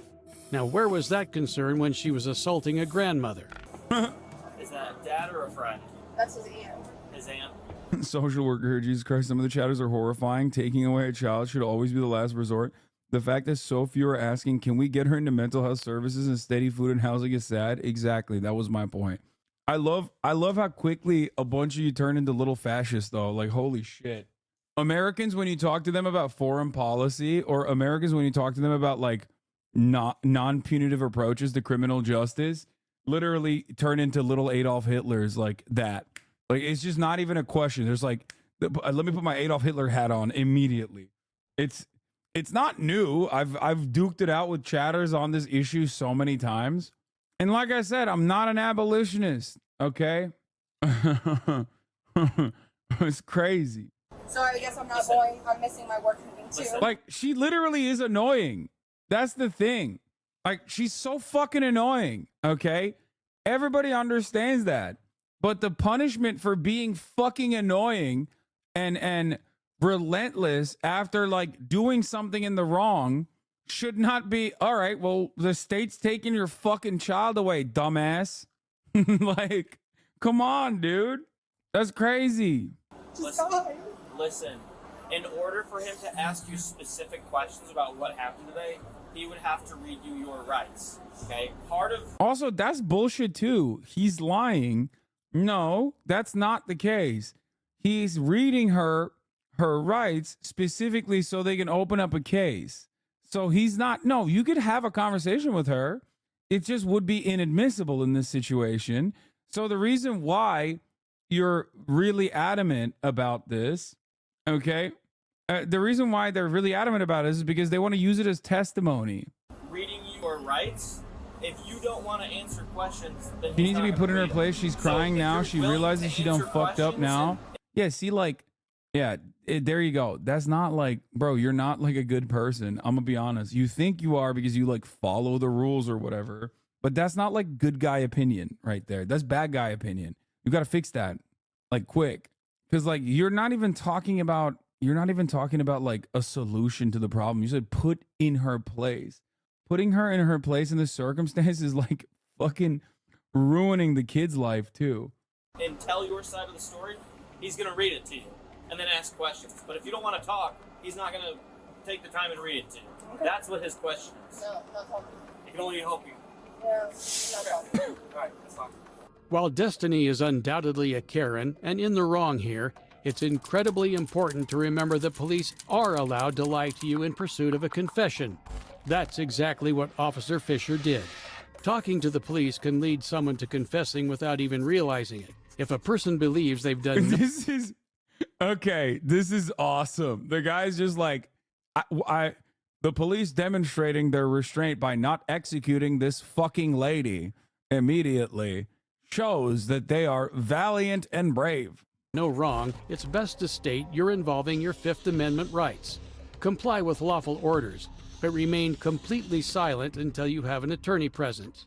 After a 30-minute wait, the child's Aunt Leah arrives to pick him up. We'll let him, he'll let him know. All right, just. Okay. Yep. Can I tell you something real quick? I'm gonna be Just- easy. Okay. That I handling you or nothing, okay? Relax, though. Destiny was charged with felony battery on a licensed security officer. At the time of this recording, the case remains ongoing, but considering her outright confession on camera, it's safe to say she'll likely face conviction. Oh my God. I hate this so much. I hate the criminal justice system so much. I hate everything. Oh my God. Nobody ever thinks about like the real human toll of this entire situation. Oh my fucking God. Oh my God. I totally understand why fucking Lolo is brain broken. Oh my God. Like I don't know how to describe it. Like this is just so this is so fucked up, dude. It's so fucked up. There is no justice there. Holy fuck. People that's crazy, dog. Oh my God. Here is our very own public defender, Lol Overruled. I wish I could help more people understand how evil the prison really is. There's this thing that happens when someone realizes they're going to be incarcerated, and I think it manifests in different ways. But the few times I watch it happen, it's the same. I think the phrase, in like a lion, out like a lamb, the most animated, defiant, vivacious person is reduced to nothing. I've watched firsthand human beings shrink to nothing in front of me and come apart. I cannot explain this experience. I'm lucky to have only witnessed it a few times, but the energy shifts to a realization of what's happening. What comes next? Next, an acceptance of a crushing and brutal reality. Total detachment from life, from family, from friends, lovers, from routine. Absolute isolation and loneliness. An interior and exterior deterioration. A destruction that I can't even fathom and only watch from the side. Absolute isolation and loneliness. An interior and exterior deterioration. A destruction that I can't even fathom and only watch from the side with my hands in my pockets. I cannot explain what it's like to watch this happen, to watch a person disappear in front of you, their humanity erased, their life put on hold, and for what? Most of the time, for fucking nothing. And I'm so angry all the time and so sad. I wish people could see humanity in one another and could love each other better. It's such a fucking waste. Yeah.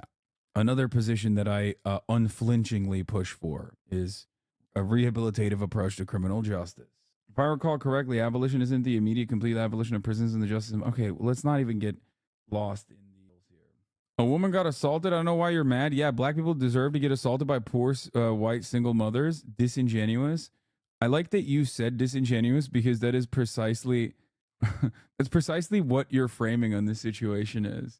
That's not what I said at all. I said that the punishment in this circumstance for a minor scuffle is like just ruining this person's life permanently. This person with a child. I think that's insane. She's already homeless. I don't know why everybody behaves like this. It's a profoundly American perspective to have. Okay? Calm down. You just accused me of possibly being in favor of like a world where black people deserve to get assaulted by poor white single mothers. Like calm down. I'm very calm. I think it is you who must calm down. Accuse, I'm a chatter, relax. Okay, you said, yeah, black people deserve to get assaulted by poor white single mothers after I said, I think it's ridiculous that this person's life is completely ruined even further. That is not my point at all. And you were actually being disingenuous. I don't agree with the rehabilitative approach, and I worked in legal aid public defense. It just doesn't work. People don't change unless they want to.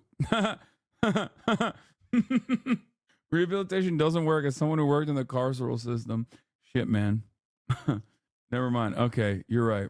All matter of all matter of evidence showcasing that a rehabilitative approach to justice is significantly better at lowering recidivism by 60%, 80% in comparison to like the Norwegian structure versus the American one. Throw it aside, because this guy worked in legal aid and public defense and realized that the American criminal justice system doesn't do a good job of rehabilitating people. Yeah, that's the point, man. That's what we're talking about. Okay? The carceral state that we have currently is not good. It's not good at all. It doesn't work to actually rehabilitate people at all. It's so funny because, like, I actually ride for this. That's not what I mean. Even rehabilitative programs aren't working, unfortunately. Yeah. What is your solution? We should kill these people, I think. If you've done a crime, I should be able to kill you personally. I agree with what you're saying. I think people are misunderstanding you. I think they think because she tried to do an assault, she had the ability to do it again. And if it happens again, then what if something bad happens to the child or someone else? But I agree with you how she needs help rather than her life being taken away from her. Oh, my God. I think legitimately a lot of people would be on board with just like killing people that have done crimes in America. Well, I mean, we do have the death penalty here, so I guess that's right. Anyway, I am a firm believer that you do not have to be.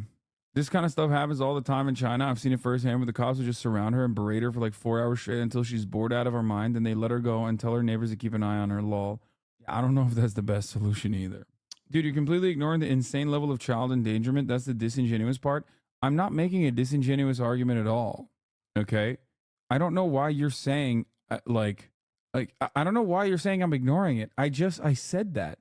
I'm saying it's a much larger child endangerment that is basically permanent when you send her to the gulag. That's it, which is correct. Like a baby without a mother is in permanent endangerment. That's it. ACAB, obviously, but they're going to scrape that kid off the street one day. Oh, okay. Got it. I think, like, if your goal is harm reduction, I think everyone should understand how severe incarceration is. Okay? And if your goal is harm reduction, like, there's no world in which taking a mother away from their child in that situation is participating in harm reduction. Yeah. She's endangering the child. We should literally put the child in perma-foster care. But Karens don't just disregard the safety of infants. As contemptible as it sounds, some Karens even despise dogs and disabled people. On February 16, 2023, an officer from the Indian River County Sheriff's Department in Fort Pierce, Florida, responded to a call at a local public supermarket, claiming that someone had assaulted a disabled man with a service dog. A service dog here. Another customer said it's not a service dog, so she kicked him in the half. She kicked the service dog, or no, the gentleman? I clearly don't think she should have been incarcerated or have her child taken away. You just said I'm ignoring the insane level of child endangerment. You made it clear that you say she doesn't deserve prison, but but like she's doing insane levels of child endangerment, well, she's going to prison. If you think the prison is the worst thing that could have happened to a child without a mother, then you should be against that, right? I think that's the point that I'm making here. Hasanabe is the most shit than I see ever. That's what the guy said. That's what he said. I don't know. Oh, you didn't see it? No. I think what's pissing off most black members of this community is the small amount that's left is the fact of your fucking attitude. No one here is saying she should have had her child taken away, but she did hit a 66-year-old lady. Black members in my community. What? The small amount that's left. You know what, dude? You're right. As a white supremacist, let me make it very clear. As a white supremacist, I want white people to never go to prison. Okay? I only want black people to go to prison. Please forget every single thing I've said for the past 10 years of my life, okay? And assume that it's the exact opposite. I've made it very clear that a police unit that treats a white woman like that are going to be far, far worse to a black woman, okay? If you can't comprehend that, I don't know what to tell you. You can't as a black person this shit, okay? What do you mean? How many black people have respected cops and got killed? I'm losing my mind. I'm losing my fucking mind. Oh my God. Dude, this is pure liberalism, okay? Black, white, doesn't matter. You are trying to spear dick your own personal, like, grievance into this situation. And, like, we're on the same side, okay? We're on the same side on this issue. I don't think you understand that, though. You're like, no, let me fucking get my licks in. It's fire when the cops behave like this to white people is not going to be a sustainable position for you. Okay? That's crazy. That is a crazy take to have as a black person. What the fuck are you talking about? Oh my God. She's also like she's a white homeless lady. Like, what are we talking about? That's it. She's literally in the fucking bottom of the white standard here, okay? She's literally at the bottom. There's no lower you can be. The only position in the eyes of a cop that's worse than a white homeless person is a black homeless person. That's it. Oh. Bro said the small amount that's left, you shouldn't even respond. Yeah, I didn't realize that my anti-black rhetoric was really pushing black leftists away here. God damn, dude. It's weird because black leftist content creators don't seem to think that I have anti-black opinions at all. Like, what kind of fucking cynical, nonsensical approach is this? Like, it's weird as fuck. To me, this chatter was just waiting to air grievances on you. You don't normally drop black people don't like you like that for no reason. Yeah, exactly. Such a weird way to fucking approach the situation. What the fuck? That's crazy to me. What is happening here? You've been a 35-month subscriber and you're over here being like, this is why black people don't like your community. Okay, dude, get the fuck out of here then. Suck my dick. Jesus Christ. Insanity, dude. Fucking turning into a barb in like half of a second. How you doing that? Babysitter. It's the gentleman right there with the blue shirt was all. Yeah, man. In a situation like that, I'm probably most likely gonna demonstrate empathy to the person who's like being apprehended and arrested by the police, regardless of what kind of fucking episode they're having. You know what I mean? My expectation from the police always is going to be that the standards, if the power you have over a normal civilian is that you can rob them of their fucking humanity in that very moment, you can rob them of their life, you can rob them of their freedom, you can take their child away, then yeah, the fucking the seriousness that you must demonstrate, it needs to match up your power in that circumstance. Okay? You can't just like behave this way. I mean, holy shit, dude. This is literally this is a straight up Angela Davis, our prison's obsolete moment. The solution to the criminal justice system is not pinkwashing prisons and ensuring that the women's prisons are more aggressive and meets the violence standards of the male prisons. The solution is lowering the standard of violence in the male prisons as well. Okay?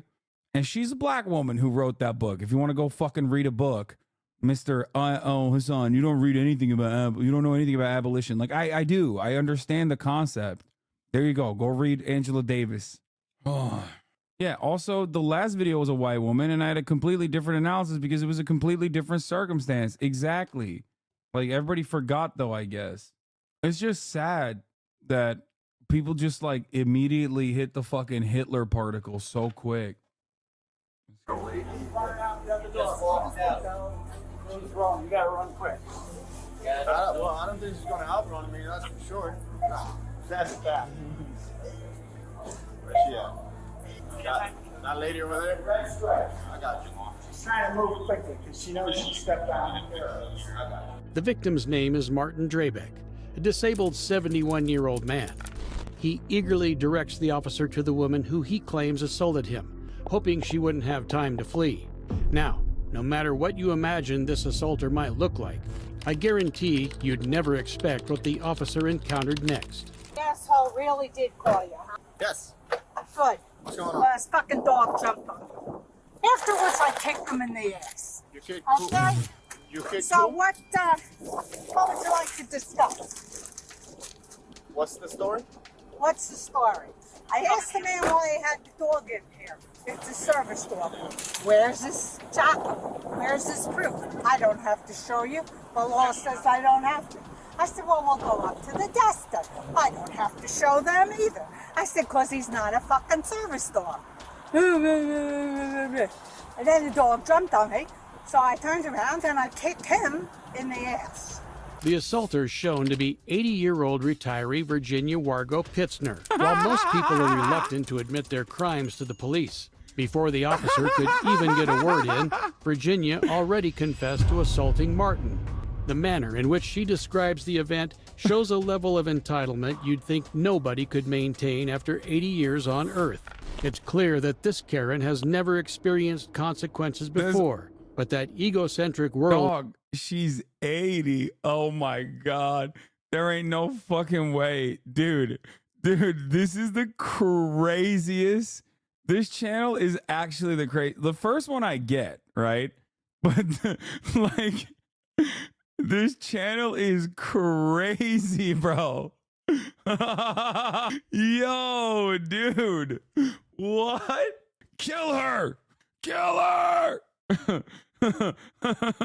Oh, my Lord. Oh, my God. By the way, yeah, you just said, why can't Biden sound this lively? It's kind of funny. View of hers is about to be brought tumbling down. You have your ID on you? He then presented this thing. I don't do this. I mean, like 2 out of 3 of these stories have literally been like totally vibes based, right? Situation could have been handled with like this, and then it's handled with like the shitty attitude of the person in the situation, like the perpetrator, causing them to get like, you know, violently apprehended. I don't know if she's going to get violently apprehended, but all apprehensions are violent. Okay, that is my standard. I hope you understand. Anytime you put cuffs on a human being, that's violence. Okay, straight up.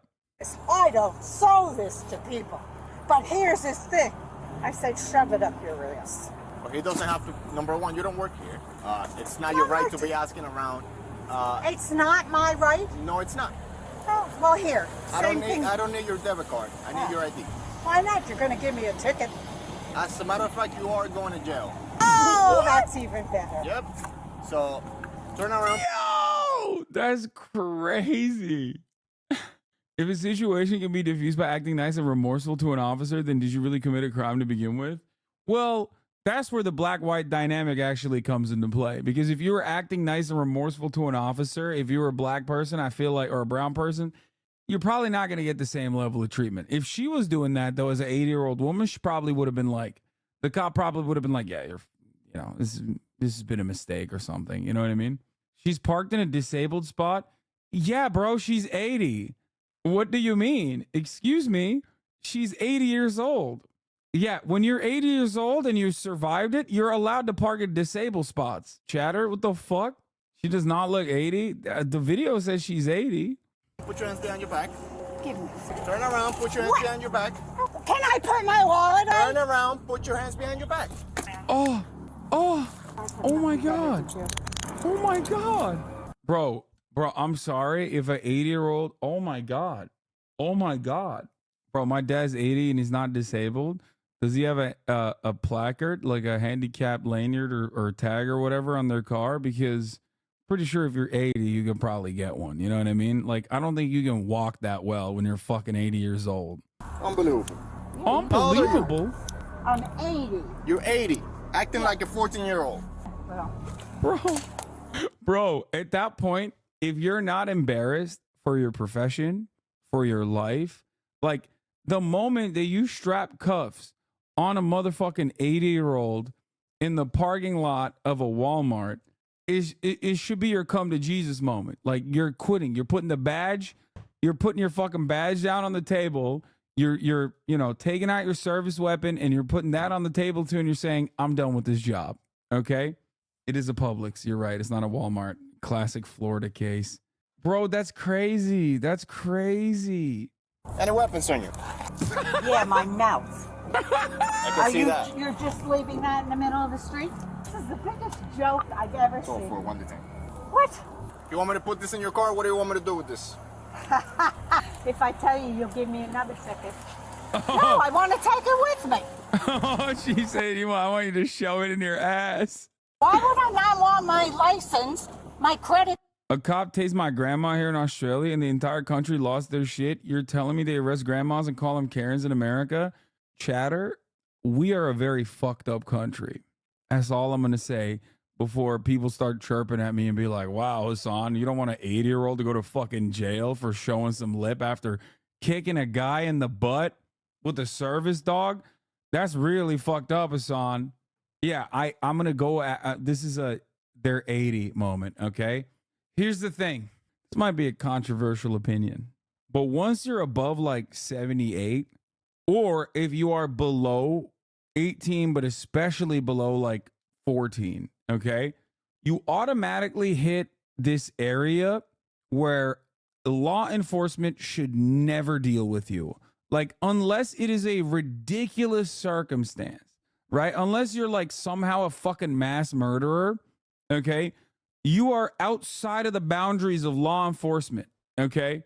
That's how I feel about it. Like, there's, or a pedophile.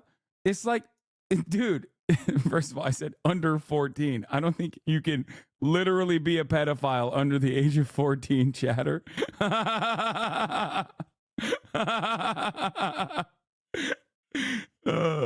yeah, look, okay, Hassan, I was with you on the last one, but you're way off on this. 80 doesn't mean you're disabled. It's not about age when it comes to being disabled. Bro, it's 80.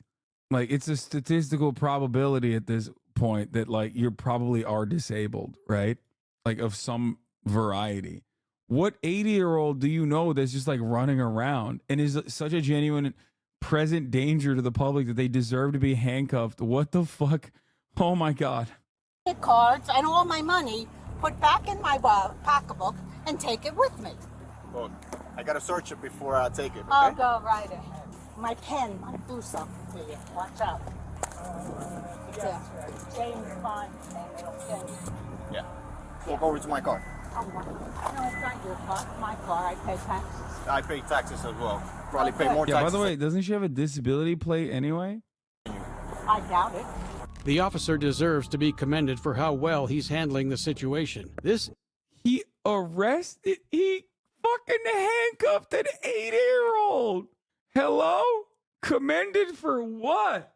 When I watch videos like this and I see like even members in my chat defend the cops' behavior, I do sometimes feel like I'm living on a different planet. Like, I straight up feel like I've lost the plot. Maybe I've lost my mind, right? Because like, I look at a situation like this and I'm like, that's crazy. Like that did not need to be dealt with that way, right? Like, are we for fucking real right now? Commended for what? She beat a disabled elderly man? Bro, she's the disabled elderly woman. What are we talking about? 80-year-old wasn't kidding when she said the only weapon on her is her mouth, as she's taken every opportunity to be as rude as possible to this officer. It really seems like she's delusional and doesn't understand the severity of her situation, but it'll quickly become clear. Why do I not have a right to question a person when the law says you can't have Bro, she's literally going to jail for vibes right now. This is pretty fucked up. That's crazy. She's going to jail for she got handcuffed for being fucking annoying. Trump will be 80 soon. She did not face prosecution. Yeah, it's the same, dude. These are the same situations. Notice how Trump has not been handcuffed at all, by the way, in any of the situations that he's been in, because there's a different standard, not for 80-year-olds, but for rich people. No, you're right. The police should not get paid millions for hunting grandma. animals in supermarkets and British cops aren't good by any means, but watching your lot is like watching brown shirts. Yeah. stores. Service animals are exempt, and you're not I allowed to asked him if it was You're a not allowed service to dog. ask. Why? Because you're not allowed to. It's protected. There's people with disabilities. You didn't know that? Because it's in his head. That's where his disability. She's being ableist too. He still doesn't have the right to make you kick someone. The dog didn't have the right to jump on me, did he? Service animals don't jump on me. You instigated the whole thing. Bullshit. The dog jumped on me before I kicked him in the hips. According to Florida Statute 413.08, subsection 4, any person who interferes with a disabled... Bro, I'm sorry. I don't know what the deal is with like the disability of this guy, but it is kind of nutty. It is kind of nutty overall. She kicked the person. She didn't kick the dog. She kicked the dude in the butt. The dog jumped at her and she kicked the dude in the butt. So the thing is, she's 80. Like, what kind of damage is she doing in this circumstance? You know what I mean? To the dog or the fucking person. Disabled vet with a service dog versus disabled elderly with a parking permit fight. Disabled person with a service animal's admittance or enjoyment of public places is guilty of a misdemeanor. Okay, maybe this is fucked up to say, but this dude has to be like insanely disabled for me to be on his side in this story. Okay, I'm talking like at least blind. Okay, like, because if we're talking like, oh, this is my dog for agoraphobia and this 80-year-old kicked my butt, I think you deserve to go to jail. Okay, fuck it, I'll say it. Get mad at me all day.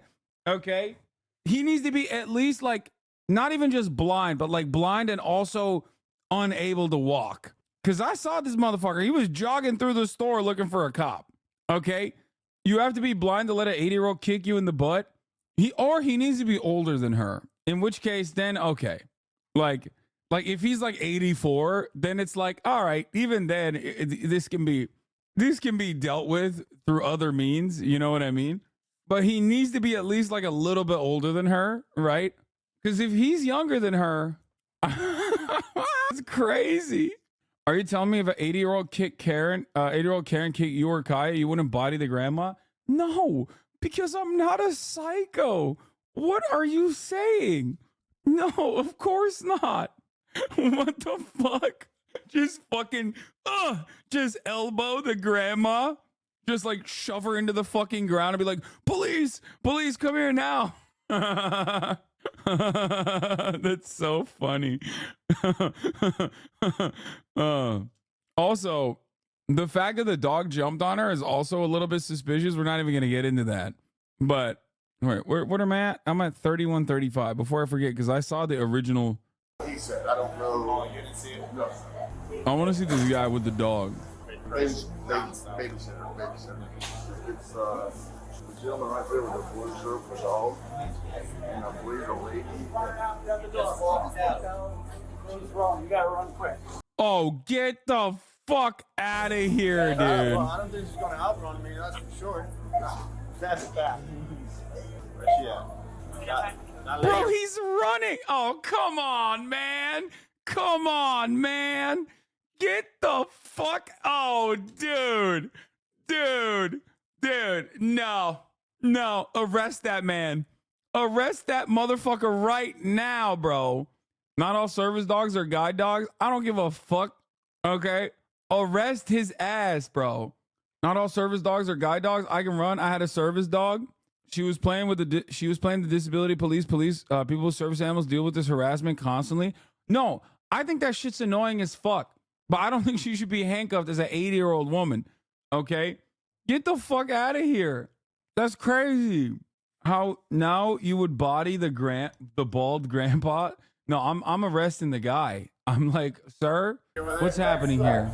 She's trying to move quickly because she knows she stepped down here. The victim's name is Martin Drabeck, a disabled 71-year-old man.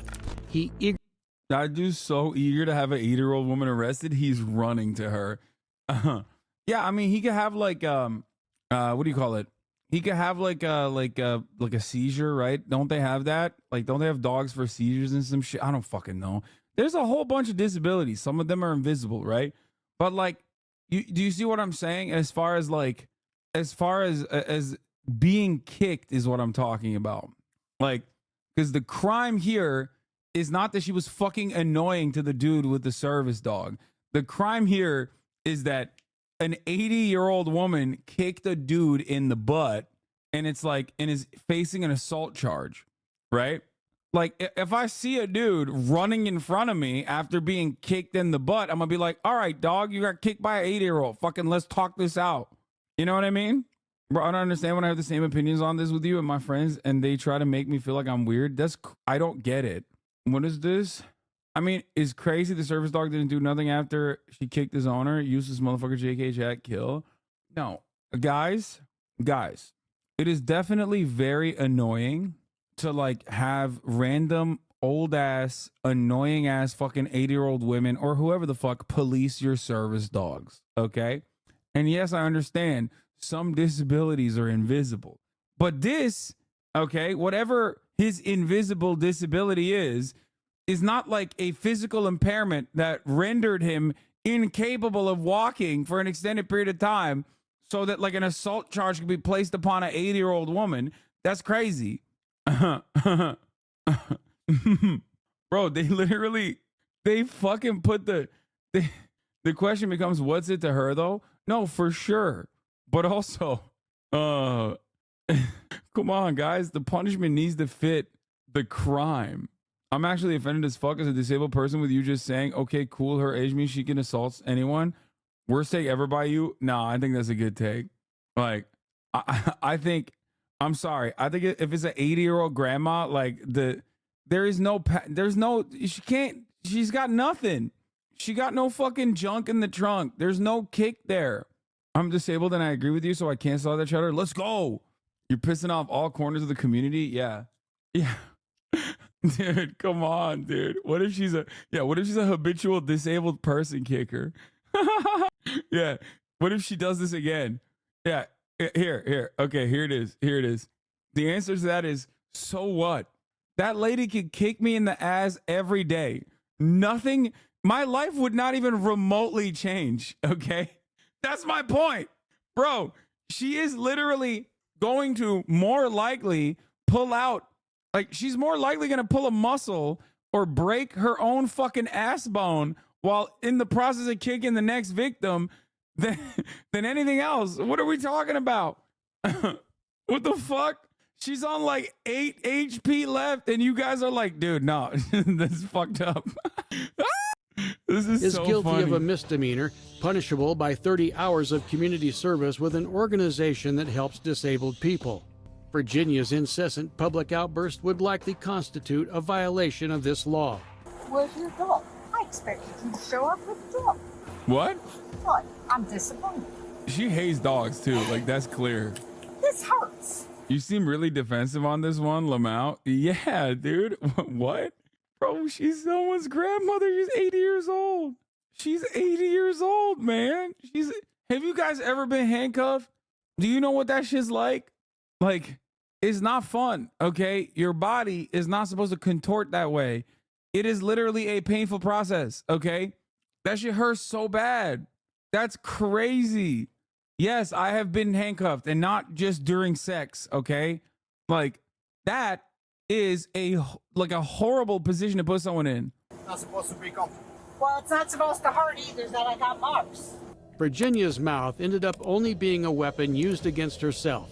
In the end, Virginia Ann Wargo Pitzner was arrested for the first time at 80 years old, charged with felony battery on a person over 65, as well as misdemeanor disorderly conduct. She was released on a $3,000 bail shortly after arriving at the Indian River County Jail, with the case still pending at the time of this recording. Bro, I swear to God, there is literally something wrong with Americans. No. We have collectively lost our fucking minds, dog. We have, oh my God. She has no priors. There's something so wrong with people. That's crazy. But Virginia's legendary sass seems laughable in the face of one of the most vitriolic, disrespectful Karens I've ever encountered. On the 1st of July 2022, at the JetBlue terminal in Fort Lauderdale International Airport, a worker CNAs and nurses get physically assaulted every day, but I don't see these people advocating for them to beat the shit out of their grannies that they dropped off at the nursing home. Old people are just assholes. Unfortunately, we can't just put them all in concentration camps. Yeah, what the fuck? 80 years, nothing on her record. She obviously, as the chatter said, she was a ticking time bomb, okay? She was any moment now. I agree with you on everything, except that you care too much about old people. Yes, because they're like largely a defenseless population beyond like the geriatric pieces of shit that run this country. Okay. Yeah, I do. I do care about like not throwing an 80-year-old in jail. Nah, she finally got caught at 80. Do you think there should be no repercussions, or the current repercussions is completely fucked and over, which I agree with? I think for her kicking that dude's ass, a mediator needs to look at the situation and earnestly deal with both sides of the situation. Maybe bring them together and be like, come on, guys, apologize, please. Like, this is ridiculous. Let's apologize and let's move on. It's like half of the shit that we just watched, you could deal with like kindergartners. Okay. Like, this is not, I think people consider, I don't know if I have like a higher standard of what is like a genuine assault, like what constitutes a genuine assault. But I do feel like even a fight, even like an actual fight that breaks out, right? Like a straight up fight, and you get like seriously injured. Even in that situation, I feel as though I feel as though there's like an alternative there. You know what I mean? There's something beyond. Like, if you could, I mean, I've been in a lot of fights, right? I've been in a lot of fights back in the day. Okay. And I guess like both parties, both myself and the other party, could have gone to fucking jail in every single one of those circumstances. And that feels really weird to me. Like, it's fine. You know what I mean? Sometimes you just fucking fight. Said you got your ass beat in those fights too. Not all of them, but I have definitely gotten sucker punched. You know what I mean? I don't think that person should have gone to jail. Like, I'm glad that person did not go to jail. You know what I mean? I feel like it's crazy. Euro bar fight would get federal charges in the U.S., ignoring potential for firearms. No lie. I do think about that cunt that got Emmett Till killed, and I salivate at the thought of her elderly ass getting her penance. Okay, but that's different. That person like did a white supremacist hate crime and exercised state violence against an innocent black child. You know what I mean? Like that doesn't meet the same standard, right? Like, that's entirely different. You know what I mean? Like, it's very different than kicking an 80-year-old kicking a 70-year-old's ass. And also, she wasn't an old woman when she did that shit, right? This lady kicked an old guy in the ass once in her entire 81-year life. Yeah, exactly. It's just kind of funny to think, like, I think the strong reaction against that lady, who's the embodiment and entitlement of the lack of accountability that happens to white conservatives, the chat is understandably, if not rightfully, resentful. I mean, guys, I talked about this on January 6th. The behavior of all of those fucking hogs actually, like, met the legal standard of, like, genuine legal repercussions. Like, that makes sense, right? Why? Because you are doing something that is, like, totally ridiculous, where, you know, harm has been done to others, right? So in that situation, like that, like, I'm not saying there's no instance where like white entitlement does not deserve some kind of criminal repercussion, right? But I feel like you have to make sure that oh my God, what, a mediator would not have been able to protect him if she went at him again? She could have killed him if she had just a few more seconds. No, this is the top of the hour ad break debate. No shot. I assume. I hope for the sake of this chatter's brain that they were just trying to debate me at the top of the hour with a 3-minute ad break debate. And that's why they said some incredibly unhinged shit. And how do you know this lady didn't do something similar? Fits the profile. So she should at least be detained until they find out what's going on. No, this person 100% is not serious. I don't believe it. No, bro. They're referencing what people said after the Will Smith slap. Yeah. Oh, that was another great one. It's like people freaking out over the Oscar slap. Yeah, exactly. Dude, that's what I said. Remember after the Oscar slap where I was like, what is wrong with y'all? Like, everybody calm down. You know what I mean? Like, I feel like Americans have like a very weird standard where they're like, if they see any real world violence, even for a brief moment, they immediately hit the cops need to come in here and deal with this right now. First time you get caught isn't the first time you do something. I think they should throw this old woman in the gulag. Honestly, why didn't the cops just call one of her kids? Yeah, it was wild. Like, yo, the Oscar slap made me realize white people really don't experience shit. I genuinely was so confused that people were just so immediately authoritarian after like the Will Smith slap. Yeah, this was the best take. He could have killed him. That's pure out of control rage and violence. They've heard a million jokes about them in the last 3 decades. They are not freshmen in the world of Hollywood and comedy. He lost his mind. I think I made Judd Apatow delete this tweet, by the way. I retweeted it and made fun of him. No, Judd Apatow was not joking. Like, I'm not even kidding. Judd Apatow was not. No, this was real. He literally said this. And it was like, it was so weird. It was so strange to me. It was so funny that like this was the reaction between like Will Smith and Chris Rock, like two dudes that have known each other for like 35 fucking years, right? And like the solution to that is like, we have to arrest Will Smith. Like, yeah, he wasn't right. You know what I mean? He wasn't. Like, he behaved like a little bitch. But like, why is it that so many people see like even a fraction of violence that, in my opinion, does not require so much worse violence? Because that's the way I treat it. Okay. The way I treat it is this: police coming in and arresting you is insanely violent. There is no non-violent way of dealing with that, right? Like, that's real violence. That's like actual fucking violence, right? So that needs to be a really fucking high standard. And I don't think Americans treat police arresting people as a violent situation at all. They have no way of comprehending that, like, that is literal violence, not like some dude getting up and slapping another dude. In public discourse about crime, people typically use violent and non-violent as substitutes for serious versus non-serious criminal acts. That alone is a fallacy, but worse, these terms are also used as a coded, often racialized language to label individuals as inherently dangerous versus non-dangerous. Violence is only to be leveraged by the state. Any civilian violence must be put in its place. State has a monopoly on violence and people expect it. Yeah, but that's like kind of fashy. You know what I mean? As leftists is hard, but we are charged to put our gut reaction aside to advocate against these systems. So not advocating for more cop violence against people who are annoying. Yeah, like, all kidding aside, we can't have people thinking it's okay to slap, kick, or sucker punch people in the streets, man. Brother, nobody thinks that is the case. Okay? What are we talking about? Like, who the fuck? You think that 80-year-old abolition argument coming? No, I'm not a fucking abolitionist. And also, come on, Cinemarxism. You know I've advocated for these exact same position. I'm quite literally repeating a position I had on the Will Smith situation years ago. So, like, obviously, this is not new, okay? It's kind of crazy. Like I said, I just don't think that Americans think that cops are violent. And by that, I don't mean like violent in like the George Floyd sense, right? I mean, like, they don't think that a regular altercation with the police that ends up with you behind handcuffs or behind bars is a violent act. And it is. And sometimes violent acts are necessary, right? Like, sometimes violence is necessary. Uvalde, violence is necessary in that situation, right? Do you understand?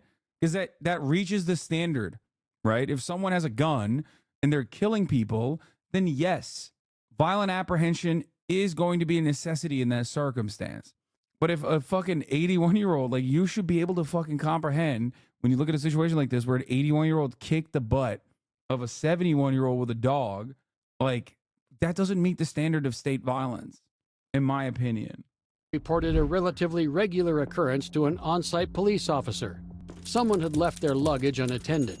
but nobody had any idea in the face of one of the most vitriolic, disrespectful Karens I've ever encountered. On the 1st of July 2022, at the JetBlue terminal in Fort Lauderdale International Airport, a worker reported a relatively regular occurrence to an on-site police officer.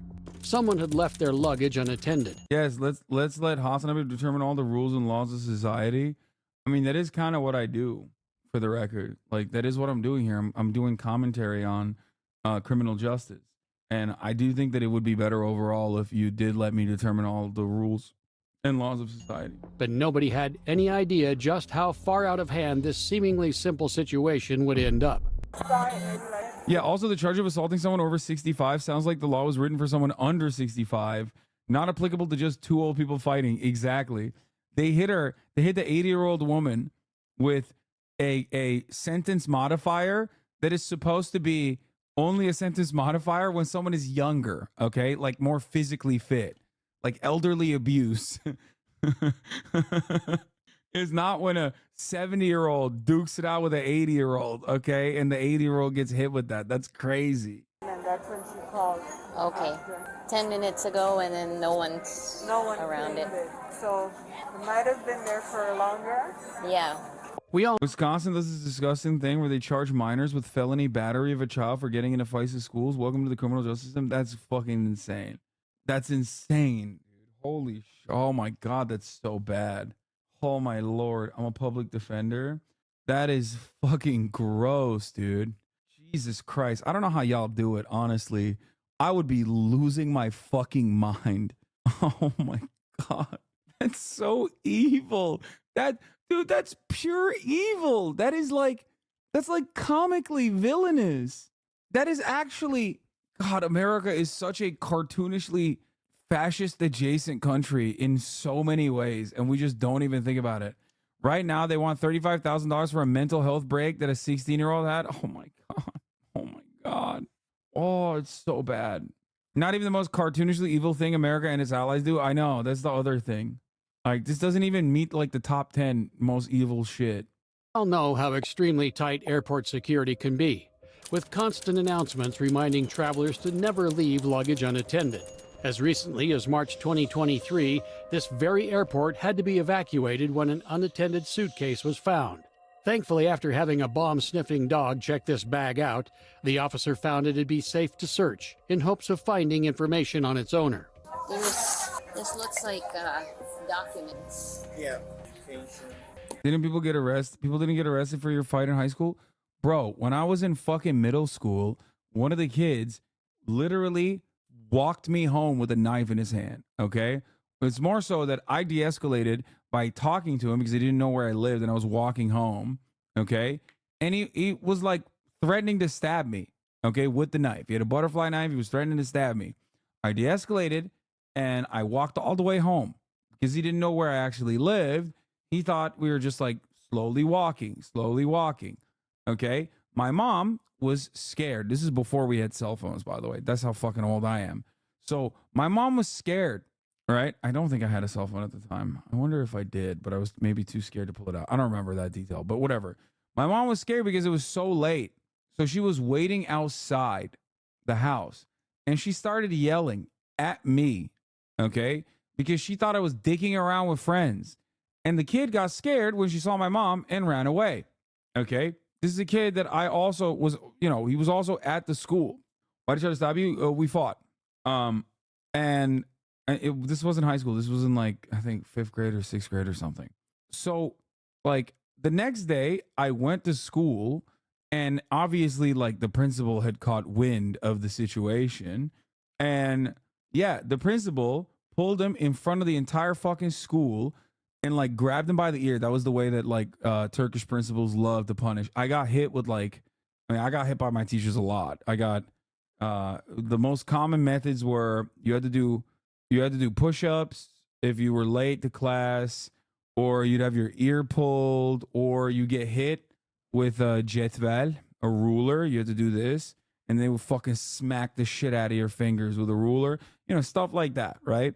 And like the principal fucking grabbed this kid by the ear in front of the entire fucking school, okay, and was like yanking on this fucking little kid's ear and made him, like, he was crying, he was bawling his fucking eyes out, and he made him apologize to me in front of the entire school for trying to stab me. That was his punishment, okay? That was his punishment. That's it. And it was fine after that, okay? Guess what? It would have been way fucking worse. It would have been way worse if he went to prison. Like, yeah, that's good. I'm happy with that, okay? Fun little story. I didn't die, okay? He didn't go to jail. And that's a big W for the situation overall. He never fucked with me like that ever again, right? My point is, like, that kid's life would have been so he became a celebrity early on by being a victim. Got it. What the fuck? What are you saying? It doesn't even make any sense. Like, I don't think cops should be involved in schools like that. You know what I mean? Maybe it's not the best idea to, you know, pull someone's ear. Like, I'm not saying corporal punishment is good. But my point is, it's definitely better not to deal with situations like that with like an actual with actual state violence, right? Anyway. Oh yeah, that's part of what's causing the buck a little bit. Lisa Michelle Landy. After searching its contents, the officer discovered that the bag belonged to a woman named Lisa Michelle Landy. With that name, JetBlue employees were able to find her information in the system and discover she was traveling. But it quickly came to light that her abandoning of her bag wasn't accidental, but rather extremely devious. Sure, yeah. It's broken, so. Let me show you the weight. Wow. 83. She's just leaving all her stuff, I guess. It's like cargo. She didn't want to pay the $100 plus the bag fee, so she said, I'll leave it there now. They'll have to send it to me. Did the, what time does the flight leave? They're supposed to be boarding. It is delayed, so he's going to pull her from it, so. Wait, what? Why? And the deputy over there's also looking for her. What is happening? She like left her bag behind or something? She had a bag that was too heavy, so she just left it behind? That's crazy. I think she left it on purpose, knowing people. Leaves her bag behind, then claims they lost their bag, gets to travel for free. She didn't want to have to pay the $150 bag fee, so she left it and said they'd have to send it to her. Oh. So you'd have to send it to them if we locate the name and everything? I mean, I think that's devious, but like in a good way. So they that's how they kind of jump over the 150? Yep. Terrible. Yeah, terrible. She should be fucking killed. Lisa had left her 83-pound bag to avoid paying a $150 fee, which is the $150 the employee and officer keep referring to. By leaving it unattended in the airport, a passenger can avoid the fee while the airline is forced to send it to the passenger's address at the airline's expense. Thankfully, the officer eventually receives an update that'll completely ruin this Karen's master plan. Oh, jeez. And now, you got to be even more concerned when you're driving because the person that's on the road. Ooh. Oh, yeah. Yo! Lady! We don't speak that here! What are you saying? Are you fucking kidding me? In the airport? She's like, wow, you cursed in the airport? No, she said fucking asshole. Shut up. She didn't say the N-word, dude. Chill. Public? You said the N-word? Wait, what? Oh, she did? Wait, what?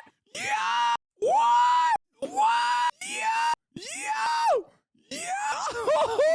What the fuck? Dude! Yo, I thought they believed it, so I thought she just said fucking asshole. Bro, she said it so fast. Like, that rolled off her tongue that, like, there's not even breathing room in that situation. Wait, hold on. Ooh. Oh, yeah. Bro, I did not. Am I crazy? She dropped that like a 14-year-old in a COD lobby, okay? That rolled off the tongue.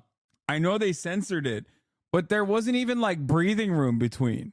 You know what I mean? Like the sensory of the N-word was not long enough for me to suspect that there was a word that was censored. Like there was no gap. It was smooth.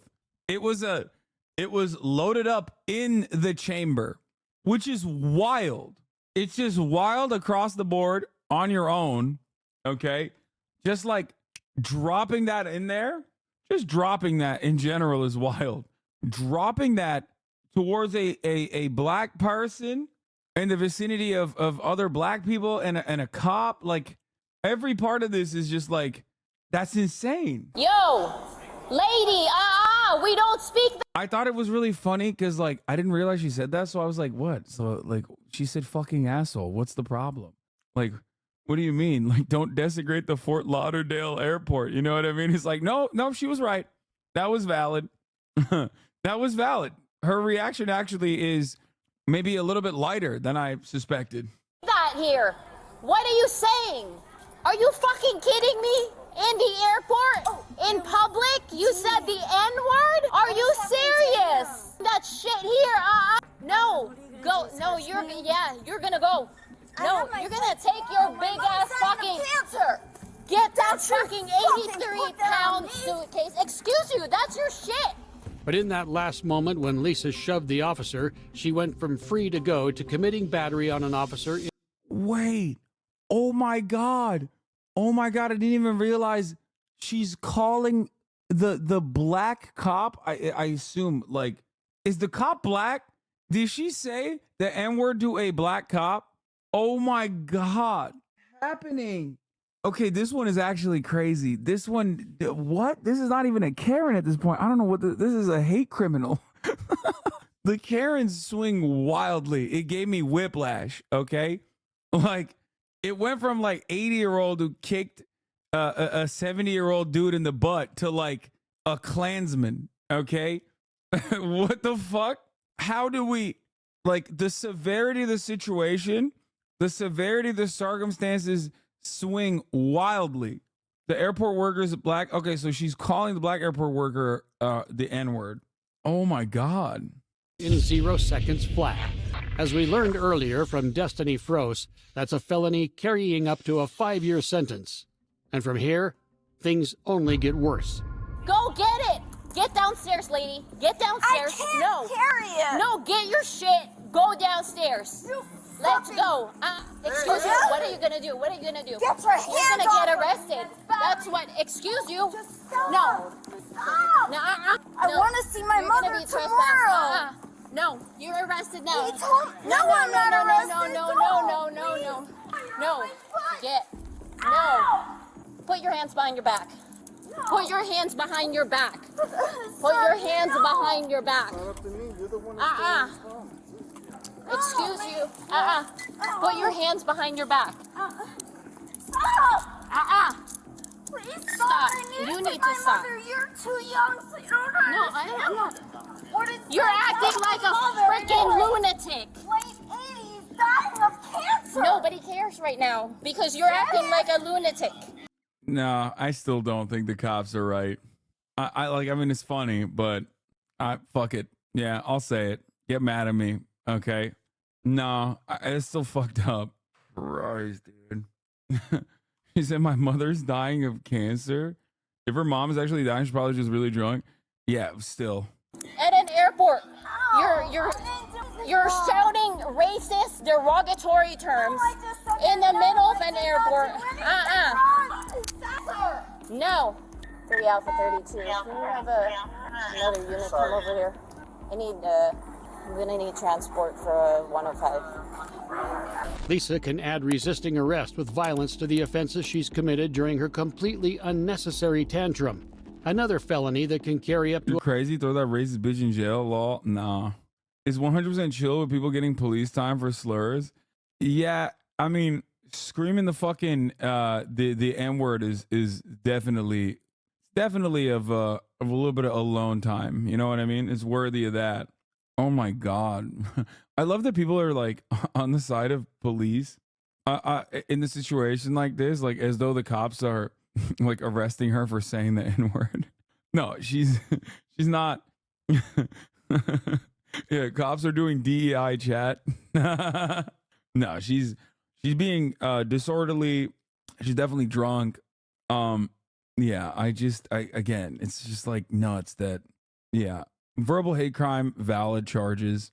Overall, though, like, again, in every single circumstance, like de-escalation, be above it. You're a cop. You're supposed to withstand bullets, okay? This is the woke police you've been worried about? Yeah. To a 5-year sentence. But as soon as she's subdued, she switches from vicious and violent to trying to play the sympathy card in a weak attempt to escape consequences. You're not when you're blasted drunk, lady. Damn, see, oh my God, are they taking her cuffs off immediately? Yo, that is white supremacy, I think, if they're doing Well, that. not before you started yelling. You know what you just said? As you know. You're fucking spit. Oh, I'm a spit. Yo! What the bro? Bro, why is she comboing? Why is she hitting the combos? Bro, that's a slurred demon. Put a muzzle on her. Put the muzzle on her. Oh, I'm a spick. Okay. I'm a spick. You got the wrong culture, lady. Remember when I said hate crimes would come back? Well, Lisa just narrowly avoided committing one through her own stupidity and ignorance. Had the officer actually been Hispanic, she would have racked up another charge. Wait, what? Wait, I'm sorry. What? That's how that works? Hate crime only if... Yeah. No, guys, it's not a hate crime if you just say a slur, but you don't say it to the right race. That's what this cop channel just said. I don't think that's how that works, man. I mean, maybe in Florida, I don't know. Fort Lauderdale, like, it's only a hate crime if you get a critical hit. Otherwise, it's not a hate crime. Doing racial signs to prove the victim wasn't the right race to qualify for the hate crime. Yeah. This changes the racism meta, I think. Hassan is such an awful white guy. Wait, what? Why? No shot, dude. Are you kidding me? No shot. It doesn't work that way. Law tip: alter choice of slurs for different minorities, but also be careful not to say the right slur. Like if you find out that like accidentally they're like half Mexican or something, you're fucking cooked. Or maybe if someone is half white, half Mexican and you use that slur against them, then technically it's still a hate crime, but it's half of a hate crime. So your sentence gets reduced by half. Is that how that works? How the fuck? What is this? I'm a fucking spick, okay? Get my hands out of here and hate.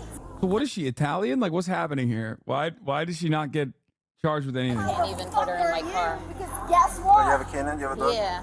Guns in South Florida, Dean. What are you trying to say? She's like, what is happening? She hit the video game, dude. She hit the video game defense. That's crazy. Yo, and it worked. Yo, what is going on? Florida is a lawless land, okay? They need to shut down Florida and investigate. I take it back. Everything is happening down there. Everything that's happening down there is just wrong, okay? That's all I can say about it. It's just wrong. The hate crime thing killed me. I swear to God, that's so dumb. It's one of the dumbest things I've ever seen. You have ID on you? No. Well, yeah, I'm gonna find your. I got her. Just tell them we're at door 323. Just tell them we're at door 232. I think they took her cuffs off. All that over a $150 baggage fee. In the end, Lisa Michelle Landry got lucky. The officers only charged her with one of the many felonies they could have: assault on an officer. She got lucky? Bro, what? She got hit with assault because she fucking pushed her bag in the vicinity of she's being a public nuisance, she's being disorderly, she's harassing people. What the fuck she's got to do for y'all to see this as wrong? Dude, I don't think chatters understand. Like, wrong does not equal going to jail. I wouldn't have dropped the fucking hate crime charges. Like, that one was the more...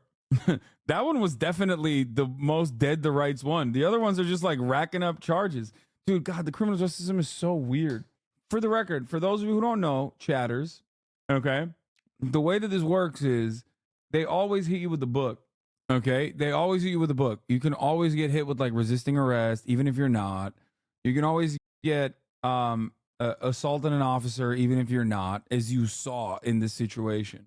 Because she 100% did do a verbal hate crime, but she definitely did not assault an officer, right? That was a weak ass fucking upcharge. Why can cops call people slurs and it's not a hate crime? I just thought about that. Well, because cops get a buff. When you're a cop, automatically you're all the races. So you can say all the slurs. Lisa was also charged with misdemeanor disorderly intoxication, which is punishable by up to a year in jail. With video evidence against her, this Karen didn't stand a chance at trial, instead striking a plea bargain that landed her on community service and probation. Also, it should go without saying that she won herself a luxury, all-expenses-paid, lifetime ban from JetBlue Airlines. How do you deal with a kid that's like this and the parents aren't around and he's acting a fool with you? The replies to this are so funny. They're all acting like they just saw a video of John Wick killing a dozen assassins. Amazing technique displayed against the 8-year-old who's bit the teacher's aide. Oh, no way. Come on, dog. What are you doing? He fucking choke slammed him, dude. That's a little bit much, huh? That's crazy. Dude, there's something wrong. There's something wrong with everybody on Twitter, okay? Arrest people on Twitter just for the sake of society. Intrusive thoughts 1. Wait, let me see the responses to this. I don't know the situation, but if you really have to bite the teacher-style kid freaking out on everyone, it displays a high degree of honor and chivalry to dispatch an adult who is roughly his size. Yeah, that's what you got to do. Exactly. That's fair. More details. Dude was more restrained than I would have been. That's crazy. Dude, what do you mean dude was more restrained than I would have been? Bro, what are you guys saying? This guy's like fantasizing about like slamming a kid. What the fuck? What do you mean? Would you have killed him? I would have fucking killed that kid, dude. I guess this is a story from 2018. He didn't get the kid. As a former cop, I'd be required to arrest the kid for assault. And for one moment, imagine if this wasn't recorded. That dude would be trying to convince a cop what actually happened. Kid learned a valuable lesson that day. I learned this lesson too when I was young, law. Respect their elders. They know a thing or two. Similar to that, I'd reckon. Wow, that looked like it felt so good. I hope that feeling gets him through that assault trial and inevitable incarceration. That's nuts. That kid versus 80-year-old in a cage match. Who got the kid, dude? The kid's going to kick her ass. Nah, that is part of the job. Kids with special needs and behavioral problems. Sometimes the kids have meltdowns. It's the Reddit-esque weirdos in places like Justice Served and public freakouts that have migrated over to Twitter. Freaks. Yeah. What is this? Do you want this? Oh, it's 3 minutes long.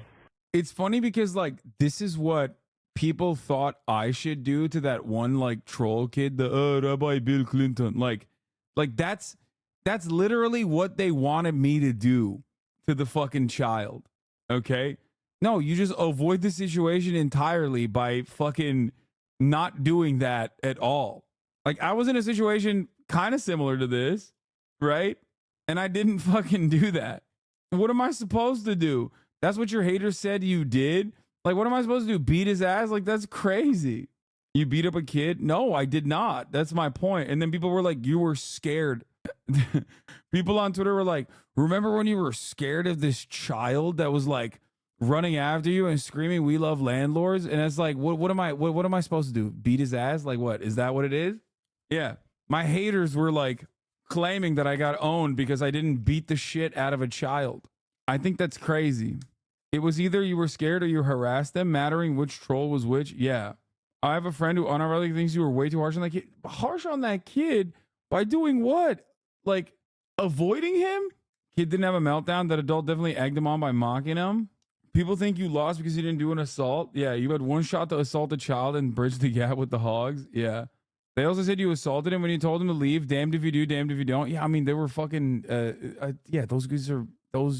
These are adults that are like fans of a 14-year-old, okay? What am I supposed to do? Like, if you're a fan, if you're an unironic fan of a 14-year-old, then as a whole ass adult, like, you know, you got brain issues.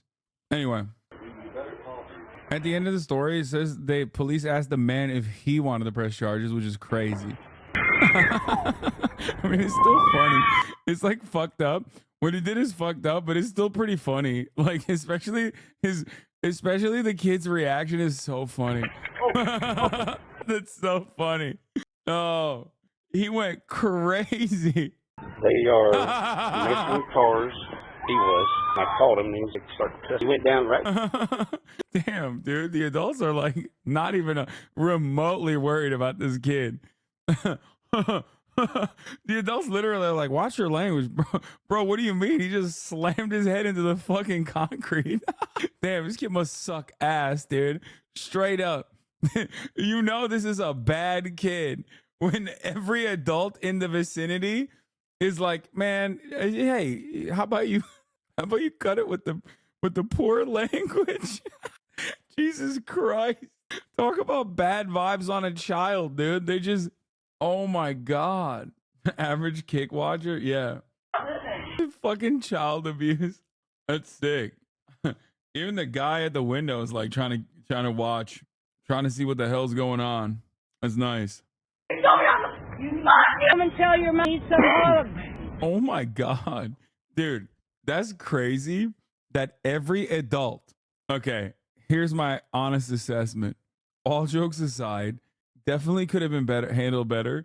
But if every adult in the vicinity of this kid immediately started mocking him, like, what the fuck is this kid doing? Like that's crazy that like 3 adults saw a child get choke slammed into the fucking pavement. Not one person walked up and were like, let me help you out. They immediately started criticizing him and then also started belittling him and then making fun of him. Bro, not one person? Not one person? What have you done? What kind of menace is this kid?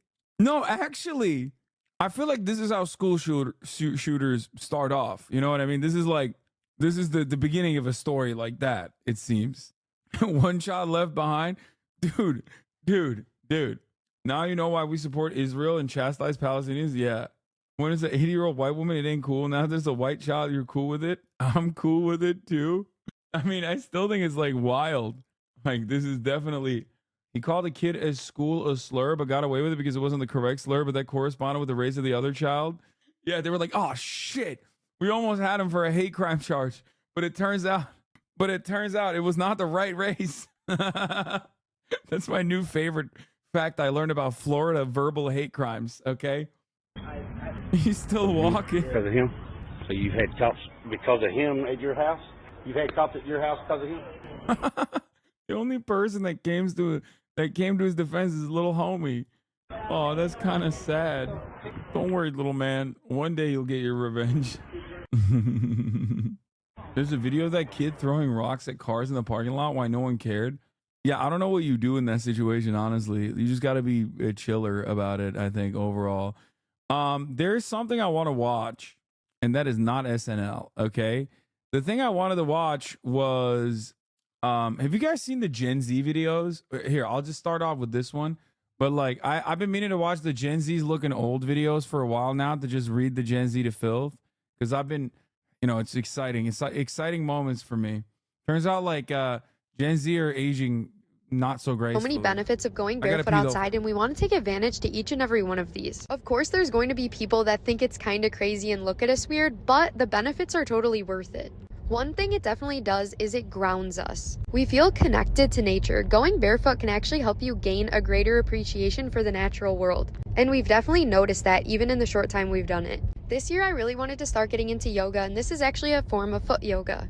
The resistance and inconsistency nature offers integrates reflexes in the foot and forms strong arches, which is really important to us. We've both noticed that our posture has improved and our stress has reduced. I know you're probably thinking that's gross, we're gonna get sick from doing this, but barefoot walking can actually have many positive effects on your immune system. It can help reduce white blood cells and help fight off sicknesses while building a stronger immunity. It also naturally helps with copper and iron levels. We like to think of it like a cold plunge for our feet. Especially where we are in the winter, it's super cold here and there's a lot of snow, but there's plenty of places like this fireplace to warm up when we need to. We know this is definitely common in Ohio, but let us know if this is something you do too.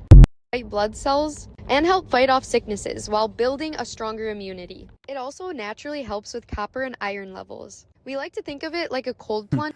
So was it white people wear their shoes inside and walk around barefoot outside, shaking my head? Yeah. For our feet, especially where we are in the winter. It's super cold here and there's a lot of snow, but there's plenty of places like this fireplace to warm up when we need to. We know this is definitely common in Ohio, but let us know if this is something. It's a lie, right? Like at the end, she's just lying, right? I've never been to Ohio and I will never go to Ohio. So please don't lie to me. It's just satire, I think, right? Nature, concrete, and grocery stores. Okay. Do you guys have what is this top 5 mewing? What the fuck?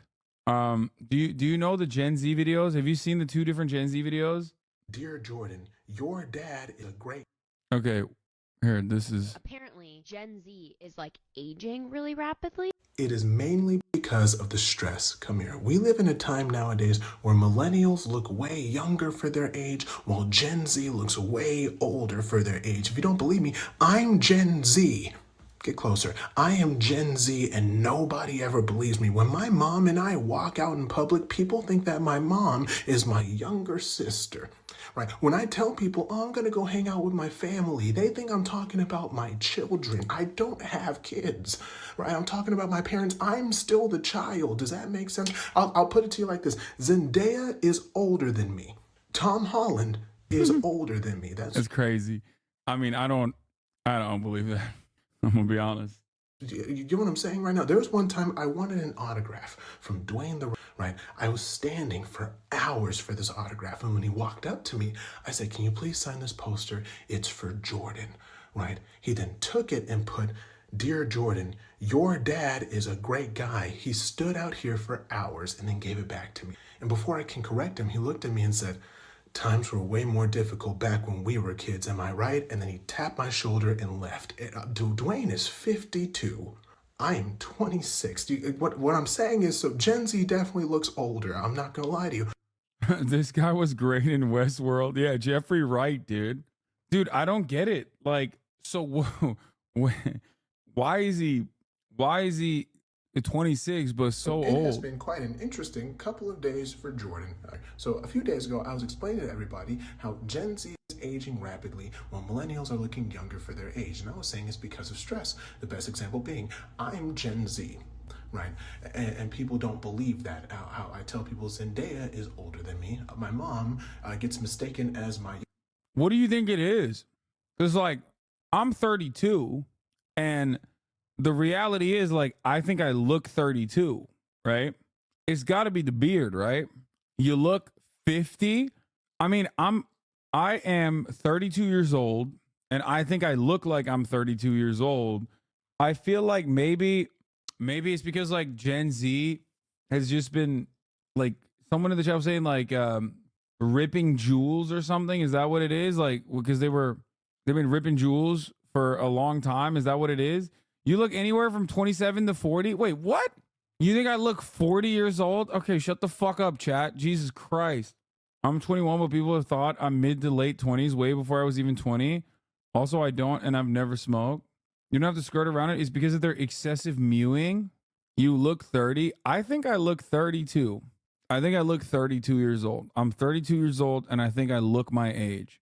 If I shave the mustache, then I'll look even younger. But with the weird beard and the white patch you have on the sides, you look 36, 38. Wait, what? Really? When I have the beard, I look 36 or 38. I'm never growing the beard out ever again. What the fuck? Younger sister, and Dwayne The Rock Johnson thought we were the same age. Dwayne's 52. But what I'm saying is, after that, I didn't think much of it until a very popular page called The Shade Room was like, hey, can we share your story? And I was like, sure, not a problem. I didn't think much of it until later I saw the title of it, and it was labeled, Gen Z is aging like milk. Come here. It was a lot going on. And then after that, a really popular news show wanted me to be on for an interview to, quote, explain what's going on with this situation. I still have yet to respond to that. There was a few other comments. So these are some of the comments that I thought were very funny when I read it. I heard that I was aging like a pack of saltine crackers. Aging at the speed of white. Aging at the speed of white, dude. No. You're saying it's literally a one guy moment, but I saw a bunch of other girls too who were like posting up talking about how like someone thought that she was like in her 30s when she's like 22 years old. And I straight up thought she was in her 30s. There's something going on. I don't think like millennials look young by any means.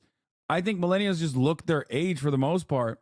But I feel like I don't know. It might be the I stand by this conversation being headed by millennial cope. They don't look younger. They just wish they did, and it's confirmation bias past that. I think so too. But it's the global pedophile elite. No, I think that there isn't. I think it's a makeup maybe, and the way that people carry themselves. It could also be like having access to the internet early on and like following fashion trends, because I feel like that definitely does make like that's a big part of the way you look, like what your output is.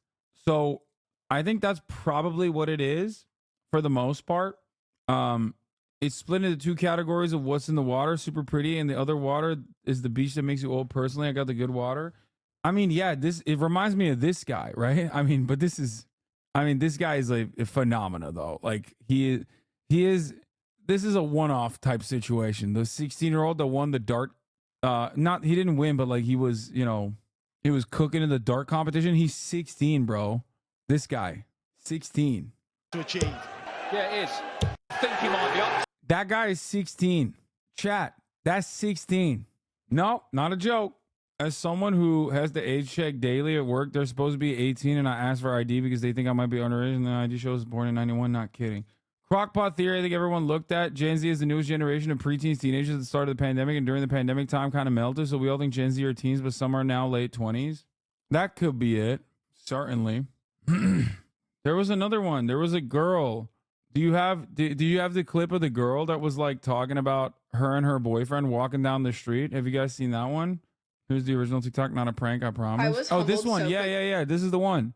Tonight I was on live with a friend and someone with a girlfriend, and John jokingly responds 47, and the girl comments, "Oh, I thought she was early 30s. I am 23." Like, she does not, like, I would not have thought that she's 23 years old. I don't think she looks like early 30s, but she definitely looks like she's like 27, 28. And I think it has a lot to do with hairstyles and also makeup. Of people talking about how Gen Z looks way older than they actually are. They look old for their age. And I just saw one saying that millennials look young for their age. And it's funny that this is a topic of conversation now, because a couple of years ago, probably like 5 years ago, I went to Target with my younger sister. She's Gen Z. She's 10. Yeah, I think it's 100%. I think it's 100% hairstyle, makeup, and clothes. I think that's a big part of it, because you take like I don't know, you take a yeah, we've watched the Vsauce video before. That, I mean, I pretty much agree with that entirely. Where you take anyone that, like, you take that girl that we just saw in the TikTok, right? In Chongqing, sometimes we'll pay. I was humbled. You take this girl, different hairstyle, different makeup. I mean, she can look her age. The reason why I wanted to cover it is because how Gen Z looks so much older than they are, and they don't understand why. Yes, today I don't think Gen Z is aging at a rapid rate. Does that make sense? I don't think Gen Z is aging at a rapid rate. I think it's more so just like hairstyle and maybe smoking. I want to talk about what appears to be the accelerated aging of Gen Z and Gen Alpha and why I think those things are happening, but I have to disagree with this original creator. I hate to say it, but it isn't because of vapes, because if you look at the stats, people historically have actually used more nicotine products than teenagers in recent years. Here we see nicotine and tobacco stats that the CDC reported in the 90s, which I compiled into a convenient little graph for you to look at. But as you can see, they kind of sat around 30%, and the average vape user for high schoolers is reported at about 25%, which is really sad considering we had downward trends until vaping was invented around this time off of the graph. But overall, if the stats are lower than historic years past, we cannot blame the aging directly on increased use when there isn't increased use. There are two things, though, that I think we could tie to the accelerated aging issue, and this is like the death of the pre-tween or the tween years. I remember when I was growing up, the tween years, which roughly fell between like 10 and 13, were huge. Like, we had entire stores dedicated to them. You know, we had Limited 2, which became Justice. We had all those specifically directed towards tween stores that encouraged kids to still kind of remain kids around that time period. Nowadays, there aren't really stores built for tweens, and the ones that we do have remaining are seen kind of as embarrassing if you shop there. And I especially saw this a lot with... I also think their knowledge makes them seem older. My kids know way more about the world than I did. I think that's the other thing I was going to say, is that because Gen Z is like the first generation to be like born into complete internet access from a super early age, you have just an unlimited amount of information that you can just search at the tip of your fingers. I'll be honest, I didn't know shit when I was like 18, 19, dude. Even then, like, I had internet, but I wasn't, you know what I mean? Like, I even then, I was like barely coherent, barely cognizant. I didn't know what the fuck was going on. Whereas I feel like an 18, 19-year-old now knows so much more than I did back then. There's 18, 19-year-olds here. Saw cartel beheadings at 12 and never looked back. No, we did that shit too, but it's different. Okay? We did that shit too. I fucking watched the top of the hour ad break every day. Yeah, we had live leak. I saw some fucking people playing Russian roulette and, you know, snuff films and things of that nature when I was growing up. But anyway, if you no longer want to see the snuff film that is the top of the hour ad break, by the way, all you need to do is subscribe for $5 or free with the Twitch Prime by connecting your Amazon Prime account to your Twitch account, where you get one free Prime subscription a month. Use it on your favorite broadcaster. Hopefully that's me. Here's the 3-minute ad break now. That's what pedos say. They seemed older though. Wait, what? Are you okay? Didn't you argue with this person earlier? Yes. Chill? What the fuck? Telling me to chill. Anyway, what I was trying to say earlier is that we saw weird shit when we were younger too, but it's not about that as much as it is about like the sea of information that you can learn like so quickly. Does that make sense? Like, it's more than just, and disinformation as well. It's more than just about like seeing horrifying videos every now and then and it like aging you.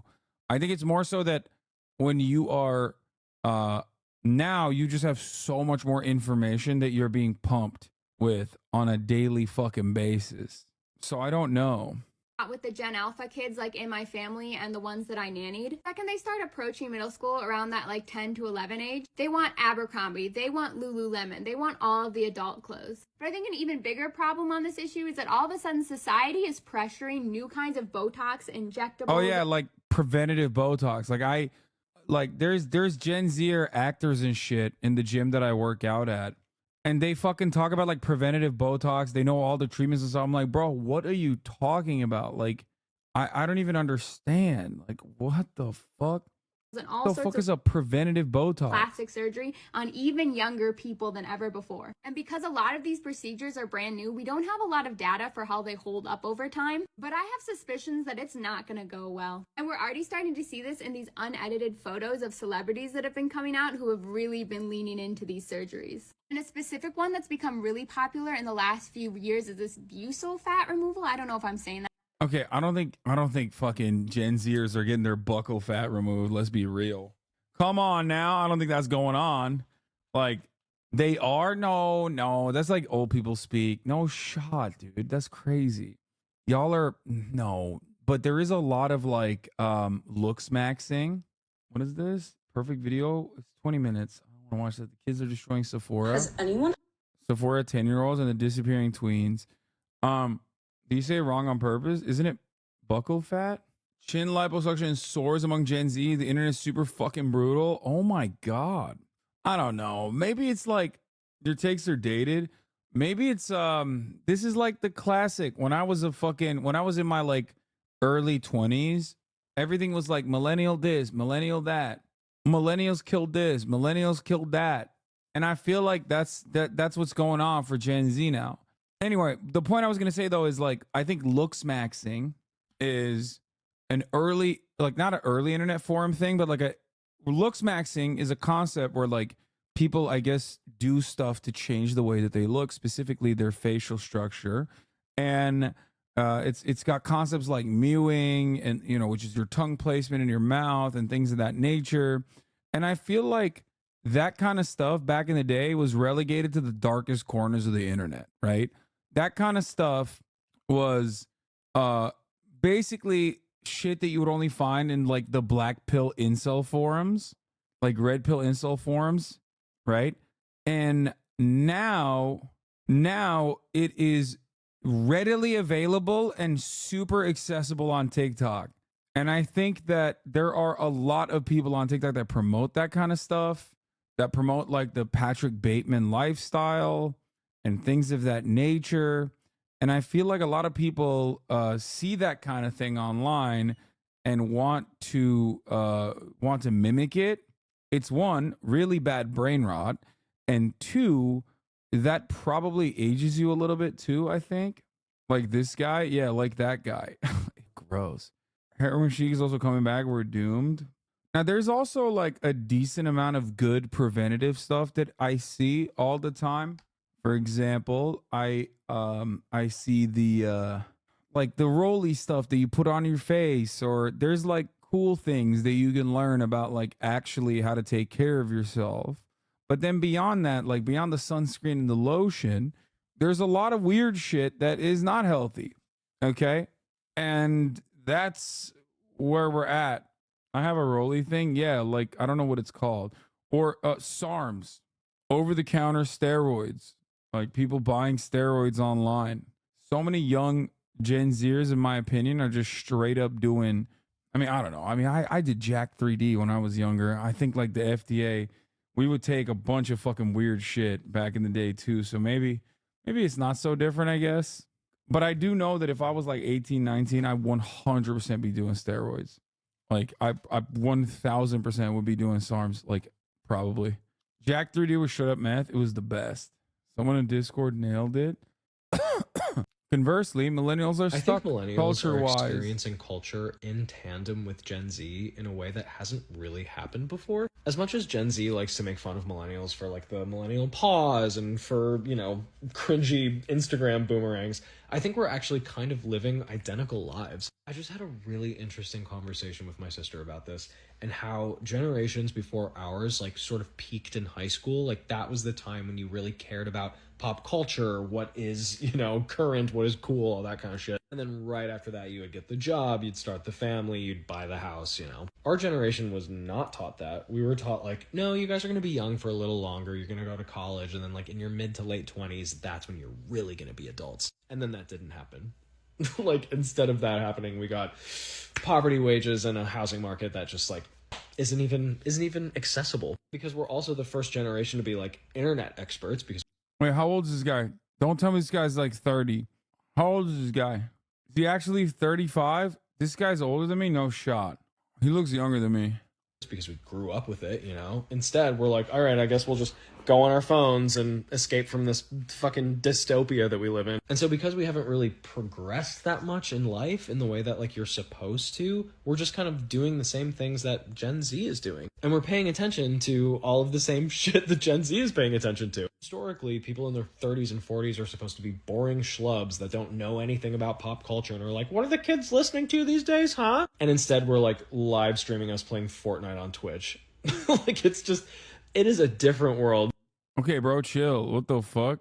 Why is he coming for me like this? There's nothing wrong with that. Nothing wrong with, I feel attacked by this. Why are you co-opting Gen Z culture? Whatever. Chin liposuction soars among Gen Z. Internet is super fucking brutal. To go from looking like this to that. Her jawline said snatch. My double chin has always been my biggest insecurity, so I've tried literally everything, and I'm gonna tell you what not to waste your money on and what to spend your money on. I started off trying warm sculpting and cool sculpting. Both were a total waste of money and time. Don't bother, you'll be broke and disappointed. Is that millennial exclamation points? Is that a millennial ass comment? First of all, I don't give a fuck, okay? I just want to point something out, okay? I don't care. I'm old. Do you understand? I'm old. I know I'm old. Let me fucking live, okay? My skivvy is not your prom dress? Yes. Yeah. I'm a grandpa. I'm 32. I'm basically Then dead. I tried Kybella, which was You do see, I would say 10 to 15% improvement, but it's thousands of. What is this? I used to be with it, but then they changed what it was. Now what I'm with isn't it anymore, and what's it seems weird and scary. It'll happen to you. I mean, true. I don't get it. I don't get it. I am officially old, okay? That I do know. Like I'm not old. I'm the youngest old person right now. What do I mean by this? Like I'm well into my adulthood at this moment, okay? I'm 32 years old, and like up until I was like 28, I knew exactly what the fuck was popping, okay? I knew what was going on. I could keep up with trends. I was aware of what was cool. And now sometimes I catch myself thinking like when I see like the Andrew Tate phenomena or the Aiden Ross W community on God for real shit, I'm like, and I immediately feel like, man, these kids are fucked up.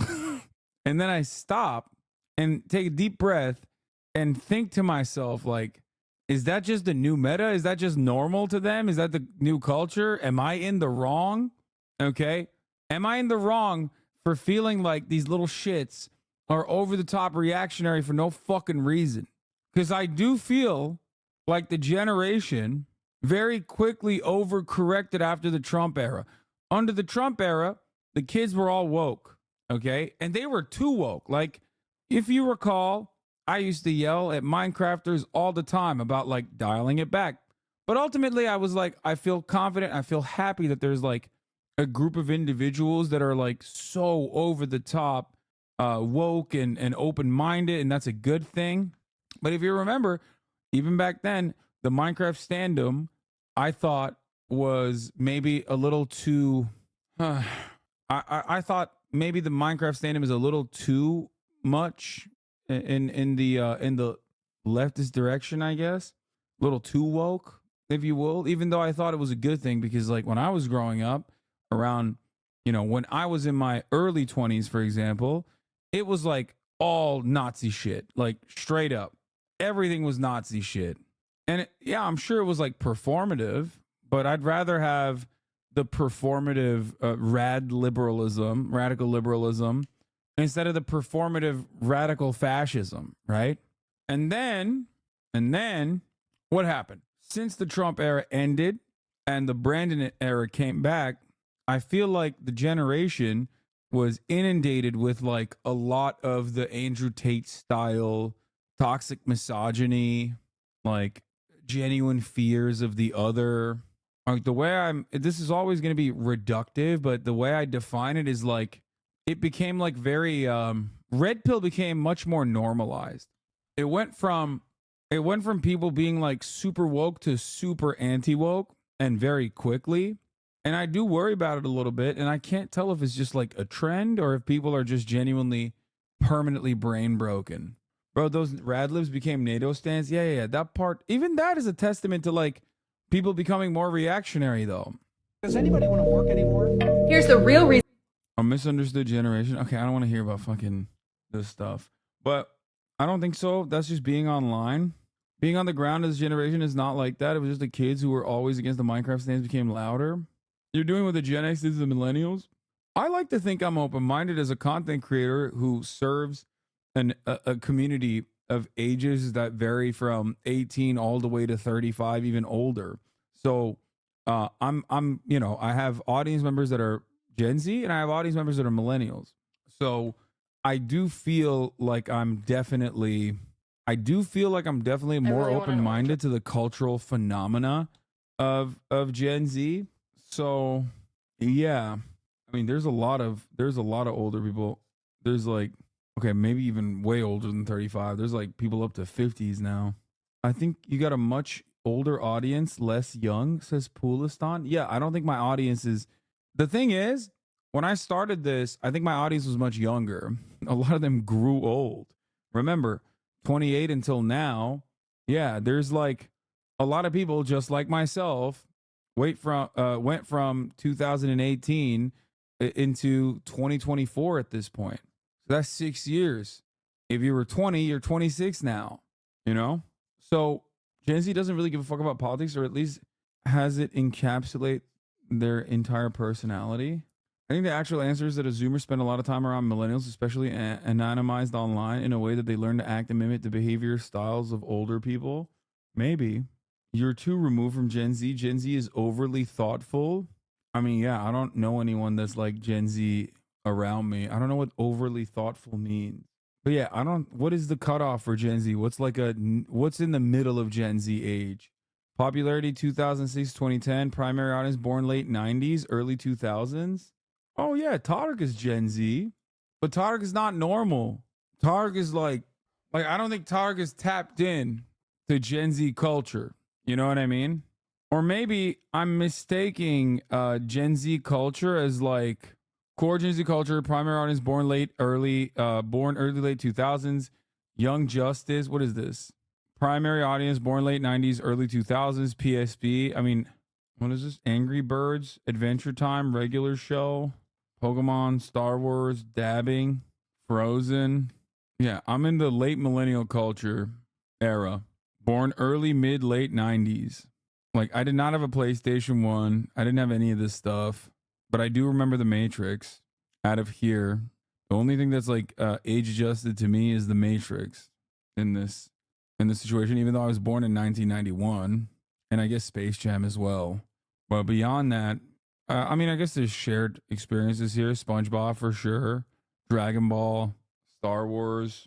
I did have the yellow Game Boy. Samurai Jack. Didn't play RuneScape? Yeah. Well, here's the thing. I also was growing up in Turkey. But I did have this. Avatar The Last Airbender, 100%. Very important. And then you get into early Gen Z culture. Wii, PlayStation 3, Xbox, PSP still. Oof, that was the best. PSP was my shit. So maybe that's why it's like Avatar The Last Airbender, one of the best cartoons of all time. Yes. I mean, straight up. Nothing touches that. And then you get to the primary audience, born late, early. I mean, I don't know. This is like Gen Z statistics. On the cusp of adulthood and facing an uncertain future, what we know about the Gen Z so far. 1 in 10 eligible voters in the 2020 electorate will be a part of the new generation of Americans, Gen Z. Born after 1996, most members of the generation are not yet old enough to vote, but as the oldest among them turn 23 this year, roughly 24 million will have an opportunity. Wait, the oldest Gen Z are 23? So, no, Tarek's not Gen Z then. Tarek is, I think, 24. So Tarek's not even Gen Z. Oh, wait, this is an old article. Oh, this is from 2020. Never mind. You're right. Yeah. This is from 2020. So, holy fuck, they're 27. Oldest Gen Z is 27 now. Y'all are old, man. Y'all are old. Gen Zers, you old motherfuckers. Unlike millennials who came at the age of during the Great Recession, yes, new generation is in line to inherit a strong economy with record low unemployment. That has changed now as COVID-19 has reshaped the country's social, political, and economic landscape. There are already signs that the oldest Gen Zers have been particularly hard hit in the early weeks and months of the coronavirus. Bro, this is like right in the middle of coronavirus. I want to see something like this now. You know what I mean? 1 in 4 members of Gen Z are Hispanic. 52% of Gen Zers are white. 14% of Gen Zers are black. 6% of Gen Zers are Asian. Gen Z is slightly less likely than millennials to be immigrants. 6% are born outside the U.S., but they're more likely to be children of immigrants. Gen Z on the track to be the best educated generation yet. Less likely to drop out of high school. More likely to be enrolled in college. These changing educational patterns are tied to changes in immigration, especially among Hispanics. Gen Z Hispanics are less likely than millennial Hispanics to be immigrants. And previous research has shown the second generation Hispanic users are less likely to drop out of high school. Many members of Gen Z are more likely than older generation to look to government to solve problems rather than business and individuals. Fully 7 in 10 Gen Zers say the government should be able to solve many more problems. That's good. Younger generation more likely than their older counterparts say the earth is getting warmer due to human activity. 54% of Gen Z and 56% of millennials say this compared to smaller shares of Gen Xers and boomers. Gen Zers and millennials are equally likely to say that blacks are treated less fairly than whites in this country. Roughly 2/3 of Gen Zers and millennials say this compared to roughly about half of Gen Xers and boomers. Younger generations also share a different view of the U.S. relative to other countries in the world. Gen Zers and millennials are less likely than Gen Xers and are silenced to say the U.S. is still better than all of the other countries. What? Only 14% of Gen Zers and 13% of millennials say that the U.S. is better than all the other countries? Are you fucking kidding me? On my Twitter, it's like 100% of people on my Twitter timeline are saying that America is better than every other country. What the fuck? Yeah, I feel like this is... I do have the feeling you conflate Alpha with Z without realizing it. They are more the target for the Andrew Tate shit. Yeah, I do think so. I think like a big chunk of my audience is like older millennials all the way to like Gen Z. And I think I'm probably looking at Gen Alpha and like not realizing that I'm like, what would be Gen Alpha? What would be the older? No, you are a hater magnet. That too. What would be Gen Alpha? Who's Gen Alpha? Like how old? Gen Alpha is like 14. Okay, so 14 and under. Nah, I don't think it's Gen Alpha then. It's like younger Gen Z. Younger Gen Z and older Gen Alpha, I think. The skibbity toilet generation. They were born when they were born. Gen Alpha was born when I graduated from college. I thought the term millennials for Gen Z, Y, and X. No. Skibbity toilet generation. Yeah, I mean, this was like a thing. This was a huge poppin' thing. Millennials killed this. Millennials killed that. That was the huge thing. Napkins, formal dress codes, casual dining restaurants, large homes, traditional marriage, divorce, pricey engagement rings, dinner dates, traditional hotels, big box gyms, mayonnaise, American cheese, cans of tuna, bar soap, wine corks, motorcycles, fabric softener, doorbells, razors, breakfast cereal. Gen Z, millennials were also known as like the avocado toast generation because we were spending too much money on avocado toast. Gen Z and the transformation of American adolescence. This is from the American Enterprise Institute, man. Like, I don't know if this is going to be good. I had an 8th grader tell me this glizzy can fit her gyat shake in my head. Most Gen Zers mostly use TikTok, Instagram, Snapchat. Fuck, we need Twitter for. Yeah, I think Twitter is definitely weird. Like, as far as all the social media platforms goes, I think Twitter is not as, like, used. I think a lot of Gen Zers use... I would say a lot of Gen Zers use TikTok and YouTube. I've noticed that Gen Alpha forces themselves to get into Twitch. It's like a thing, like a TV show. They will say shit like, I tried getting into XQC, it was boring and shit like that. Yeah, they're 14. I think, like, I mean, I don't know. Is like Casio and the other guy, like, are they... What's their audience like? Because these guys just blew up on TikTok and then brought their audience over here. And you can tell, like, their audience is not like a fucking... Their audience is literally like a normie audience. Look at this. They don't use any emotes at all. Like, they use no emotes. This man's got 63,000 motherfuckers watching him and not a single emote in the chat. Okay? And the same goes for Jinxie too. I didn't even know who these guys were. Their audience chats like boomers on Twitch. Yeah, and I think it's because like they are a primarily TikTok audience. They're a primarily TikTok audience that is now watching these guys on Twitch because he's just live on Twitch. That's it. I'm Gen Z and I know 0 people who go on X. This guy's so fucking viral on TikTok. Yeah, I did not know that was the thing. But looking at Twitch, generationally looking at Twitch, I will say this much. I mean, look, what is this? What? Like, there's one. I saw one Twitch hype train emote being used in the chat. And then I guess like one good aim emote. So, like, no BTTV, I assume. So what I'm saying is, right now on Twitch, the biggest content creators on Twitch right now, this new wave of content creators are all TikTok guys. Okay. Right now, they're not really live. There's no one really live right now, so it doesn't count. But if you look at who's live at like peak, like Jinxie, okay, how come they're watching a 40-year-old Casio? I don't know how old Casio is, but the biggest content creators are what? Kai Cenat, this guy is Case O. Yeah, the biggest content creators are Kai Cenat, this guy, and Jinxie. All 3 of them pop off on TikTok. Do you think the TikTok algorithm is the biggest factor? Yes, 100%. Don't Kai's chat use emotes though? I think Kai's chat started using emotes because Kai's been on the platform for a while, and once he started really popping on the platform, he like picked up a lot of like the Twitch viewers and stuff, and then the culture, and then I would say that the culture started shaping around it. Gen Alpha are like boomers in a way. They don't know how to use emotes and really watch Twitch unless it's their fave. Yeah. Yeah, I think Kai's chat uses emotes now because a lot of XQC's fans go over there and watch him. I think that's probably what it is too. Seeing variety gaming popular is nice to see. Yeah, no, 100%. This is the content that gets KCO viral. Oh, God! Like, I have no way what this means. POV, you're chilling and randomly think about KCO. 2.5 million likes. I have no fucking idea what this means. Like, what is that? Oh, because he's fat? That's it? Oh my God, this video killed me. He's so fat, he made his brain heavier. Like 90% of the jokes about KCO are about him being fat. I don't know. I'm too old to get this shit. Yeah, me too. I mean, I'm just trying to figure it out. Why are we yucking yums in the new year? No. I'm not. I'm not at all. No. I'm not even remotely yucking anybody's yum here. Listen, dude, I have respect for a dude who's just sitting there playing fucking game called Peaks of Yore with 65,000 motherfuckers watching. And they go in and out too. Like that's crazy. Okay. This dude is like a fucking phenomena. And the same goes for Jinxie too. He did like a PO box and he had like 90,000 people watching him. That kind of stuff is good. I mean, it's like TikToks thrive on funny moments and ongoing jokes. Twitch streams love ongoing jokes and make a lot of funny moments throughout the day. They're a match made in heaven. Yeah, I think yeah, they just like blow up on who's Jinxie. Jinxie is another content creator who was like I mean, he just played Rainbow Six for years and years, just like Kai played like 2K and stuff like that.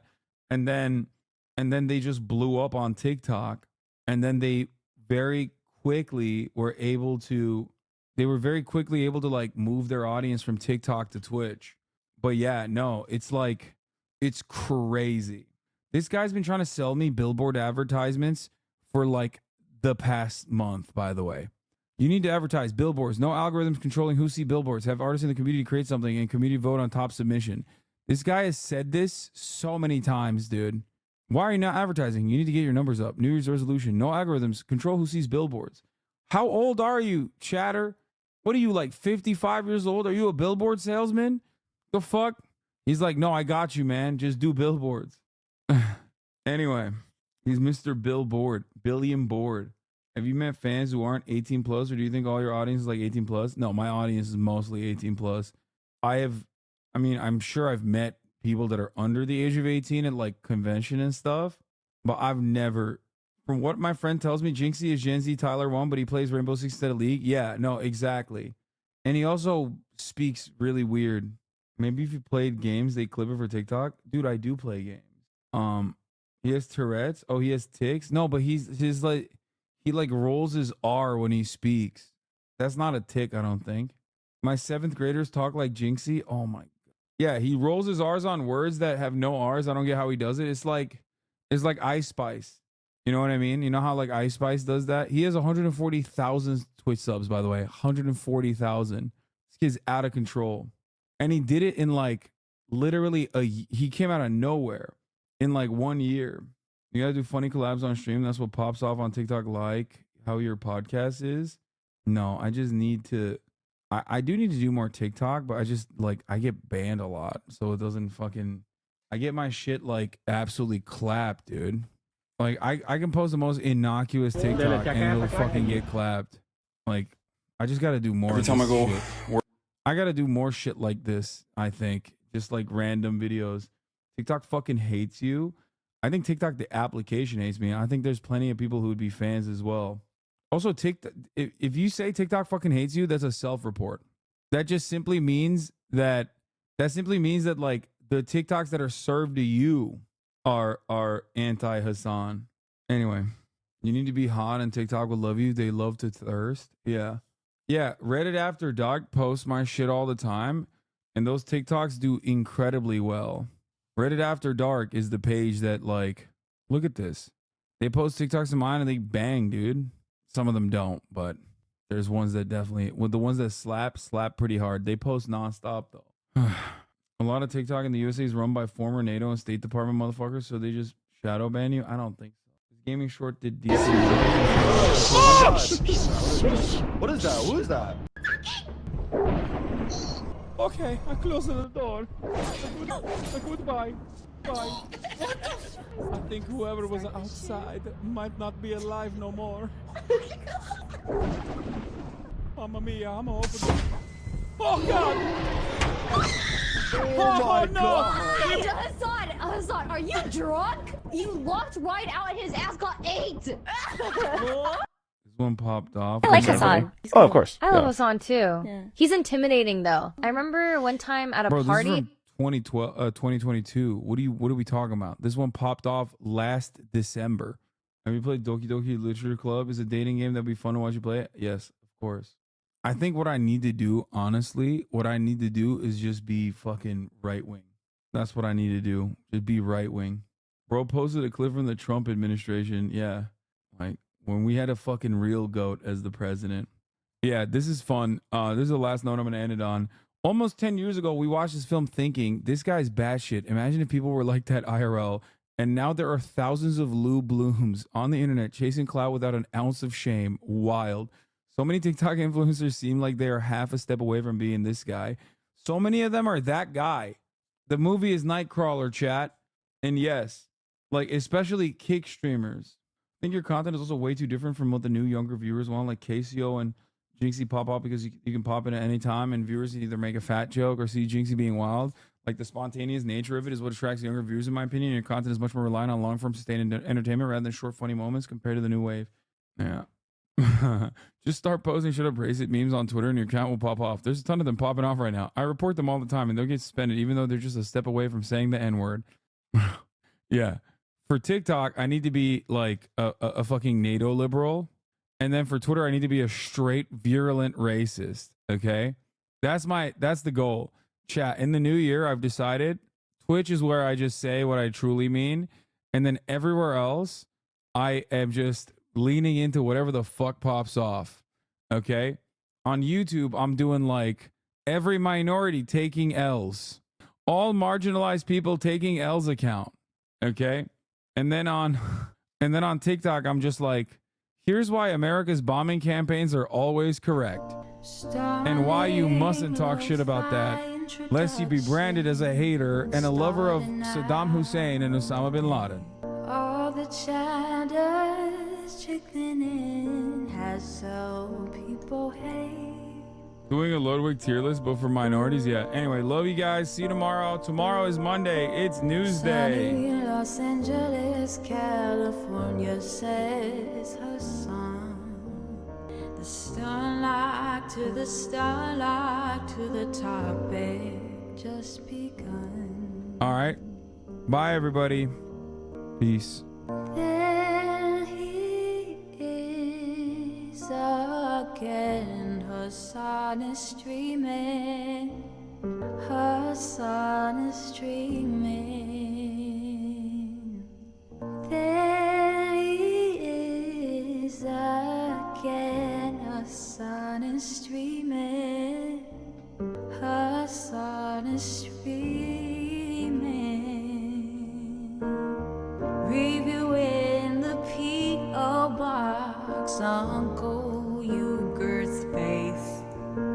Sudden discord at your prop, gray names take on race.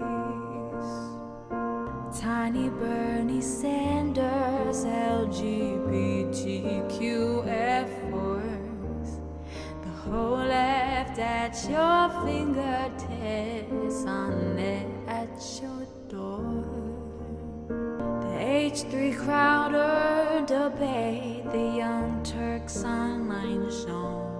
3-4 fucking years of this and plenty more to go. 90-day fiance talks of champagne bourgeoisie.